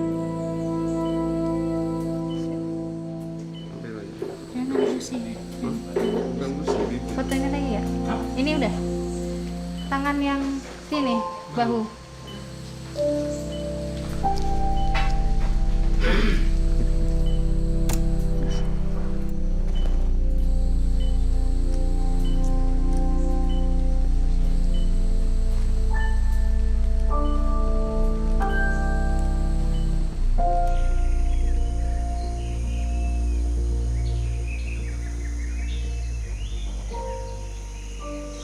So great day for Ruben, eh?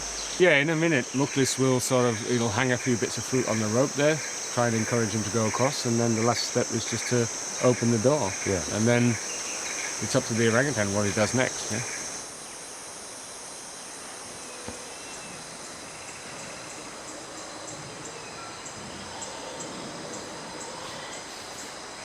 This is what it's all about, yeah? I mean, ever since the orangutans first confiscated and in the medical quarantine and patched up and everything else, it's all about this day where the door is finally opened and they have that chance of a second life in the wild, which could be another 40, 50 years or so. Yeah. It's fantastic. The door finally opens for Ruben, an orangutan confiscated from its owners and cared for by Ian's team. It's a great day, a day where liberty could finally triumph.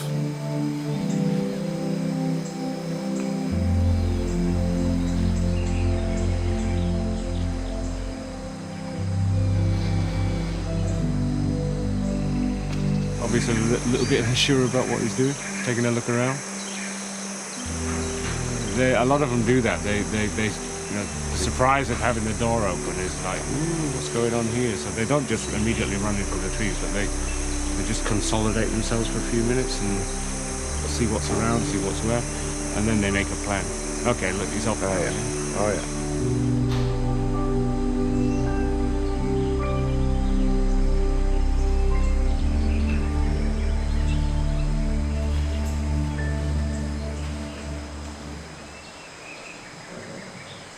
Not very interested in the fruit, more interested in the tree.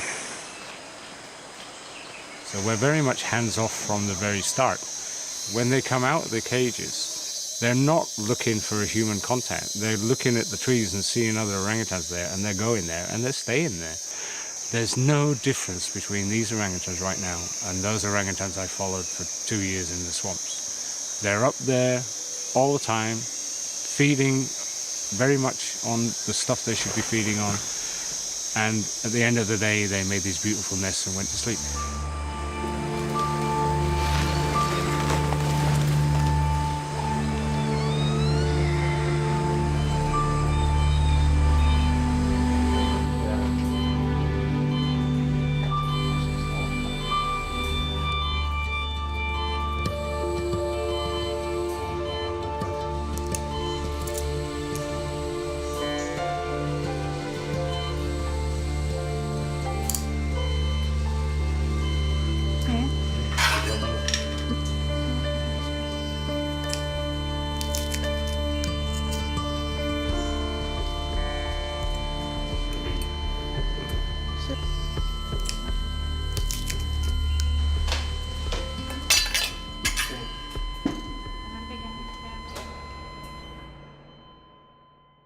Yenny's sent me a text. We lost the poor guy. Oh yeah. So yeah, didn't make it. But I'm kind of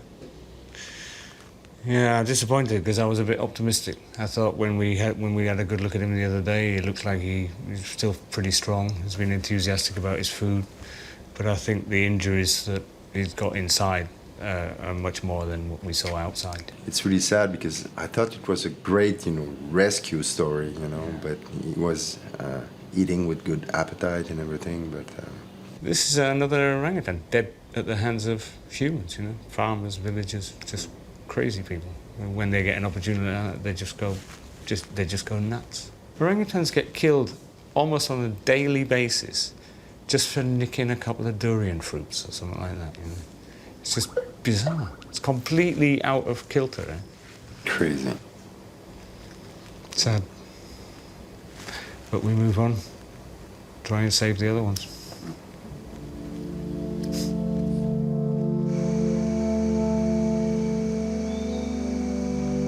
The fate of the last Sumatran orangutan populations depends on the commitment, determination, and passion of people like Ian Singleton and his team.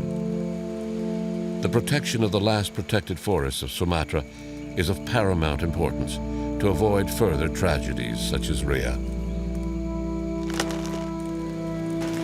In this unrelenting fight, the SOCP did lose another patient.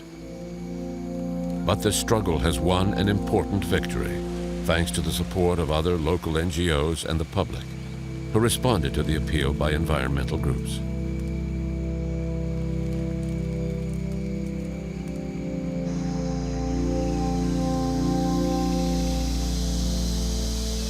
Over the years, I think many NGOs have realized the value of these social networking systems. Firstly, websites for getting information out there, but also things like Facebook and Twitter and all the others for getting information out quickly to a large audience. And as a result, we are now able, if we want to launch a quick appeal or request letters or get people to sign a petition like the one we did recently on Avaz, to get large numbers of people on board very, very quickly.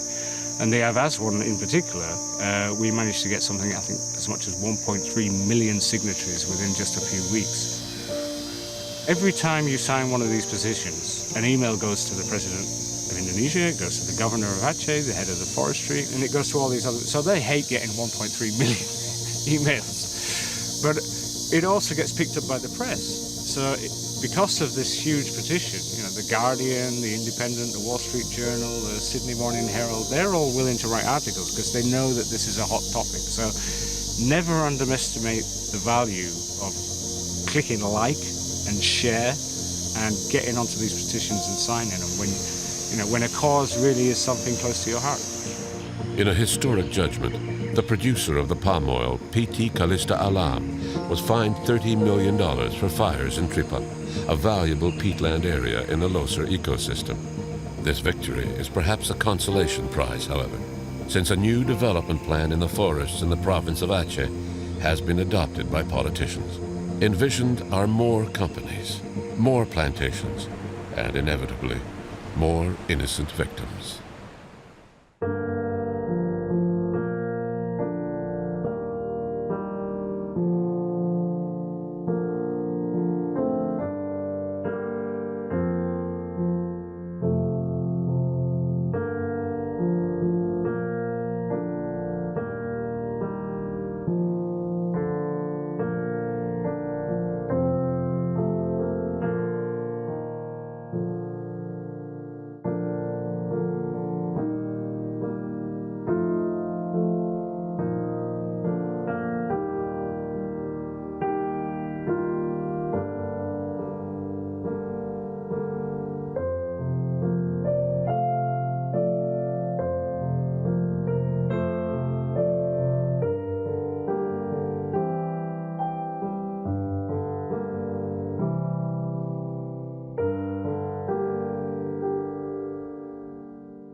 Since life began 3.5 billion years ago, species have appeared, evolved, and vanished in step with the ebb and flow of environmental conditions. To unveil the beauty and fragility of nature, the oceanographic schooner Sedna IV has set out on a mission, 1,000 days for the planet. Leading the expedition is Jean Lemire. We set sail for the Galapagos Islands, true icons of the amazing biodiversity of our planet. Here, nature's spectacle has fascinated people for generations. Conservation is fundamental on the Galapagos, and the protection measures implemented here can help establish more balanced relations between humans and the other species with whom we share the globe. Located more than 1,000 kilometers off the coast of Ecuador, these remote islands are among the most famous in the vast Pacific Ocean. But for centuries, the archipelago was known only to a few sailors who kept its existence secret. Back in the day, the islands were a larder for pirates. The local wildlife made easy pickings. They had no fear because there were no natural predators.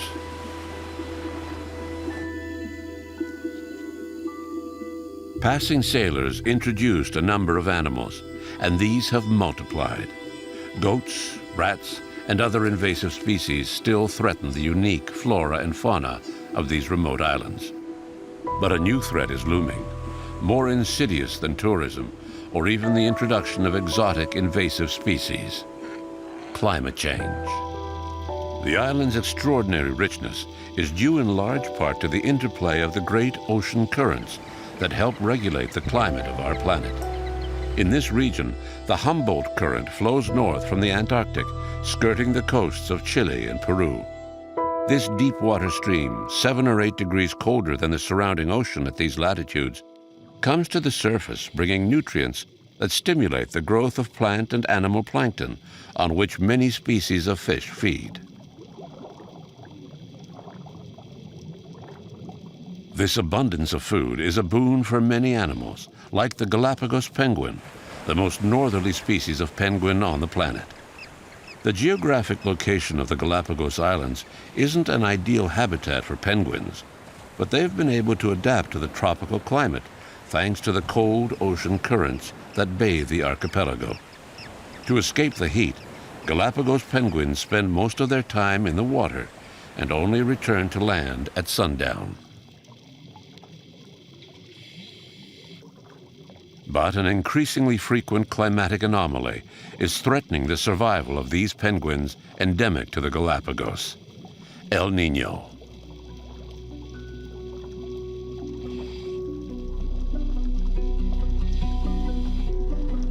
Normally, the tropical trade winds blow the warm surface waters out to sea, creating a vacuum filled by the upwelling of these cold, nutrient-rich waters from the depths. In El Niño years, the trade winds weaken. The masses of warmer water that accumulate in the western part of the South Pacific travel east, blocking the upwelling of the cold ocean currents all along the coast. The coastal waters heat up even more and cannot support nutrients. The great schools of fish, such as anchovies and sardines, migrate further out to sea, leaving species that depend on them for food to go hungry. Two major El Niño events in 1982 and 1997 caused a famine among the penguins of the Galapagos. In 1982, El Niño wiped out 77% of the population. Only 463 penguins remained on the Galapagos. 15 years later, in 1997, another extreme El Niño struck hard. That year, 66% of the already diminished population starved to death from lack of food within reach of the archipelago. Today, Galapagos penguin numbers have stabilized at around 2,000 individuals. However, the high mortality rate associated with El Niño means that this weather event is a major and ongoing threat to the survival of this vulnerable species.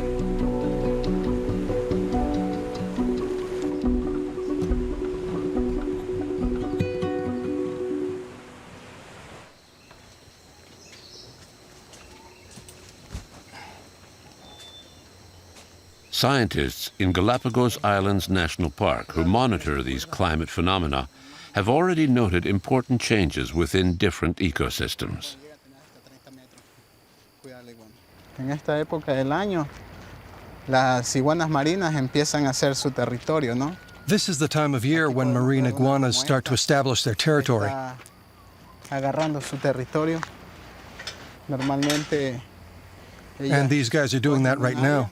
Donde pueden tener varias hembras, si puedes ver. Y en esta época del año, normalmente, they lay out the boundary of an area within which they can control a certain number of females. Desde los últimos 4 o 5 años, personalmente he visto mating season begins around the 24th, 25th, or 26th of December. But for the last 4 or 5 years, they've started mating later. They've always been as regular as clockwork. Last season, mating didn't start until the first few days of January. También se demoró 1 o 2 semanas más. Entonces como que se fue extendiendo más el tema del tiempo, ¿no? With mating happening later, the eggs don't start to hatch until 1 or 2 weeks later than usual. So the whole reproductive process is shifted later in the year. Creo mucho que ver con el tema del cambio climático, con el tema del I think climate change is a major factor in the delay in the reproductive cycle. We're definitely feeling the effects of climate change here in the Galapagos.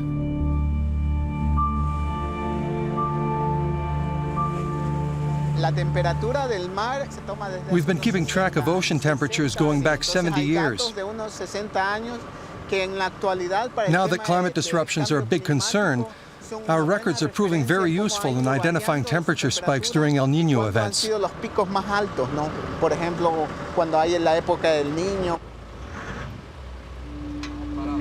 Okay, gracias.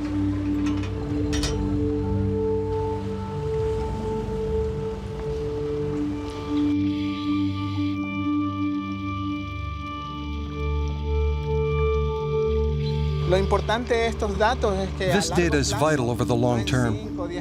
In 20 or 30 years, we'll be able to determine whether or not climate change has had an impact, something that we simply couldn't do with short-term data.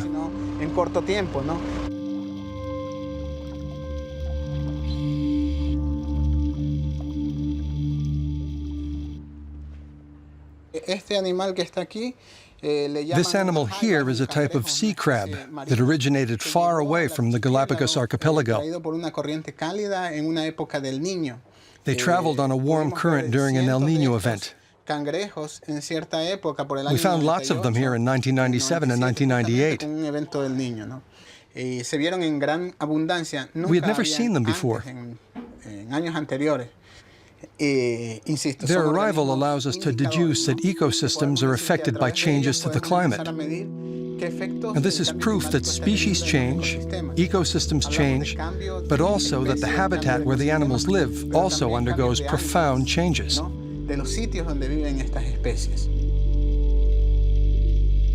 Niño is unpredictable. The climatic anomaly appears every 2 to 7 years. But many scientists think that the frequency and severity of El Niño events could increase, even double, given the current climatic changes. This could prove fatal to several species endemic to the Galapagos, including sea lions, who depend on the nutritional bounty of the cold Antarctic current.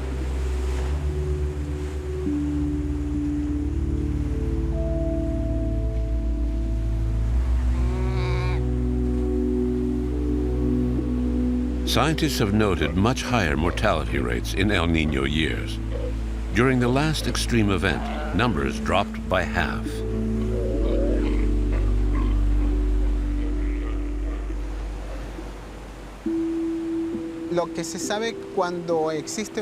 We've observed that during El Niño events, the seals and sea lions have to go further out to sea to find food like anchovies or sardines.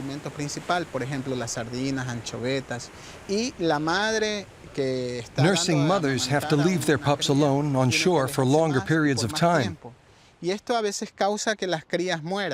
The babies go without food for long stretches and eventually weaken and die. So it's the younger animals that are most seriously affected by these changes to the ecosystem. At least 90% of the pups will die on the beaches of the Galapagos during extreme El Niño events. And it can take up to 10 years for the population to recover. If, as a majority of scientists think, climate change does increase the severity of El Niño as well as its frequency, the future for these animals, already listed as endangered, is more uncertain than ever.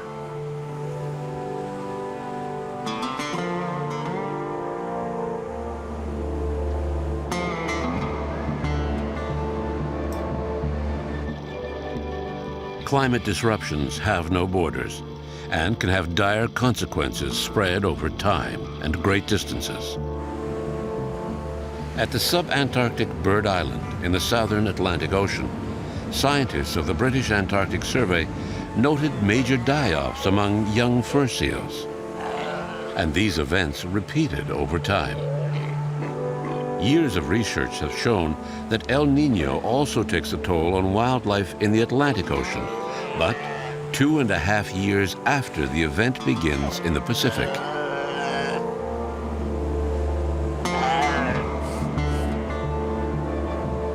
The band of warm water created by El Niño spreads down the coast of South America, rounds Cape Horn, and flows into the Atlantic, dramatically reducing marine productivity, forcing the fur seals of Bird Island to travel much further in search of food. It took 2.5 years for the warm waters to reach this island in the South Atlantic. But the result is the same. The seal pups starve. The beaches of Bird Island become cemeteries in turn, a testament to the deadly reach of El Niño.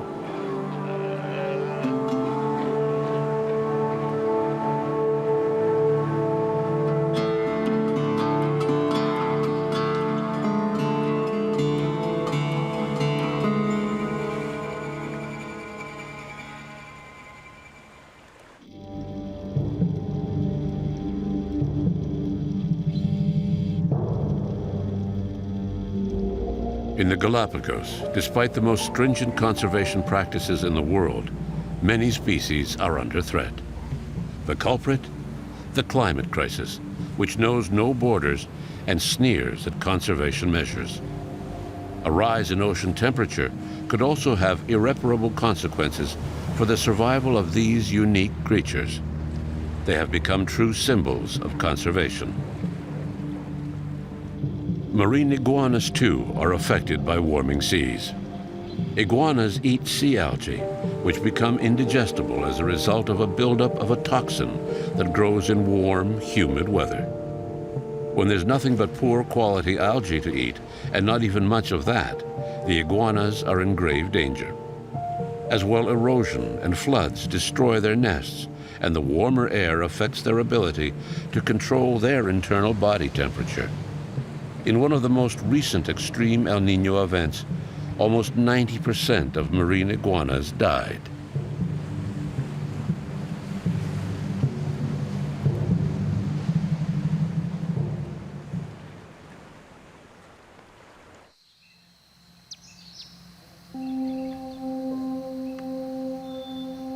Torrential rains that accompany El Niño can affect the giant Galapagos tortoise. Nests get flooded, and landslides trap some giant tortoises in ravines.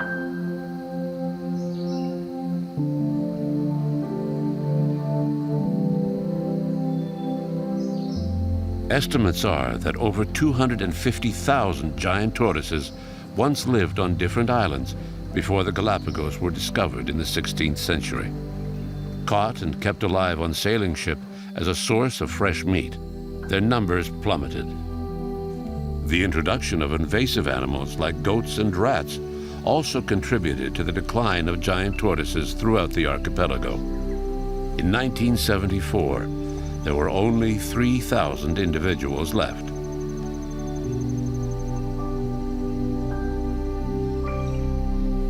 But major conservation and captive breeding programs have allowed some subspecies to recover. Today, there are around 20,000 individual animals all told. This is a male tortoise from Santa Cruz. We're 25 kilometers from the coast. That's why there are around 5,000 of this subspecies left. It's so far inland that the whalers and hunters never bothered coming to get them.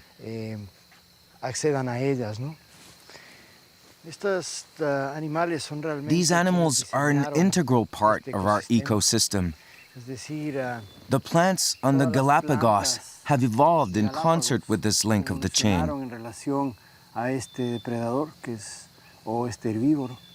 If it weren't for these tortoises, the vegetation would be completely different. We know that some of these plants even have to pass through the tortoise's digestive system to germinate. The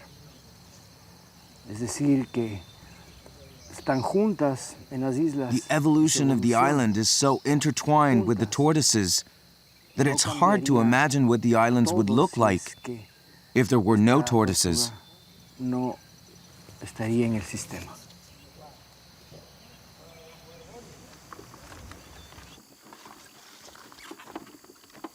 Efforts to conserve the last giant Galapagos tortoises have saved some subspecies from extinction.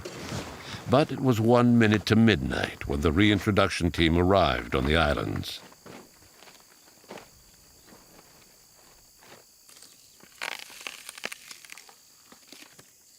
I started working with the tortoises when the park was created. At that time, we knew very little about the tortoises. How well was the population doing? Were they in good shape individually and as a species? Where did they come from? Where were they concentrated? We knew nothing about them. Fausto Llerena is known around the world because of his special relationship with one famous tortoise, Lonesome George. George was the last living male of the Pinta Island subspecies. A bevy of genetically compatible females were introduced to the old bachelor, but in vain. People around the world were enthralled by this amazing story of survival.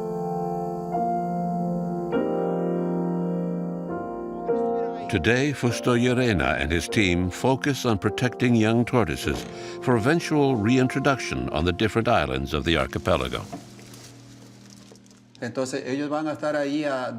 tortoises live here for 2 years before being released into the wild. They're still very vulnerable during that first year. The biggest danger is rats. Rats don't attack the eggs, just the baby tortoises. But the pigs eat tortoise eggs. Rats can actually eat a small tortoise like this. We've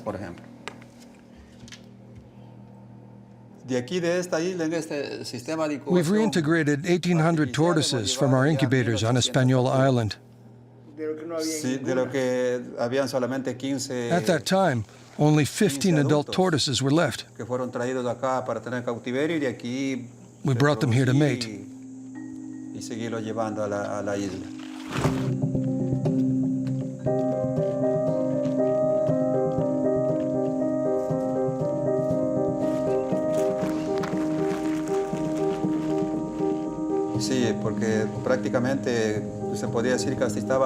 We had to do that because they weren't reproducing in the wild.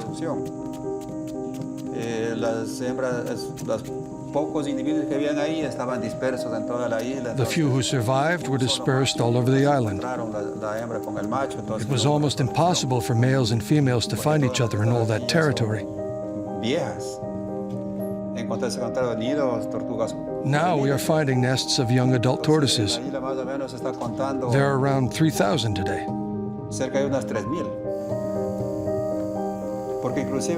The species has made a good recovery.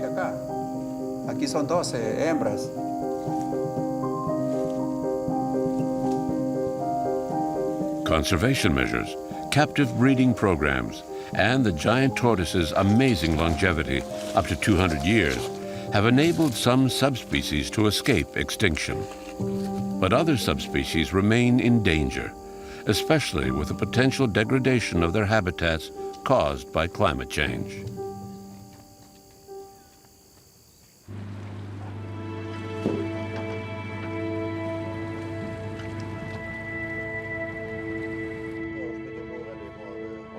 We left the Galapagos feeling uncertain about the future of this paradise of biodiversity.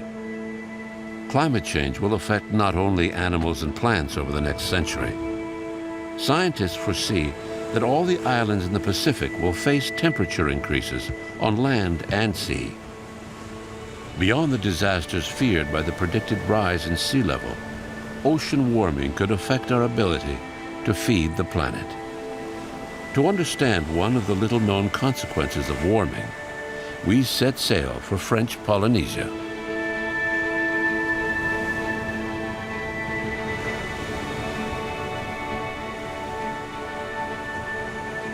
Spread over 165 million square kilometers, 1/3 of the surface of the Earth, the Pacific Ocean supplies almost 60% of all the fish eaten on the planet.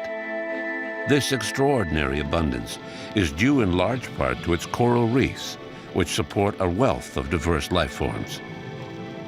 But over the last 30 years, scientists have noted a dramatic rise in coral die-off and an overall degradation of coral ecosystems. All over the world, coral reefs are threatened by the warming of the oceans, by their increasing acidity, and by the ever-growing pressure of humans on these fragile habitats.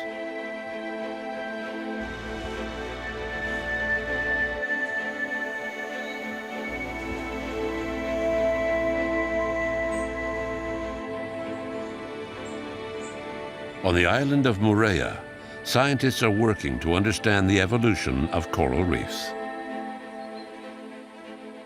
In a way, it's a shame that coral reefs are coastal. Coral needs light to grow, so they have to be in shallow water, which automatically puts them close to human activity. The biggest threats are overfishing, excess sediment, drag nets, and hard objects that bump or crash into the coral reef. All those things have a negative impact.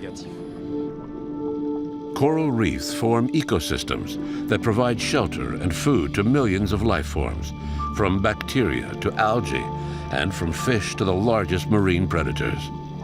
Reefs are comparable to tropical forests on land because of the amazing variety of species that depend on them. Coral reefs are fundamental to life in the oceans. Degradation of corals will inevitably impact how much fish the oceans can produce.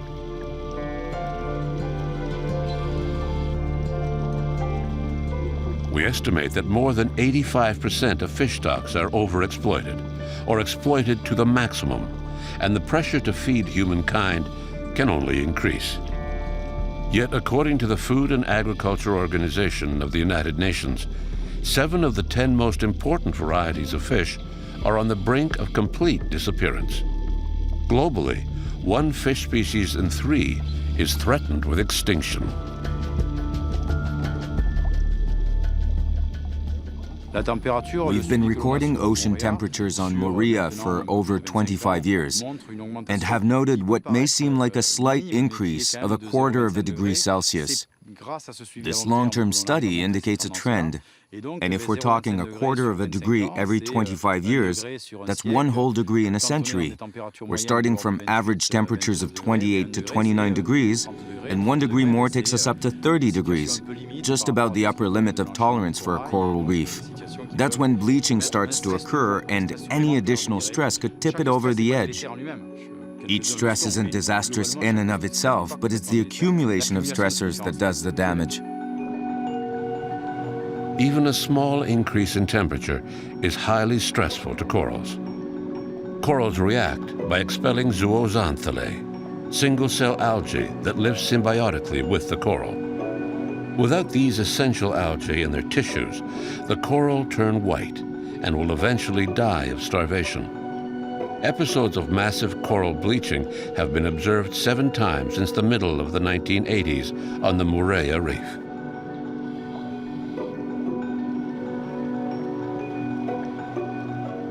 Coral reefs are also vulnerable to attack by the crown-of-thorns starfish, or Ocanthaster. This voracious coral-eating predator has caused the percentage of living coral on the north coast of Moorea to plummet by 96%. Another blow fell in 2010, when Cyclone Oli's 7-meter-high waves heavily damaged the physical structure of the outer slopes of the reef, leaving the coral in a critical state. But the coral ecosystems of Moorea seem resilient. Doctoral candidate Caroline Dubé is studying the Moorea Reef. On the dive, we saw a lunar landscape, indicating that the reef has been badly damaged in a series of disturbances over the last decade.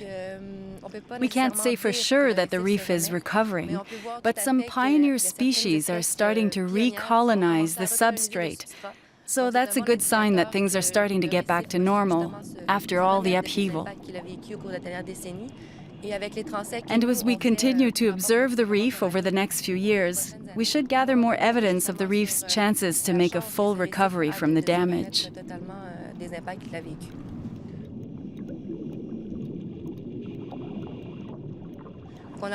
Today we saw herbivores, carnivores, and large predators like sharks.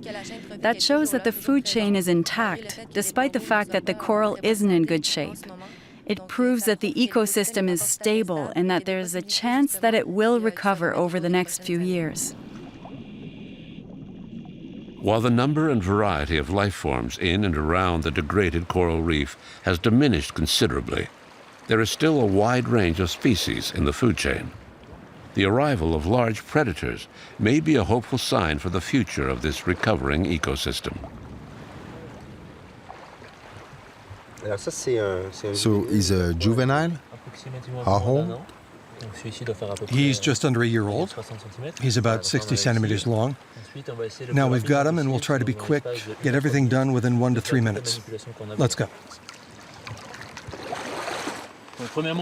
First, a picture. That's one. Can you turn him over? What we've been doing for the past 2 years is collecting data on juveniles, subadults, and adults, and by recapturing individual animals, we can see how fast they grow. And he's a bit more, 3.6. And the young sharks will stay here for 3 or 4 years? That's right. They live here and eat, get bigger and stronger. Once they become subadults, when they're around 1 meter long, they'll start to travel more out into the lagoon and even to the other side of the reef. There, he's ready to go.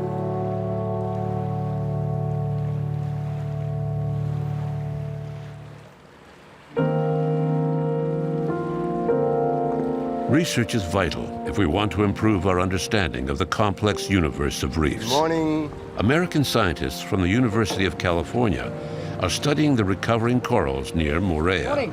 Good morning. Good morning. How are you? Welcome on board. They're taking advantage of Sedanophores' presence here to expand their exploration into harder-to-reach areas in order to compare the different rates of coral recovery.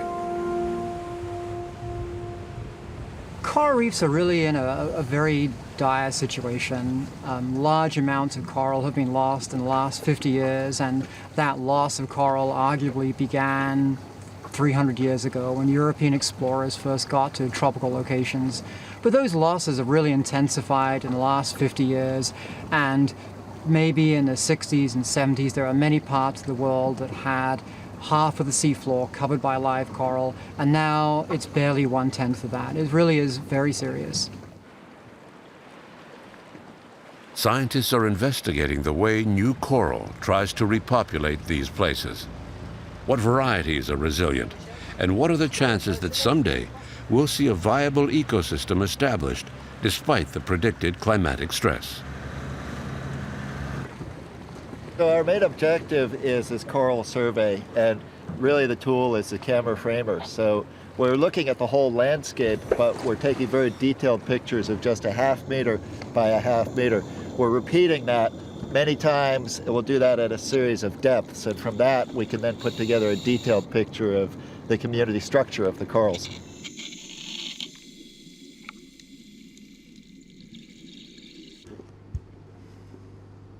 These are the coin of the realm for our trade. These are photographs of the seafloor, and we have similar photographs that go back now 9 years for Moorea, and we use these photographs to measure how much of the floor of the reef is covered by live coral and how much has died. How was it? Oh, really good. You know, it's a really interesting place. It's, I think it's been not as disturbed, or maybe it's been longer since the disturbance than over on Moorea. So we saw more corals, a little bit older corals, so you can see a lot of coral competition.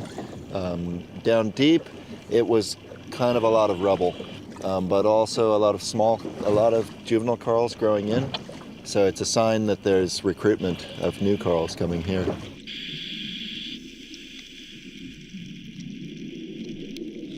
This little colony down here, this is live stony coral. This is a coral that probably, it's either unhealthy or it has died recently. And all this gray stuff around here, this is reef rock colonized by algae. So only about 5% of that table is live coral, and the rest is algae and reef rock.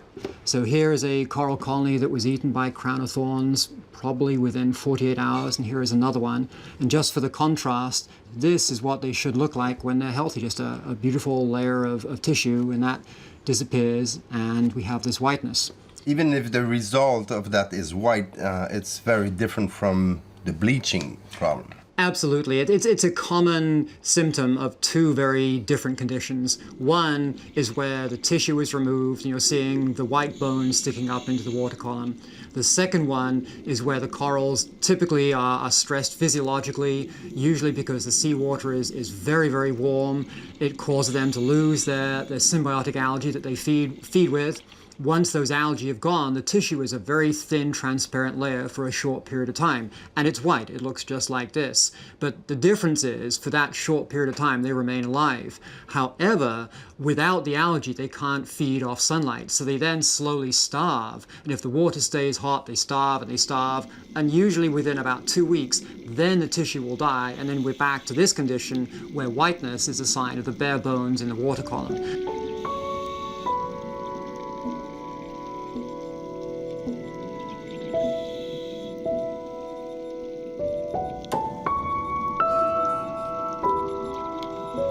If we look at the condition of coral around the world, a good 20% of the world's coral is permanently destroyed. These numbers are approximate. Then we have 50% of coral that is critically endangered, and the remaining 30% is in a relatively natural state and not under any particular negative stress for the moment. Some scientists believe that over 60% of corals could die by the year 2060. Yet fish are the primary source of protein for over 1 billion humans. The main problem is overfishing. And that's happening because coral reefs are located in economically disadvantaged areas where countries are poor and overpopulated. There's a population explosion in Southeast Asia, throughout the Pacific, as well as in Africa, which is increasing the already tremendous need for protein. And there's a big food warehouse on the doorstep, the lagoon. So people keep on harvesting the way they did in the old days. But whereas there used to be 2,000 fishermen, now there are 20,000. So sooner or later, the system will not be able to produce enough to meet demand.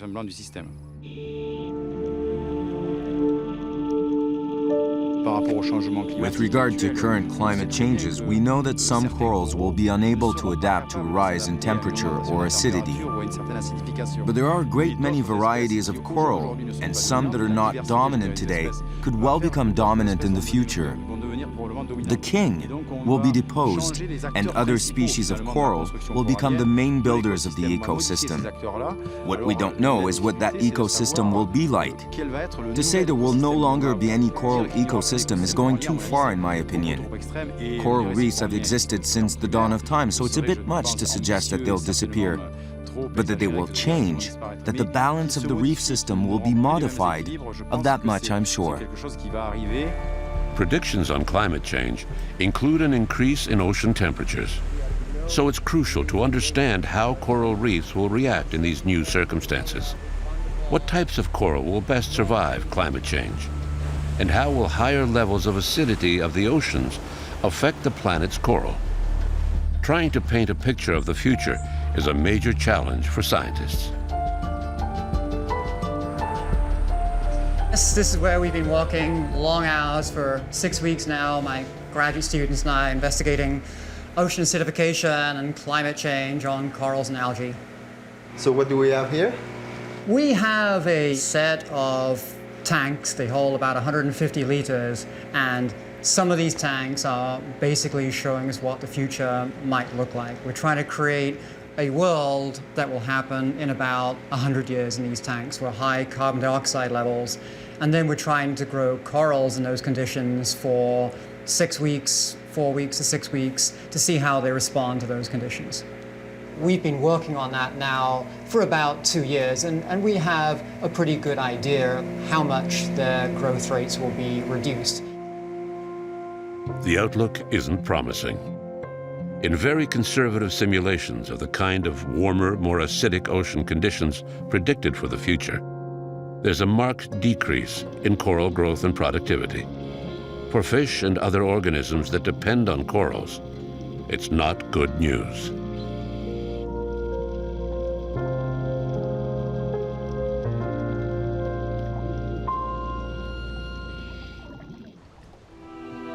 Climate change, more frequent extreme climatic events like El Niño, pollution, the feared increase in natural disasters, and the degradation of coral reefs around the world are interconnected factors that threaten global food supplies. Did you catch that today? Yes.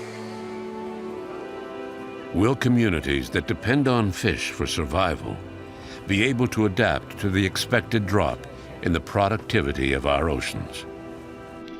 Urgent change is essential if we hope to reduce the pressure on our marine resources.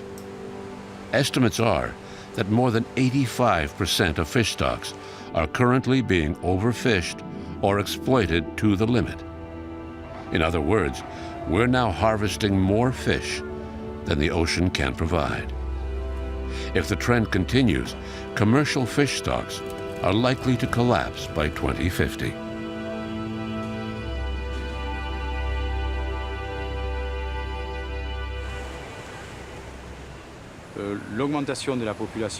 The increase in the human population living by the sea is worrisome.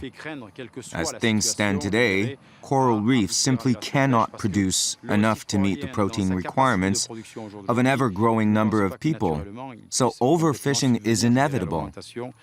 At some point, we're going to have to introduce measures to help the natural systems along if we want them to produce enough. We'll have to supplement them with fish farming, impose certain regulations, and introduce stringent management methods. But even if, as an example, we can get people to stop harvesting the top fish in the food chain and switch to species that are lower down, in the long run, we'll still be removing fish and weakening the system no matter what. So in my opinion, we need to find other types of management for better conservation. On our round-the-world expedition, we've collected clear evidence of major changes in all marine ecosystems on the planet. Climate change risks reducing the ocean's productivity, but we will put more and more pressure on our oceans to feed ourselves. There will be fewer fish for the growing numbers of people who depend on them. In the long run, it's a losing proposition for the fish or for us, humans.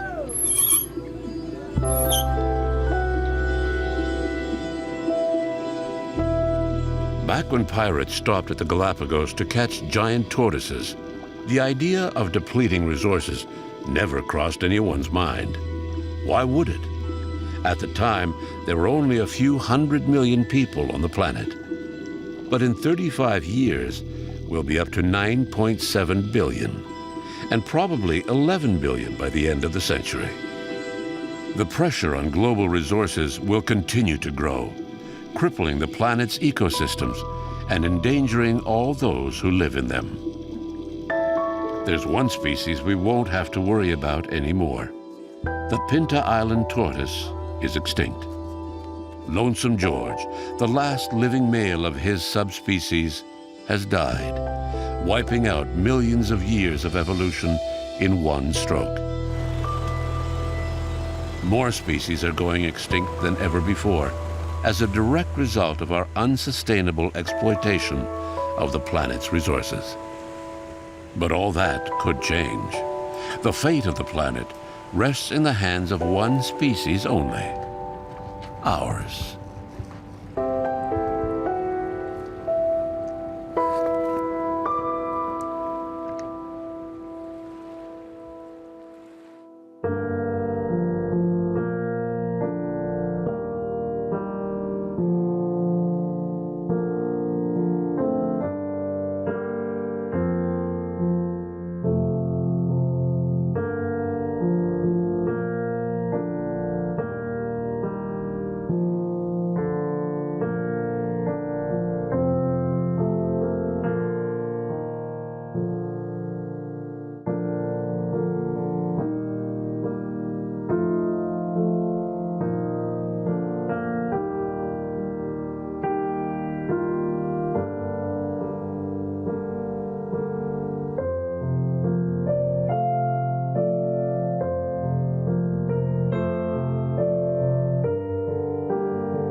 It took billions of years for the Earth to carve the oceans into the pattern we know today.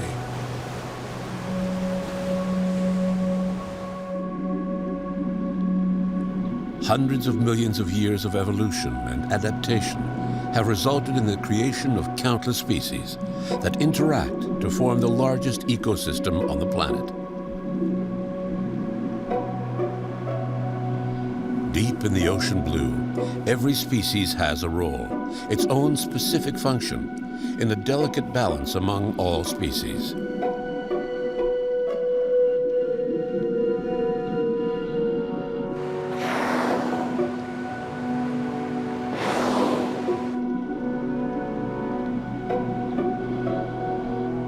From time immemorial, mankind has fished for survival. The never-ending challenge is how to share the sea's resources with other species that depend on them.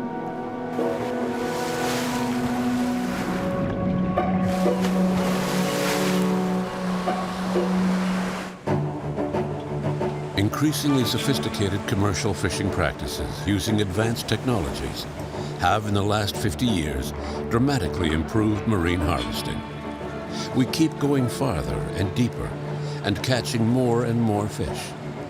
But we seem to have reached the limit.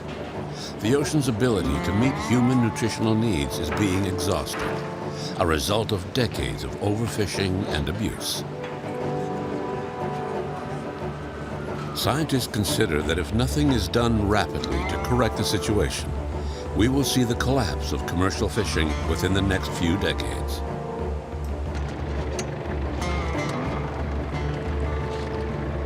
Yet over 1 billion people depend directly on the sea for survival. The future of many societies may well hinge on whatever conservation measures we are prepared to introduce over the next years.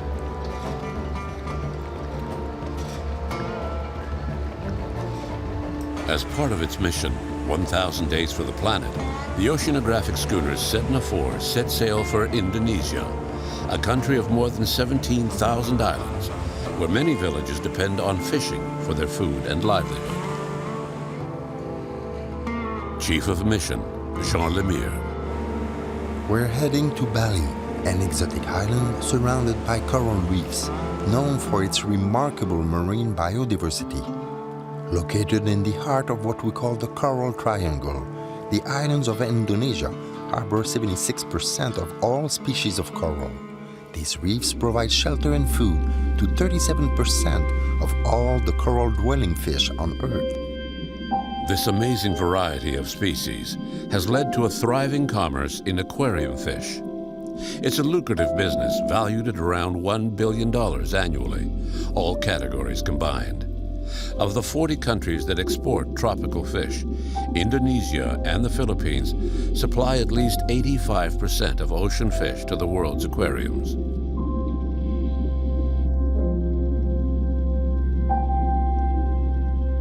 The market for tropical fish skyrocketed after the animated film Finding Nemo hit the screen in 2003. An estimated 30 million fish and marine creatures are harvested every year on the planet's coral reefs. There are no regulations about which species can be caught. The strong demand for aquarium fish has led to the widespread use of a destructive fishing technique, cyanide fishing. A solution of sodium cyanide stuns the fish, making them much easier to catch. This technique rapidly degrades the coral reefs. An estimated 1 square meter of coral is destroyed for every fish caught.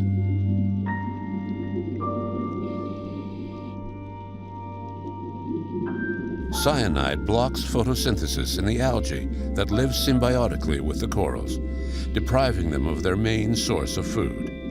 Cyanide, even in minute quantities, kills the polyps, leading to the death and the bleaching of the corals. The practice began in the Philippines in the 1960s and spread rapidly. It's hard to calculate exactly how much cyanide is being used.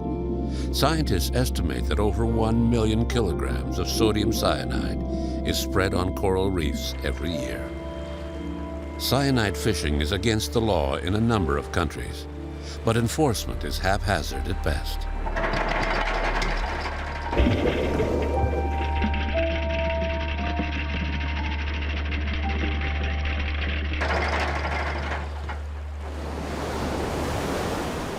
If you are fishermen, you cannot use all kind of techniques because there are regulations. But if you're out in the sea, and Indonesia is so vast, nobody watching you.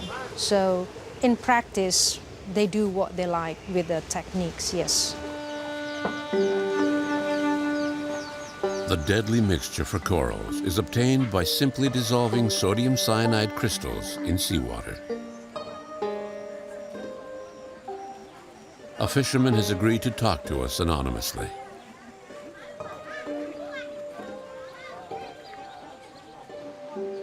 What is the effect of cyanide? Cyanide stuns the fish. It makes them a little bit dizzy, so they're easier to catch. When we release the cyanide, the coral reacts by spurting out a liquid. 2 days later, the coral has turned black all over, like it had been burned.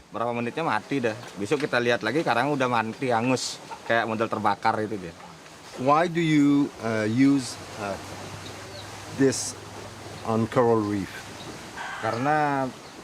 Because with this method, all the fish crowd together, and all we have to do is gather them up. Back in 2000, I made $10 a day for 4 hours work. Today, I make quite a bit more. I'd say I make around $30. Is there any risk for your health? Yes. If you breathe in the cyanide, it's very bad for your heart and lungs. International pressure has forced local authorities to take some action. But these few police interventions are the exception and often end without official sanction.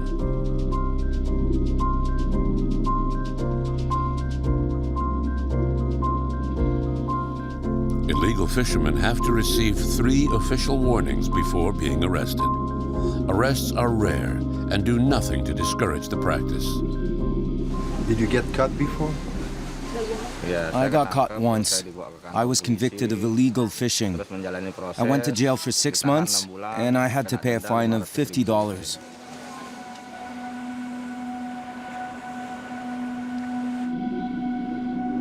Indonesian fishermen also use this technique to catch fish intended for human consumption. Increasingly popular in Asia, the fish will be transported live to restaurants around the world, displayed in tanks, and served at premium prices. Fish that survive will metabolize part of the poison, but an estimated 80% of fish caught this way die from cyanide poisoning. The fish that stay alive, that are caught with cyanide, and they actually make it to the consumer markets, there's not so much known about the effect of eating that. But many fish that are caught with cyanide die, and those fish are still sold, and they end up at the local market. So you can imagine that the local communities who eat that fish, because it's dead and they don't waste it, they actually probably have a lot of risk of taking a lot of cyanide that's still in the fish. That's what it died from.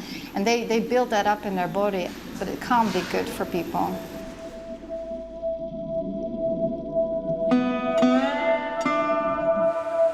Another illegal fishing technique is devastating coral reefs. Blast fishing. This technique is fatal. It kills the fish and utterly destroys the structure of the reef. People use bombs to throw at big schools of fish, and then they can just scoop up the fish out of the ocean. It's a very easy way to catch a lot of fish in not so much time.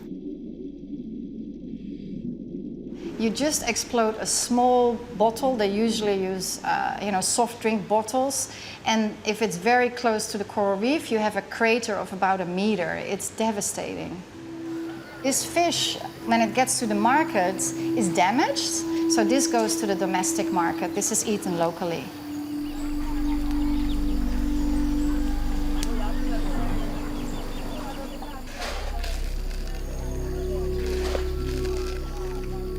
This explosive is made from fertilizer according to a recipe that has been handed down through generations.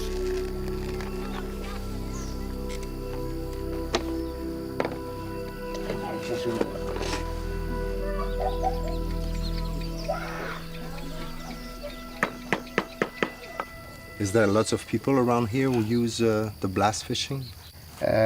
Not as many as before, but some of us still do. Why do you use blast fishing? It's easier to feed my family. This way I can harvest a lot of fish in a short amount of time.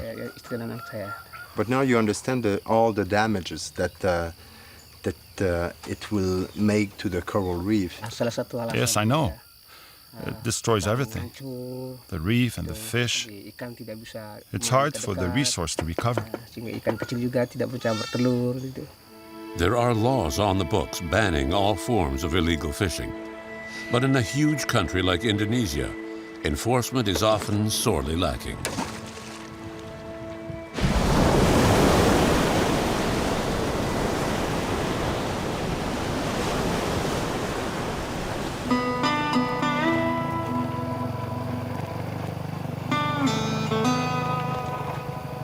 Fortunately, some people have decided to break the cycle of destruction.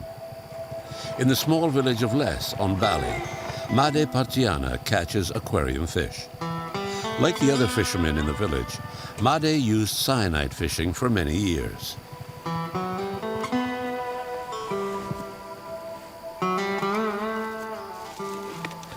Masyarakat di sini rata-rata pada saat itu. When I was young, in the early 80s, the coral was brightly colored and healthy.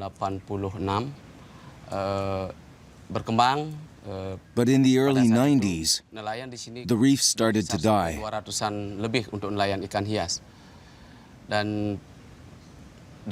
They turned black and gray.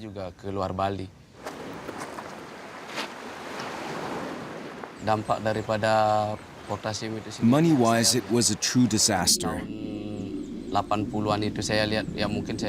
The fish had no more coral to shelter in and to feed off of.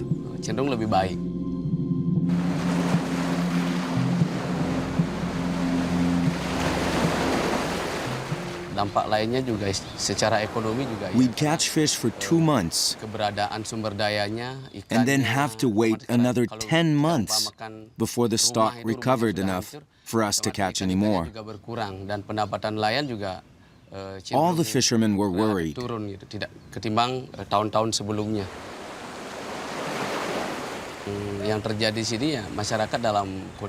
Then the government stepped in and placed a ban on cyanide fishing.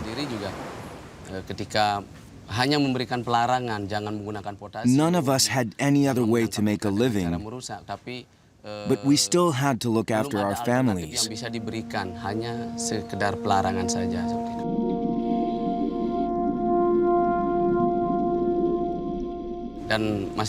Finally, in 2000, an NGO came along to study the situation and offered us a solution. They were very supportive. They taught us how to fish using nets. Made uses a long net that he sets out above the reef. He selects and collects the most beautiful specimens of all the fish in the net. Made holds his breath to a depth of between 4 and 10 meters. It's exhausting work, but he prefers this selective, sustainable approach that does not damage the reefs.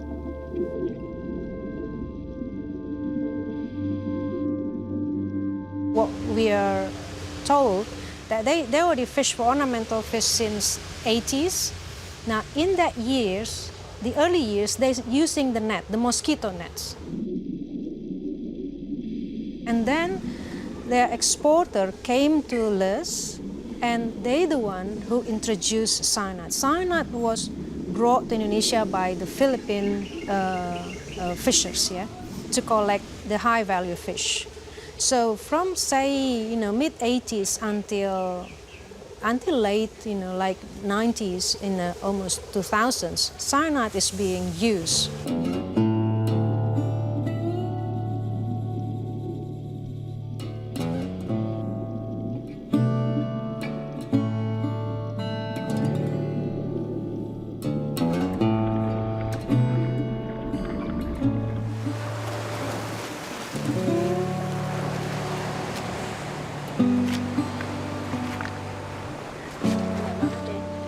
Halo. Halo Made. Kenalin ini teman-temanku. Oh iya. Nice to meet you. Look at the blue one. Yeah. Cool. So this is one dive? Satu kali nyelam ya? Yes. Just one. When did you start to work? Since 8.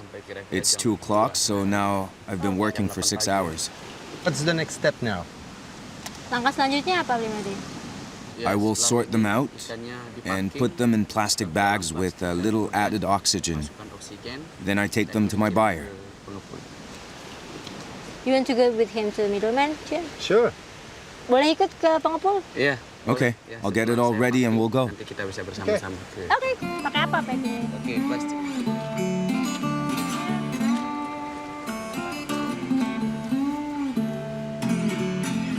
Made has to carry his catch safely to the buyer, who will check the quality of his fish.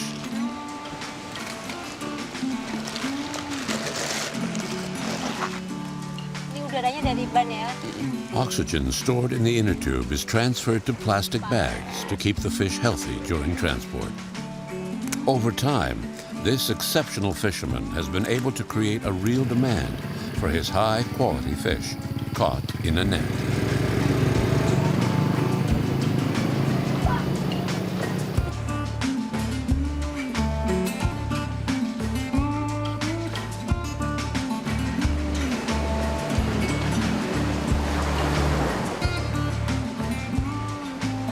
Some village fishermen use boats and the most rudimentary of breathing aids. Their gear consists of a small compressor, a bit of tubing, and for a lucky few, a pressure regulator. Thus equipped, fishers can descend to depths of up to 40 meters. Diving is risky under any circumstances, even more so with inadequate equipment and little or no training. The compressor helps me dive deeper. I get a much better harvest that way. I've been careless and made some serious mistakes. Once, before I knew any better, I swam all the way to the surface without stopping halfway up.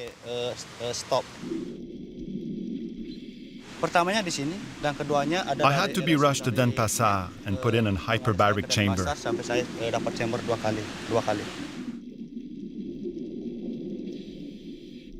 A few years ago, some friends and I got the idea of sinking some old tires down to the seafloor as a shelter for the fish.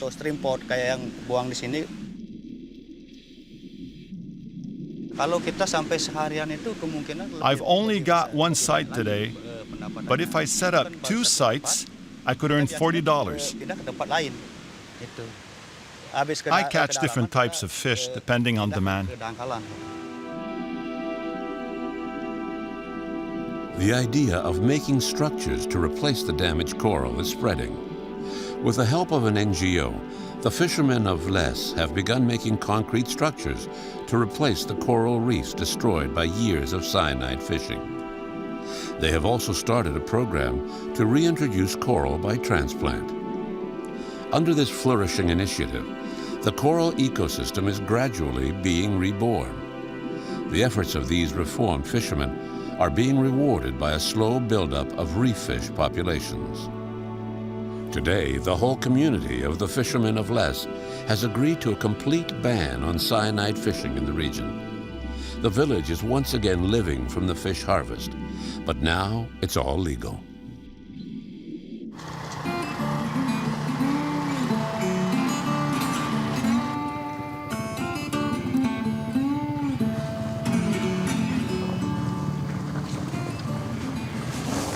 Village fishermen bring their catch to Mr. Picassi, the local buyer. He also acts as the middleman who negotiates with international exporters.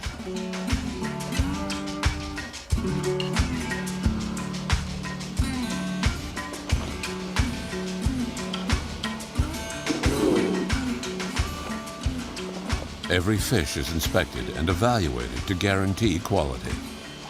One damaged fin automatically eliminates a fish from the process. Which one is the most precious one? The blue angelfish. Mahal itu ya? It's around $1.50. That's the price that the fishermen Yeah, will that have. market, yeah. Yes. So what's the price when it goes to the guy in Denpasar? This is quite a small one. I'll pay the local fisherman $1.50 for it. At Denpasar, I'll be able to sell it for $2. And then from Denpasar, it will take the plane. We'll take the plane to Hong Kong, and then after Hong Kong, they spread it to the world. US, Canada, Europe, and then we have no idea what price could be. But the clownfish is the most popular? Yeah. Ya. Yang paling banyak dicari Yeah. clownfish ya? Yeah, most popular. I think it's about the movie. Yes, Because of the movie? Yeah. Are you serious? Yeah. So semakin What accounts for the price difference among various species? The price depends on how rare the type of fish is, and also how difficult they are to catch. Okay. Bisa melihat Do perubahan you see a difference since 2001 in the types of fish caught and their numbers? Perbedaannya apa, Pak? Yes, a huge difference. Now that we've stopped using cyanide, the dead reefs are coming back to life, slowly. The varieties of fish we hadn't seen for a long time are gradually returning. Before, with cyanide fishing, about 5% of the fish would die. Now the mortality rate is down to 2%. In one typical day, how much money you will earn? Typically, I earn maybe $7 on a bad day and up to $15 on a good day. It all depends on weather conditions, ocean conditions, especially the height of the waves. Made earns about 10 cents for a clownfish. The most expensive fish can go for up to $2, but they are few and far between. Fishermen naturally search out the most lucrative species, and yet they are often the most endangered. There are no regulations here, nor any scientific monitoring to assess and track the state of marine populations. Mr. Pakassi's fish will travel to Denpasar, the capital. How many fish in this load today? Berapa nih Pak kira-kira ikannya berapa? On this trip, I have around 2,000. Usually I have 3 times more than that. So in 3 or 4 days, if ocean conditions allow, I'll travel to Denpasar with 6,000 fish. And how many fish will survive the transport? The mortality rate is less than 1%. As a rule, if fish die during transport, it is due to human error. And of course, sometimes the bags can burst during the trip.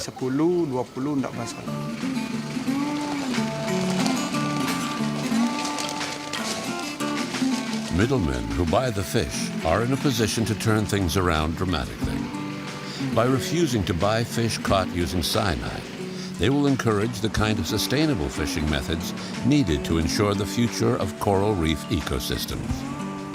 But economic interests often outweigh good intentions. In the lucrative market of exporting fish for human consumption, there is still a lot of work to be done. If you catch fish with cyanide, they're not in a very good condition.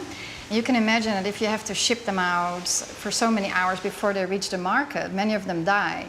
So we've always thought it doesn't even make business sense to use cyanides and lose so many of your catch because it's very expensive to transport them.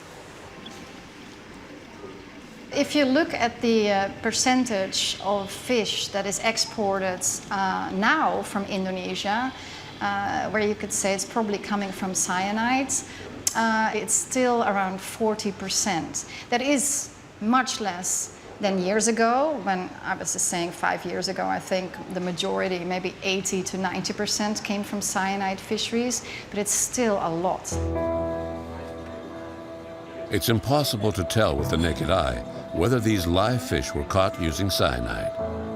but they are still widely available on the market. Cyanide is a powerful toxic compound that binds to hemoglobin, blocking the transport of oxygen.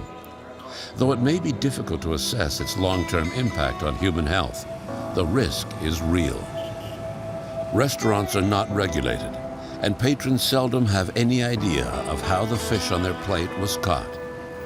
In a protected bunker, a food fish exporter who wishes to remain anonymous because of a series of threats has changed his ways. This exporter that we are today is actually a very special person, because a couple of years ago he contacted WWF and he said, you know, I'm in this business and I'm seeing that there are many practices that are not sustainable, and I'm really worried about my business. What can I do? I don't know what to do.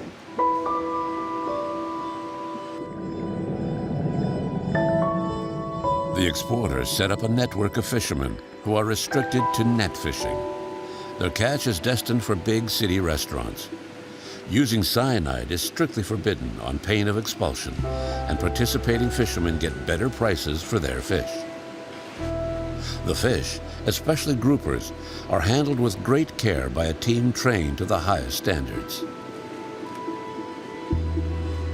This exporter doesn't buy cyanide fish. He doesn't buy fish that is too small.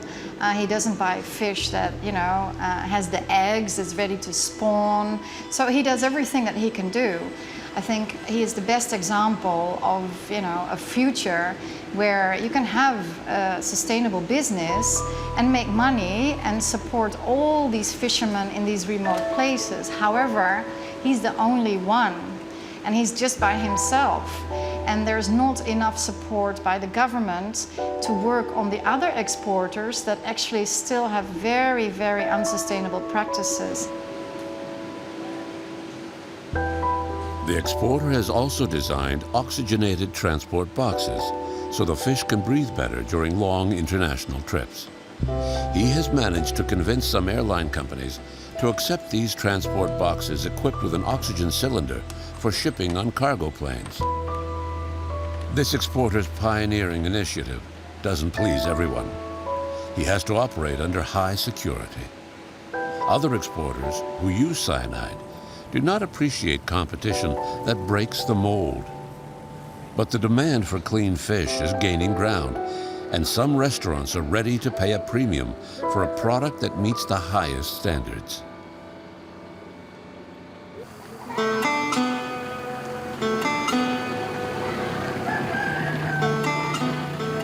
After 8 hours in transit, Made's fish finally reached the second middleman, the exporter with an order book brimming with international orders.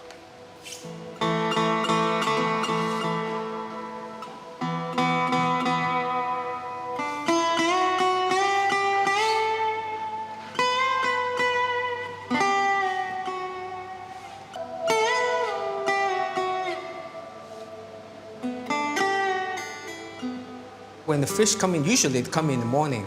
We open the bags, let them sit in the screening area for 4 or 5 hours. After that, we move it to a quarantine system. We keep them over there for a few days to see if there's any problem, disease or broken fins, those kind of things. So after a few days of quarantines, we move them to our regular systems.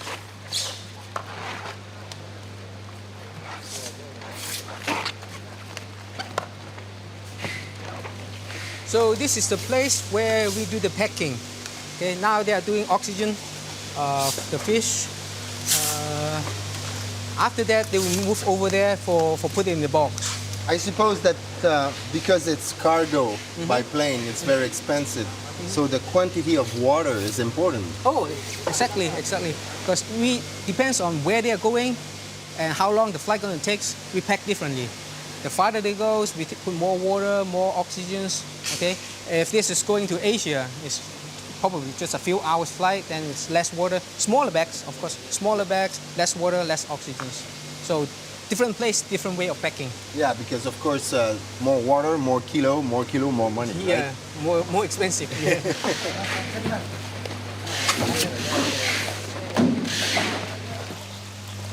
This is Pakesi.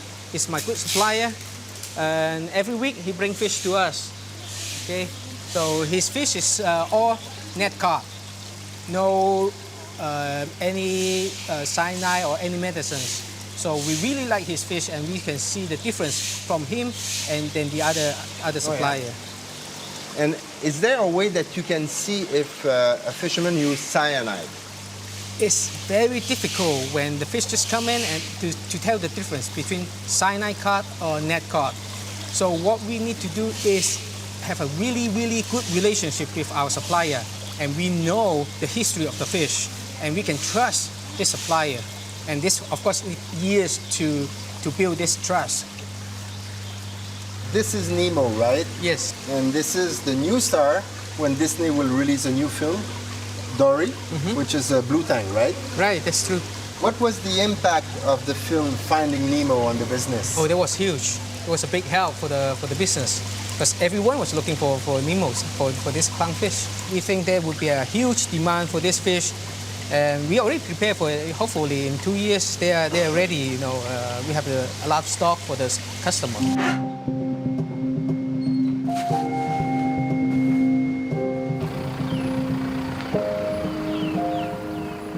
Aquarium fish, like food fish, are sent to the international airport at Denpasar every day.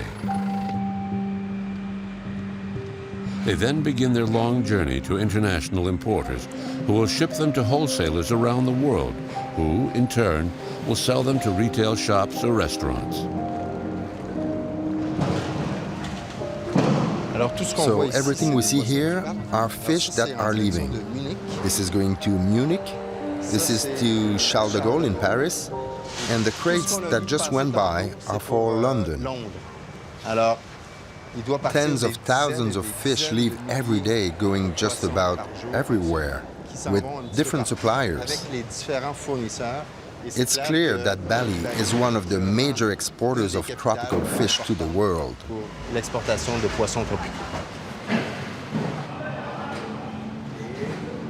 The fish that very common is like a clownfish. Now, clownfish, the increase of the price from the fishermen to the first buyer, the first middleman, they probably only twice more expensive. And then from the middleman to the exporter, they another double price. Now, from the exporter to the importer, estimate probably they 5 times more. Okay. And then from that on could be like 20 to 25 times. But that's for the fish with a not high value fish. Now for the high value fish like angel or blue tang, that could be like 100 times. That is really amazing. At every stage, the price shoots up. Made, the fisherman from Les, received only 10 cents for his clownfish.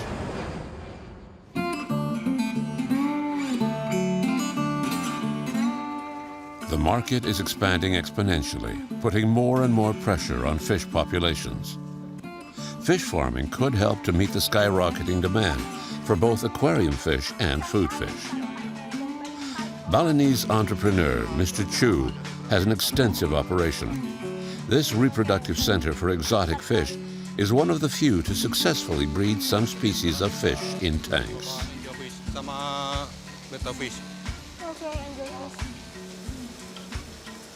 Ini kita taruh angel di sini. Angelfish. Yeah, angelfish. And you can breed them. Kami sudah ada 4 jenis sudah bisa sukses. Yeah, he's breeding. It's like four species now. This is less damaging for the environment. I'm here every day looking after things.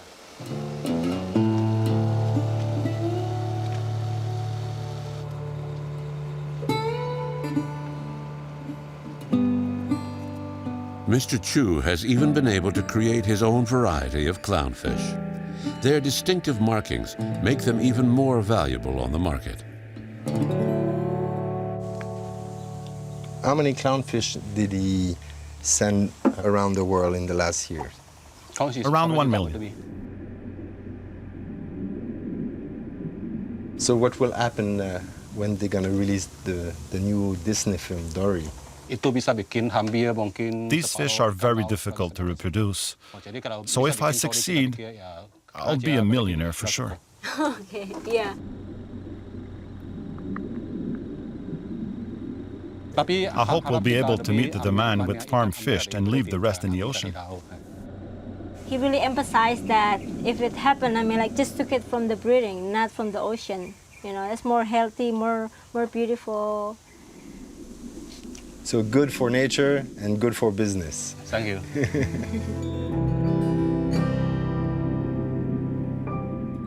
So what do we have here? Ini ada Napoleon. Oh, Napoleon. Yeah. Bisa nggak, Pak? Okay, bisa.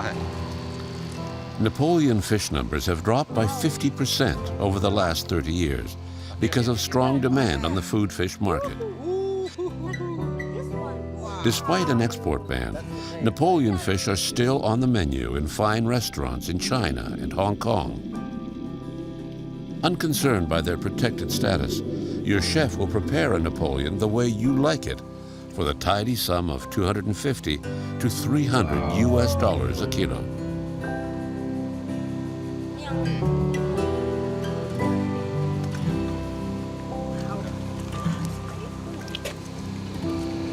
When did he start this program with Napoleon? Kapan Bapak memulai program dengan Napoleon? The government of Indonesia started the program, but abandoned it. I took it over 4 years ago. It's an endangered species. We're trying to get them to reproduce. Absolutely. Yeah. That's a very rare fish. Yeah. It's under the CITES, so it cannot be exported to other country. And if he's successful breeding it, For science, it's going to be a great victory. Yeah.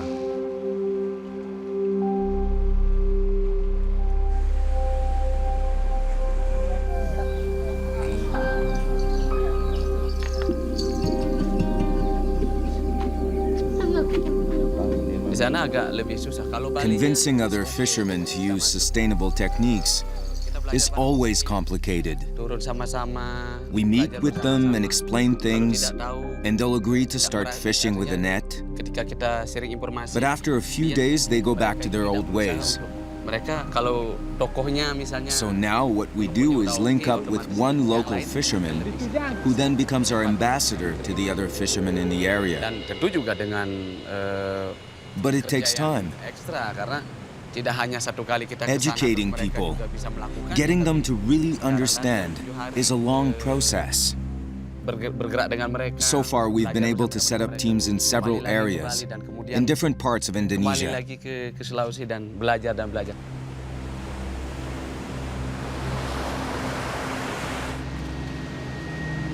Unfortunately, nothing is black and white. So the problem is not black and white. You cannot say that these small-scale fishermen are criminals, you know. It's, for them, the amount of money that they make is very, very small. You cannot buy this fish for a good price and only pay, I don't know, a few % of that to the fisherman who's doing all the work, and this is all he has. Something has to change in terms of, you know, the value that the fisherman gets. If he gets a little bit more, maybe, you know, he's also more careful with the environment. So it's important to understand who benefits most in this industry. And there's always, I think, a case to make that the fisherman who is responsible should get a fair price. Over 1 billion people depend directly on fish for survival. It's the most highly sought-after source of protein on the planet, and the global population boom will only increase demand for ever more fish.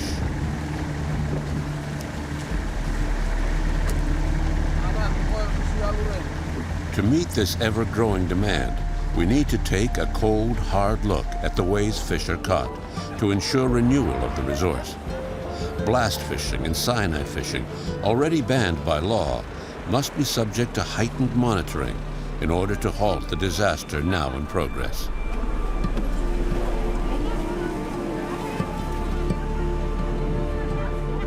It is vital that we rethink our methods of harvesting the sea's bounty.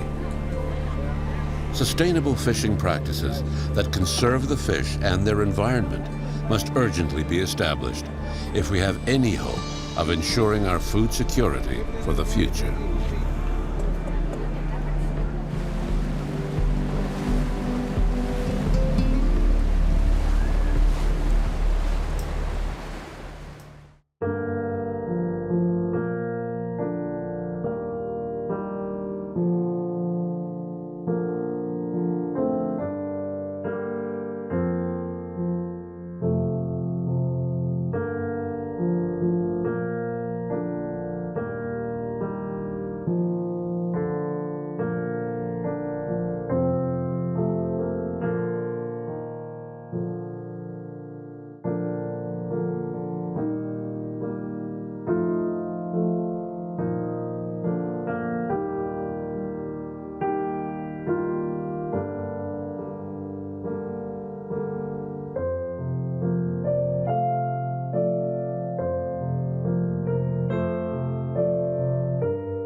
Our planet's remarkable biodiversity is in peril. Species are going extinct faster than at any time in the Earth's history. Rampant exploitation of natural resources is shrinking the habitable areas of the globe. The oceanographic vessel Sedna 4 is sailing around the world to unveil the beauty and fragility of the planet. Sedna 4 and her crew are heading for Sumatra in Indonesia. Sumatra has a rich and varied wildlife, with over 200 species of mammals and nearly 600 different species of birds. Located in Southeast Asia, its tropical forests and peatlands are truly a part of the world's heritage. Yet every year, 2 million hectares of forest are cleared to become vast single-crop farms. That's the equivalent of 6 football fields disappearing every minute.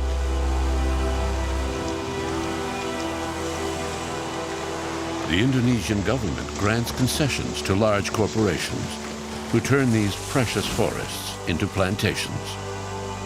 Deforestation is quick and brutal. Animals who try to escape or find refuge in small stands of remaining trees are trapped by fires deliberately set. Though illegal, this murderously destructive practice is widespread. Oil palm plantations are springing up everywhere. The fruit produces palm oil, the most popular vegetable oil in the world. An estimated half of all food on supermarket shelves contains palm oil, to say nothing of cosmetics and biofuels. Ian Singleton is the director of SOCP, the Sumatran Orangutan Conservation Program. Orangutans have become a symbol of the fight against deforestation.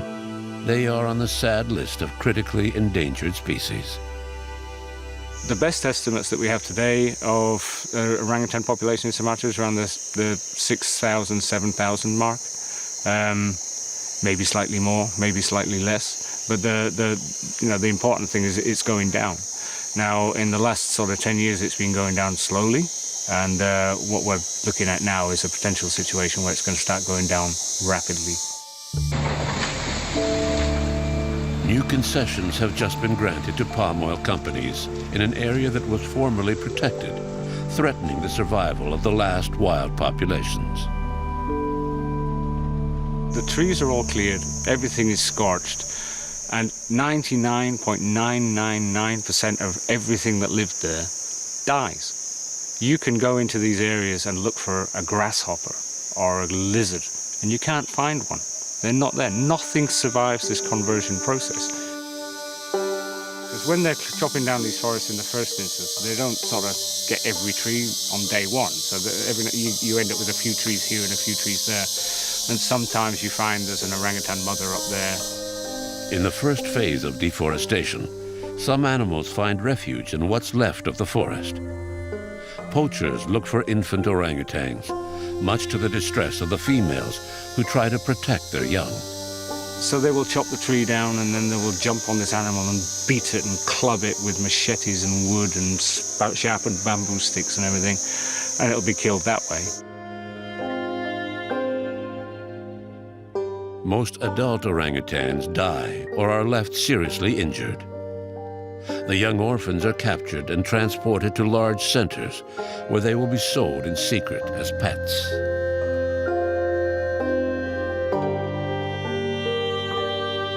The wounds sometimes that we see are just horrific. We had one many years ago. She aborted a full-term fetus during the attack, and when we got to her, she was chained to a tree by the neck, and her entire body was swollen up like she'd just done 50 rounds with Mike Tyson. It was horrible. The level of violence you need to do that, just concerted violence, it just amazes me. I find it hard to get it in my head that people can be that vicious. Occasionally, local forest police are alerted and intervene. Wounded animals will then be picked up by SOCP or other NGOs and taken away for medical treatment. But for most of the other orangutans, it's death. Slow, agonizing, lonely, and forgotten.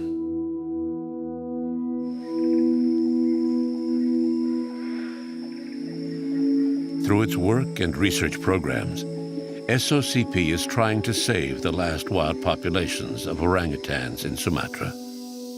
Here at the quarantine station, most residents are young orangutans confiscated from owners who kept them in captivity in often deplorable conditions.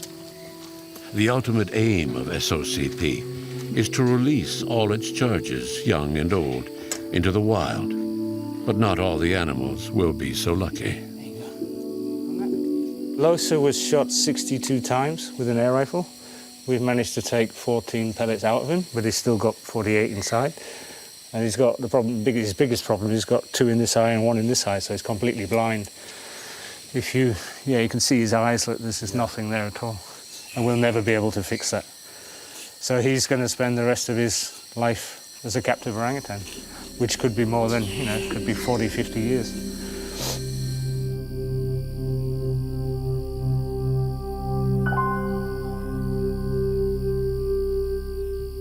All the rescued animals have to spend time in quarantine before going to the socialization cages. This is where these young orangutans will learn how to become wild animals again. So this is, these are the socialization cages. So this is the first time they've met and been introduced to other orangutans, probably since their mother was killed and they were first captured. So this is where, once they're in here, they have to learn all these orangutan behavioral skills, how to defend their food resources and then you find out who the bullies are and who the subordinate ones are and everything else. So they all will be released eventually? Yeah, everybody in here is a release candidate. We're just waiting. This Saturday, we plan to move 6 orangutans from here to Janto to start the release process there, and everybody else is just waiting for their turn. But it's quite a rewarding stage to get to, because these guys have many of them spent years on their own. Some of them have even spent like 10 years chained to a single tree around the neck with a meter of chain. And to finally get them into a place like this where they can really exercise, get to move around, learn all these new skills, it's a really rewarding part of the process.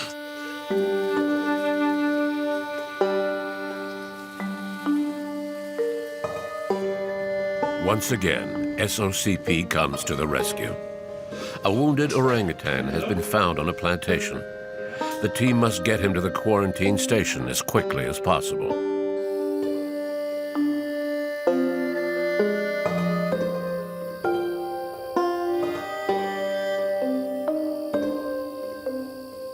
The medical team have named him Rhea. He's an older male. Wow. Wow. So this is the one we got yesterday morning, yeah? Yeah, we just got the information from the forestry department. And then he said with us as he found some big orangutan in the plantation. And the people say the orangutan is just staying in one place and then don't want to moving. And then when try to looking with binocular, he found a lot of wound there. So this is why the forestry department make a decision to take this orangutan going to here. He's got a big scar this here. Is a lot of wound on his body. He's on the head. This is very big wound there, and this is very deep. And then we found a big hole on the here, and then on the right hand, is it? He cannot using. And when we try to palpate, the scapula is calm down. So I don't know exactly, is this a fracture or just dislocation? So we will make sure with the X-ray. But it's surprisingly calm, yeah? Yeah.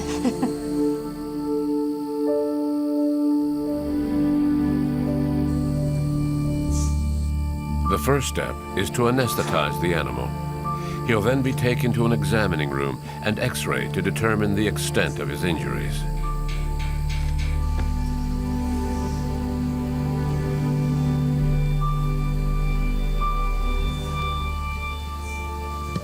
Rhea's body is a mass of wounds and bruises, apparently inflicted by the plantation workers. Again, the level of violence indicates the barbaric treatment that awaits any orangutan who dares set foot on cultivated land.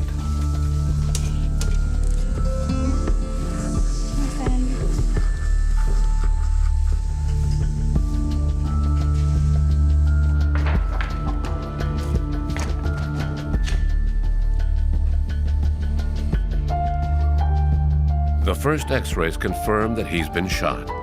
The pellets can be seen all through his body. So? Yeah, this is the head and the skull. You can see there's the 1, 2, 3 pellets up there. 3 bullets here. 1, 2, 3. So I think there's around 18. Yeah, but it's kind of weird because they usually focus on the head. They usually shoot him in the face. But these are obviously not too far away from his eyes. If they'd hit him in the eyes, he'd have been blinded. Yeah.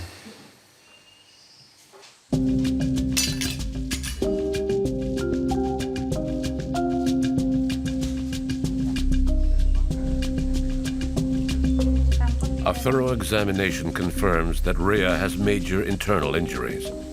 He'll need several surgeries and extensive treatment for numerous infections. The medical team will need an ample dose of patience and TLC if they hope to save this wounded fellow.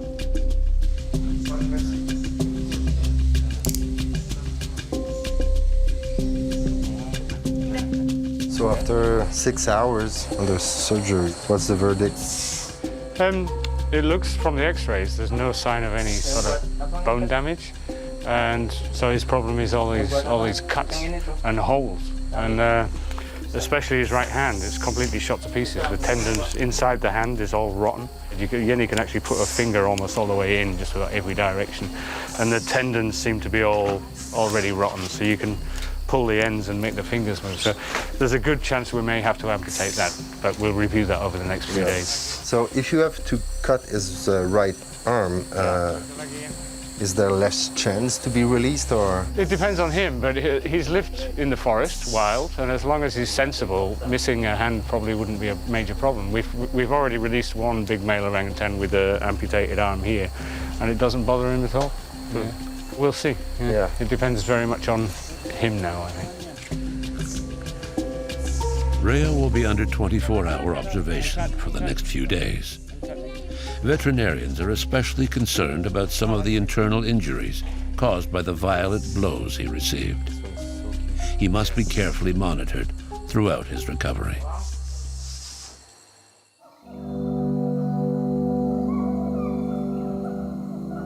Orangutans aren't the only victims of deforestation in Indonesia. Another species is the gibbon, a small tree-dwelling monkey that moves with astonishing agility. His characteristic song has become a hymn to the forest, a long lament with which the gibbon defines his territory. The neighboring island of Borneo is also being stripped bare. More than half of its forests are gone, slashed and burned for the profit of palm oil plantations. And recent land concessions could lead to the disappearance of 90% of the remaining forest on the island. Aurélien Brulé, known as Chane, left his native France at the age of 18 to settle in Indonesia. He founded Kalawait, an organization for the protection of gibbons. Deforestation on Borneo follows the same pattern. In the first stages, poachers target young gibbons to be sold as pets. At his conservation center, Aurélien Brulé tries to give gibbons who've been confiscated from the owners a decent life. They now live in large enclosures in the heart of the forest. Throughout the Indonesian archipelago, we estimate there are 6,000 gibbons in captivity. Where do they come from? From the forest. The mother is killed and the baby clinging to her belly is captured. And they become living playthings. They're toys. People play with them for a while, then stick them in a cage where they die. It's sad, but this is increasingly common. More and more animals are being held in captivity because so many are caught during habitat destruction. So the logger moonlights as a poacher. They cut down the forest, leaving a little stand of trees where the gibbons are easy to catch. Then they sell them. I'm not giving these animals a second chance. I'm giving them a decent life, which they deserve. They didn't choose captivity. They didn't choose to be caught by poachers. It's our duty as human beings. I'm contributing by having these animals serve as wildlife ambassadors, to give us the means and the tools to protect those who are still in the trees. It's a global problem and very complex.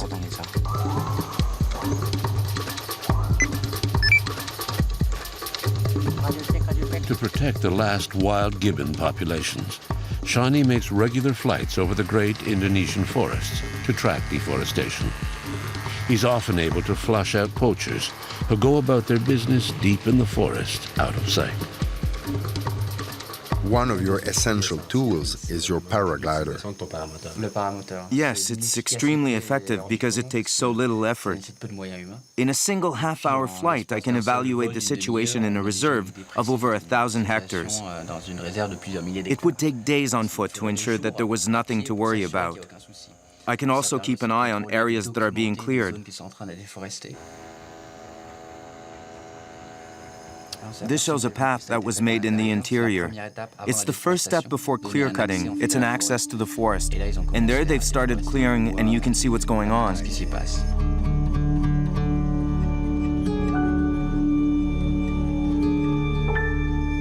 So that's clear cutting. And they've also set fibers to be able to cut faster. So that forest is on fire. But there must be a risk of the fires spreading. A great risk, but that's actually what they want, to set a fire and burn as much as possible. So it's easier to burn the forest into a plantation. These fires don't get out of control, they are deliberately set to spread as far as possible. That's why there are dozens of fires lit here and there, so as much as possible will burn. The longer the dry season, the happier the oil palm industry is, because they can, unfortunately, convert the forest more quickly. Isn't it against the law? Absolutely. But this goes on every year in Borneo and Sumatra. The haze will even go beyond the country's border. That's how huge the fires are. To counteract the massacre, Kalawait was able to negotiate the creation of a protected preserve where they could release their gibbons back to nature. When I created this reserve in Borneo, I did it with the authorities, with the locals. It was an ideal conservation organization. Then came elections. Attitudes and interests changed, and they're now cutting down the forest. What will happen to those animals? This is also a very corrupt country. Indonesia is the 5th most corrupt country in the world, so you have to deal with that. I can't remake Indonesia. My goal is to save gibbons, save the forest, so I do anything I can to achieve that.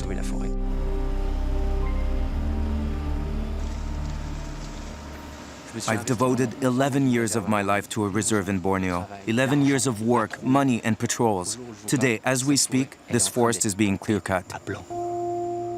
And the orangutans and gibbons who call it home? Sorry.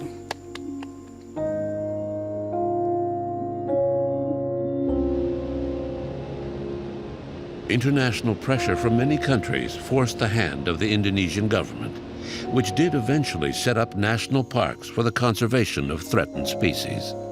But in the absence of competent authorities in the field, poachers operate freely, destroying any conservation efforts. The Teso Nilo National Park was supposed to protect 1,000 square kilometers of forest. Today, around 80% of the park is subject to rampant illegal poaching. On the edges of this park, the WWF has created its Elephant Brigade.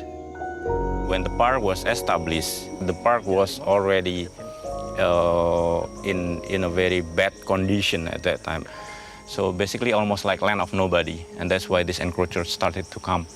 So the encroachers that were already there at that time become even more rampant because they possibly invite more people, and now, despite the situation, they still are surviving.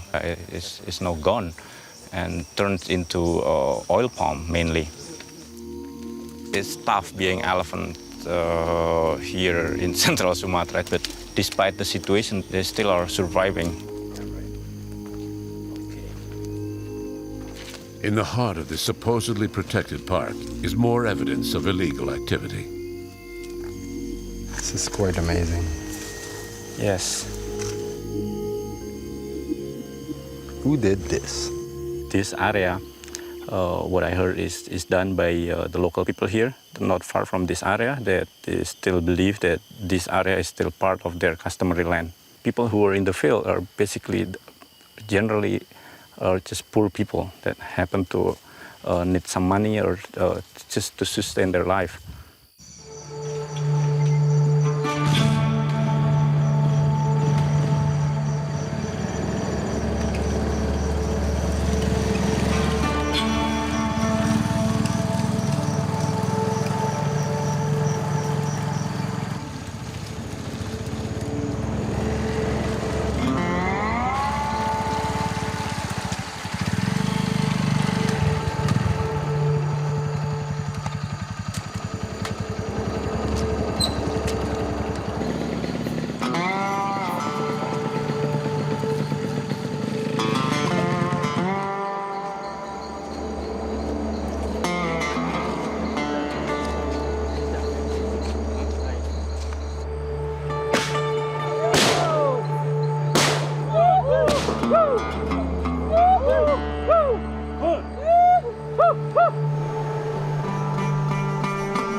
The threat to the survival of endangered species isn't restricted to the period of deforestation.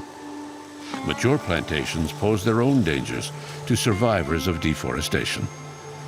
A team from the World Wildlife Fund uses GPS monitors to track the movement of some of the wild elephants.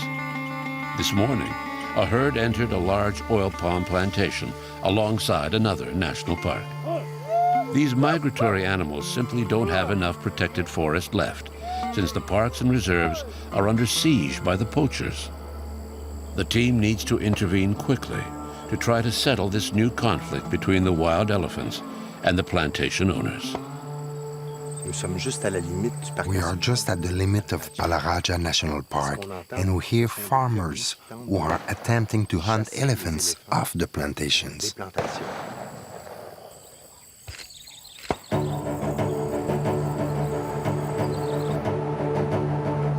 Challenge here is that to chase the elephant, you need to direct them to a place that is safe. But here, there is almost nowhere they can go.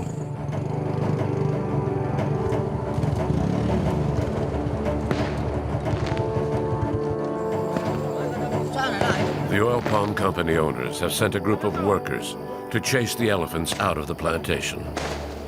The battalion, armed with firecrackers, tracks and surrounds the elephants, who have nowhere to go. It's an open-air circus, with the elephants as victims of an organized hunt.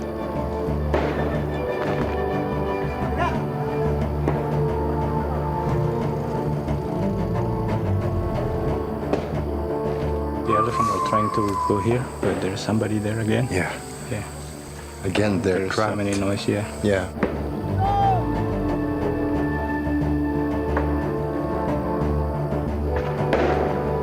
We are living in like the war zone.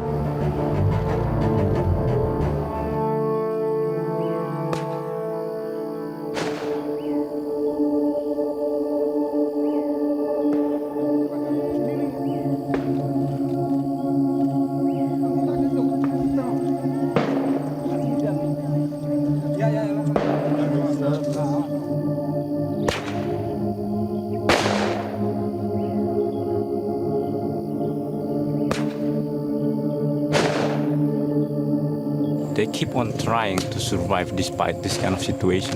Almost every one of them got different kind of scars in their body because they've been tortured here and there. Slowly, run out. Now we are safe.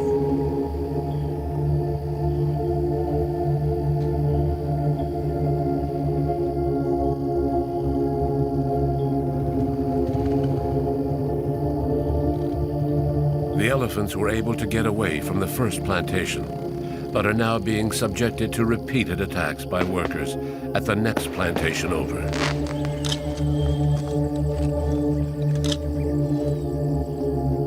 Look, you know, they're right in the middle of the two plantations and they don't know where to go. Yeah. Different people chasing from different directions, so they must be really confused.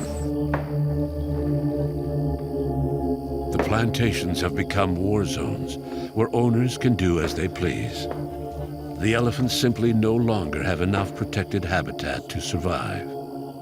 National parks have been reduced to almost nothing, and the Indonesian government continues to close its eyes to flagrantly illegal activity.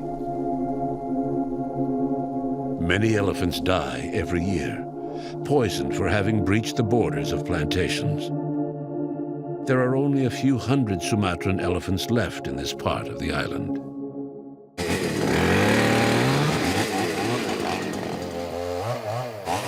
The Indonesian government's inability to protect its parks and reserves leaves conservation groups with few alternatives. That was the end for me. Now I don't take risks. I buy the land. If I'm permitted to, under Indonesian law, now that I'm a citizen, I will buy up as much as possible. Even if in terms of conservation, I'm not sure it's the best option. But if we want to be as certain as possible that we can save the forest, we have to buy patches of forest, create private conservation zones.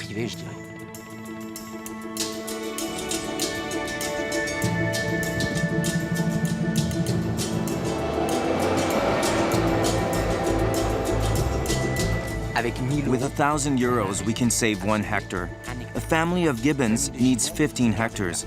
€15,000 will save a gibbon family forever. That is very concrete. And if we own the forest, we can put protection measures in place without having to seek authorization from any elected official, who may change every 5 years, or lobby authorities for which there is never a guarantee. This is completely different. Someone cuts down a tree on my reserve, it's as if someone came into my house to rob me. I call the local police who do their job. Welcome to Calauit, Sumatra.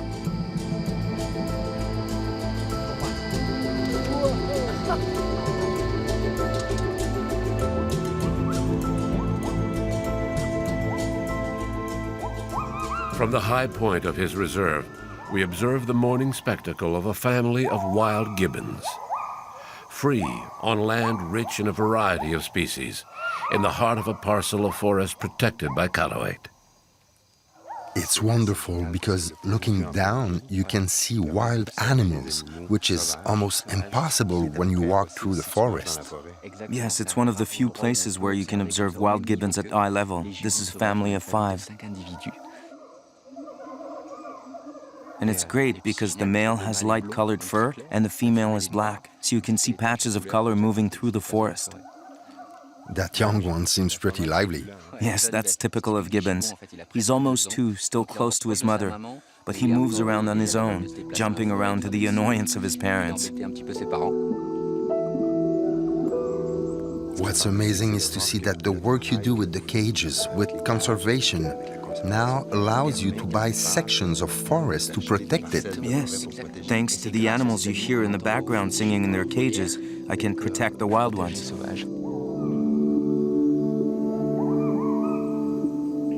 This is why I came to Indonesia, to see wild gibbons and protect them. And we're doing just that here at Kaluwaite Reserve, the forest we bought. I can touch that goal with my fingertips.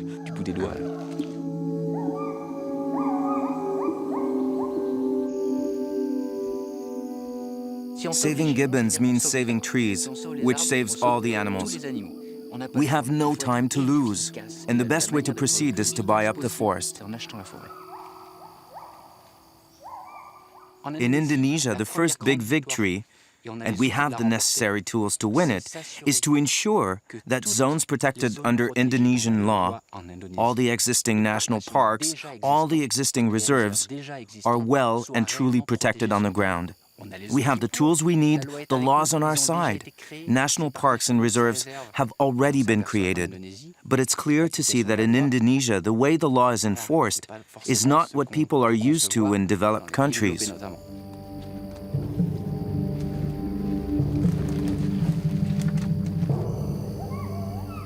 The Kaluwaite Foundation relies entirely on donations from the public.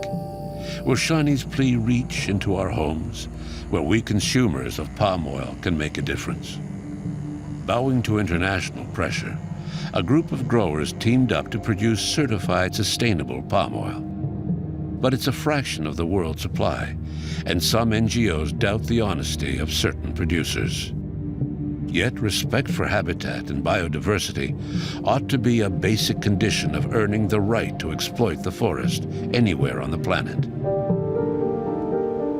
The fight against palm oil is crucial, not just for the forest of Indonesia, which unfortunately is already severely affected by palm oil. Anything we can save in Indonesia is only a first step.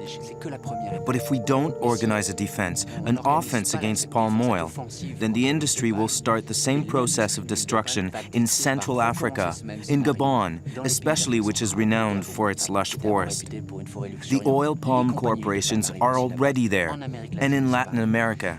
That's why it's vital to have victories here, so that the pattern doesn't repeat so severely in other countries where palm oil exploitation is in its infancy. Just look at what's happened in Malaysia, which was one of the first countries targeted by palm oil and where little forest is left. Deforestation accounts for 20% of greenhouse gas released into the atmosphere every year, which is a major contributor to global warming.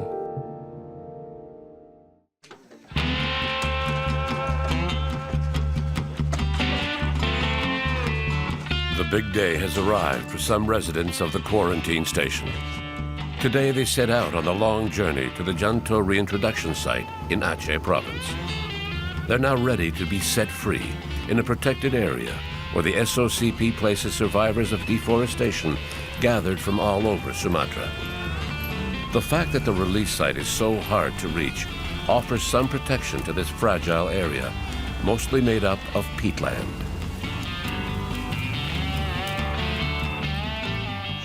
Peatlands are deep peat where all the leaves and trees and branches that have fallen into the water have never rotted because there's no oxygen down there. So you end up with this massive accumulation of carbon under the ground, sometimes 6, 10, 20 meters deep, something like that.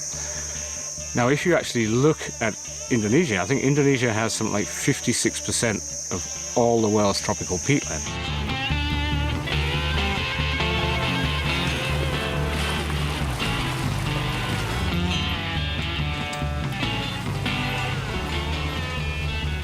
The amount of carbon considered to be in these peatlands by the experts was something like 4 to 16 times what's in the atmosphere today. So this is a major issue. If you want to reduce emissions of carbon into the atmosphere, if you can stop destruction of Indonesia's rainforest, and especially its peatlands, you take a huge leap in the direction of your goal.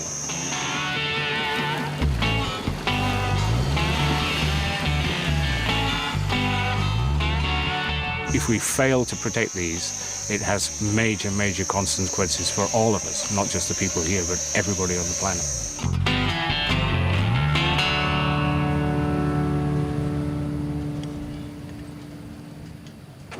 After traveling for hours, the orangutans at last reach the Janto Release Center. They'll be re-examined and then enter a final adaptation stage before being released into the forest.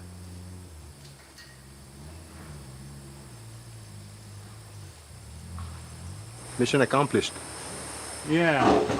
This is the bit where we actually get to take a breather, eh? Yeah.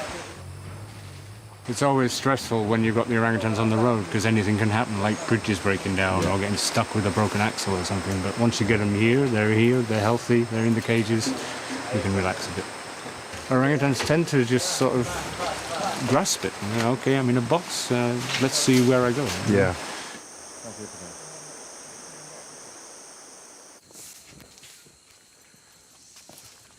But not all orangutans are so lucky.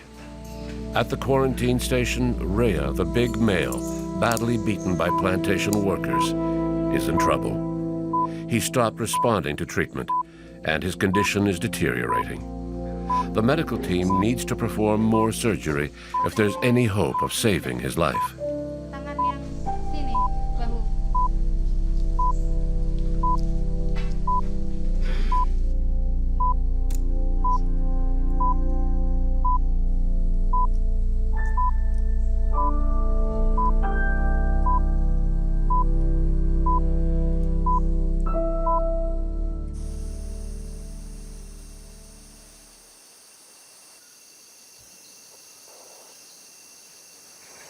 Great day for Ruben, eh? Yeah, in a minute, Muklis will it'll hang a few bits of fruit on the rope there, try and encourage him to go across, and then the last step is just to open the door. Yeah. And then it's up to the orangutan what he does next. Eh?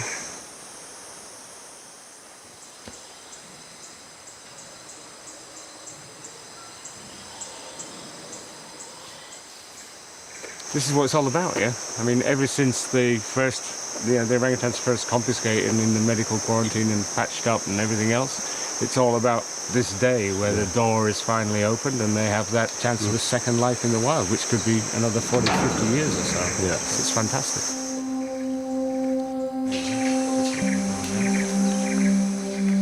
At long last, the cage door slides open for Ruben, a young orangutan confiscated from his owners and treated by Ian's team. It's a great day, one everyone's been working towards, a day when freedom triumphs.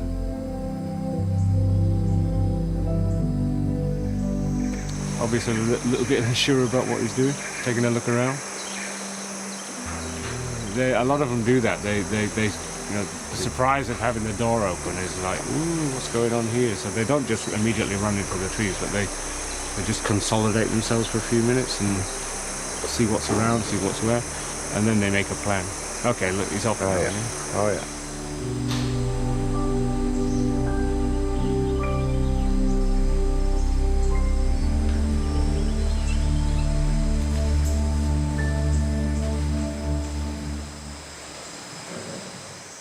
Not very interested in the fruit, more interested in the tree.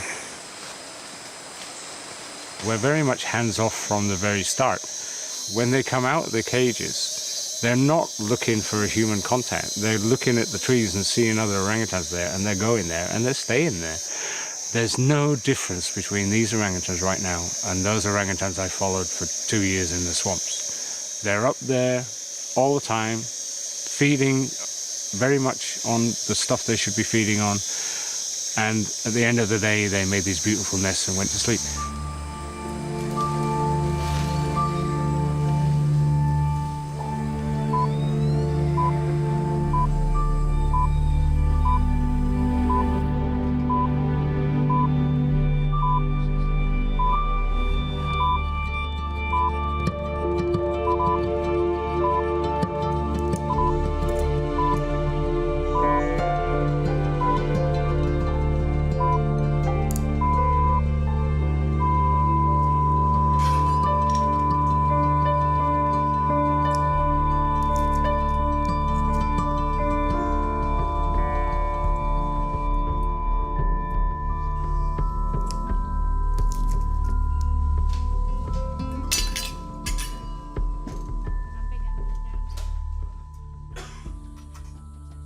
Yenny's sent me a text. We lost the poor guy.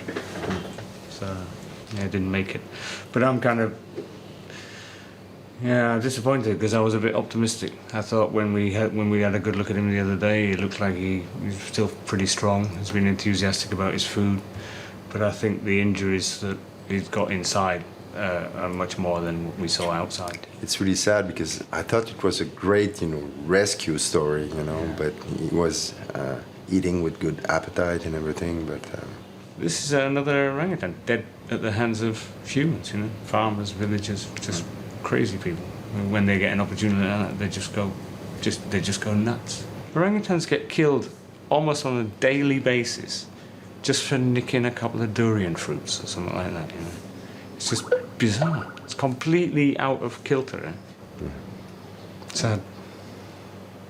But we move on. Try and save the other ones.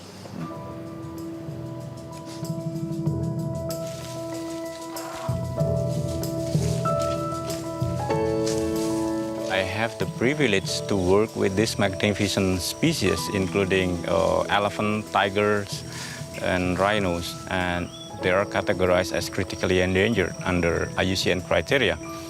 All of these species or subspecies are in that category now. The next step beyond that is extinct in the wild, and we really don't want them to be there.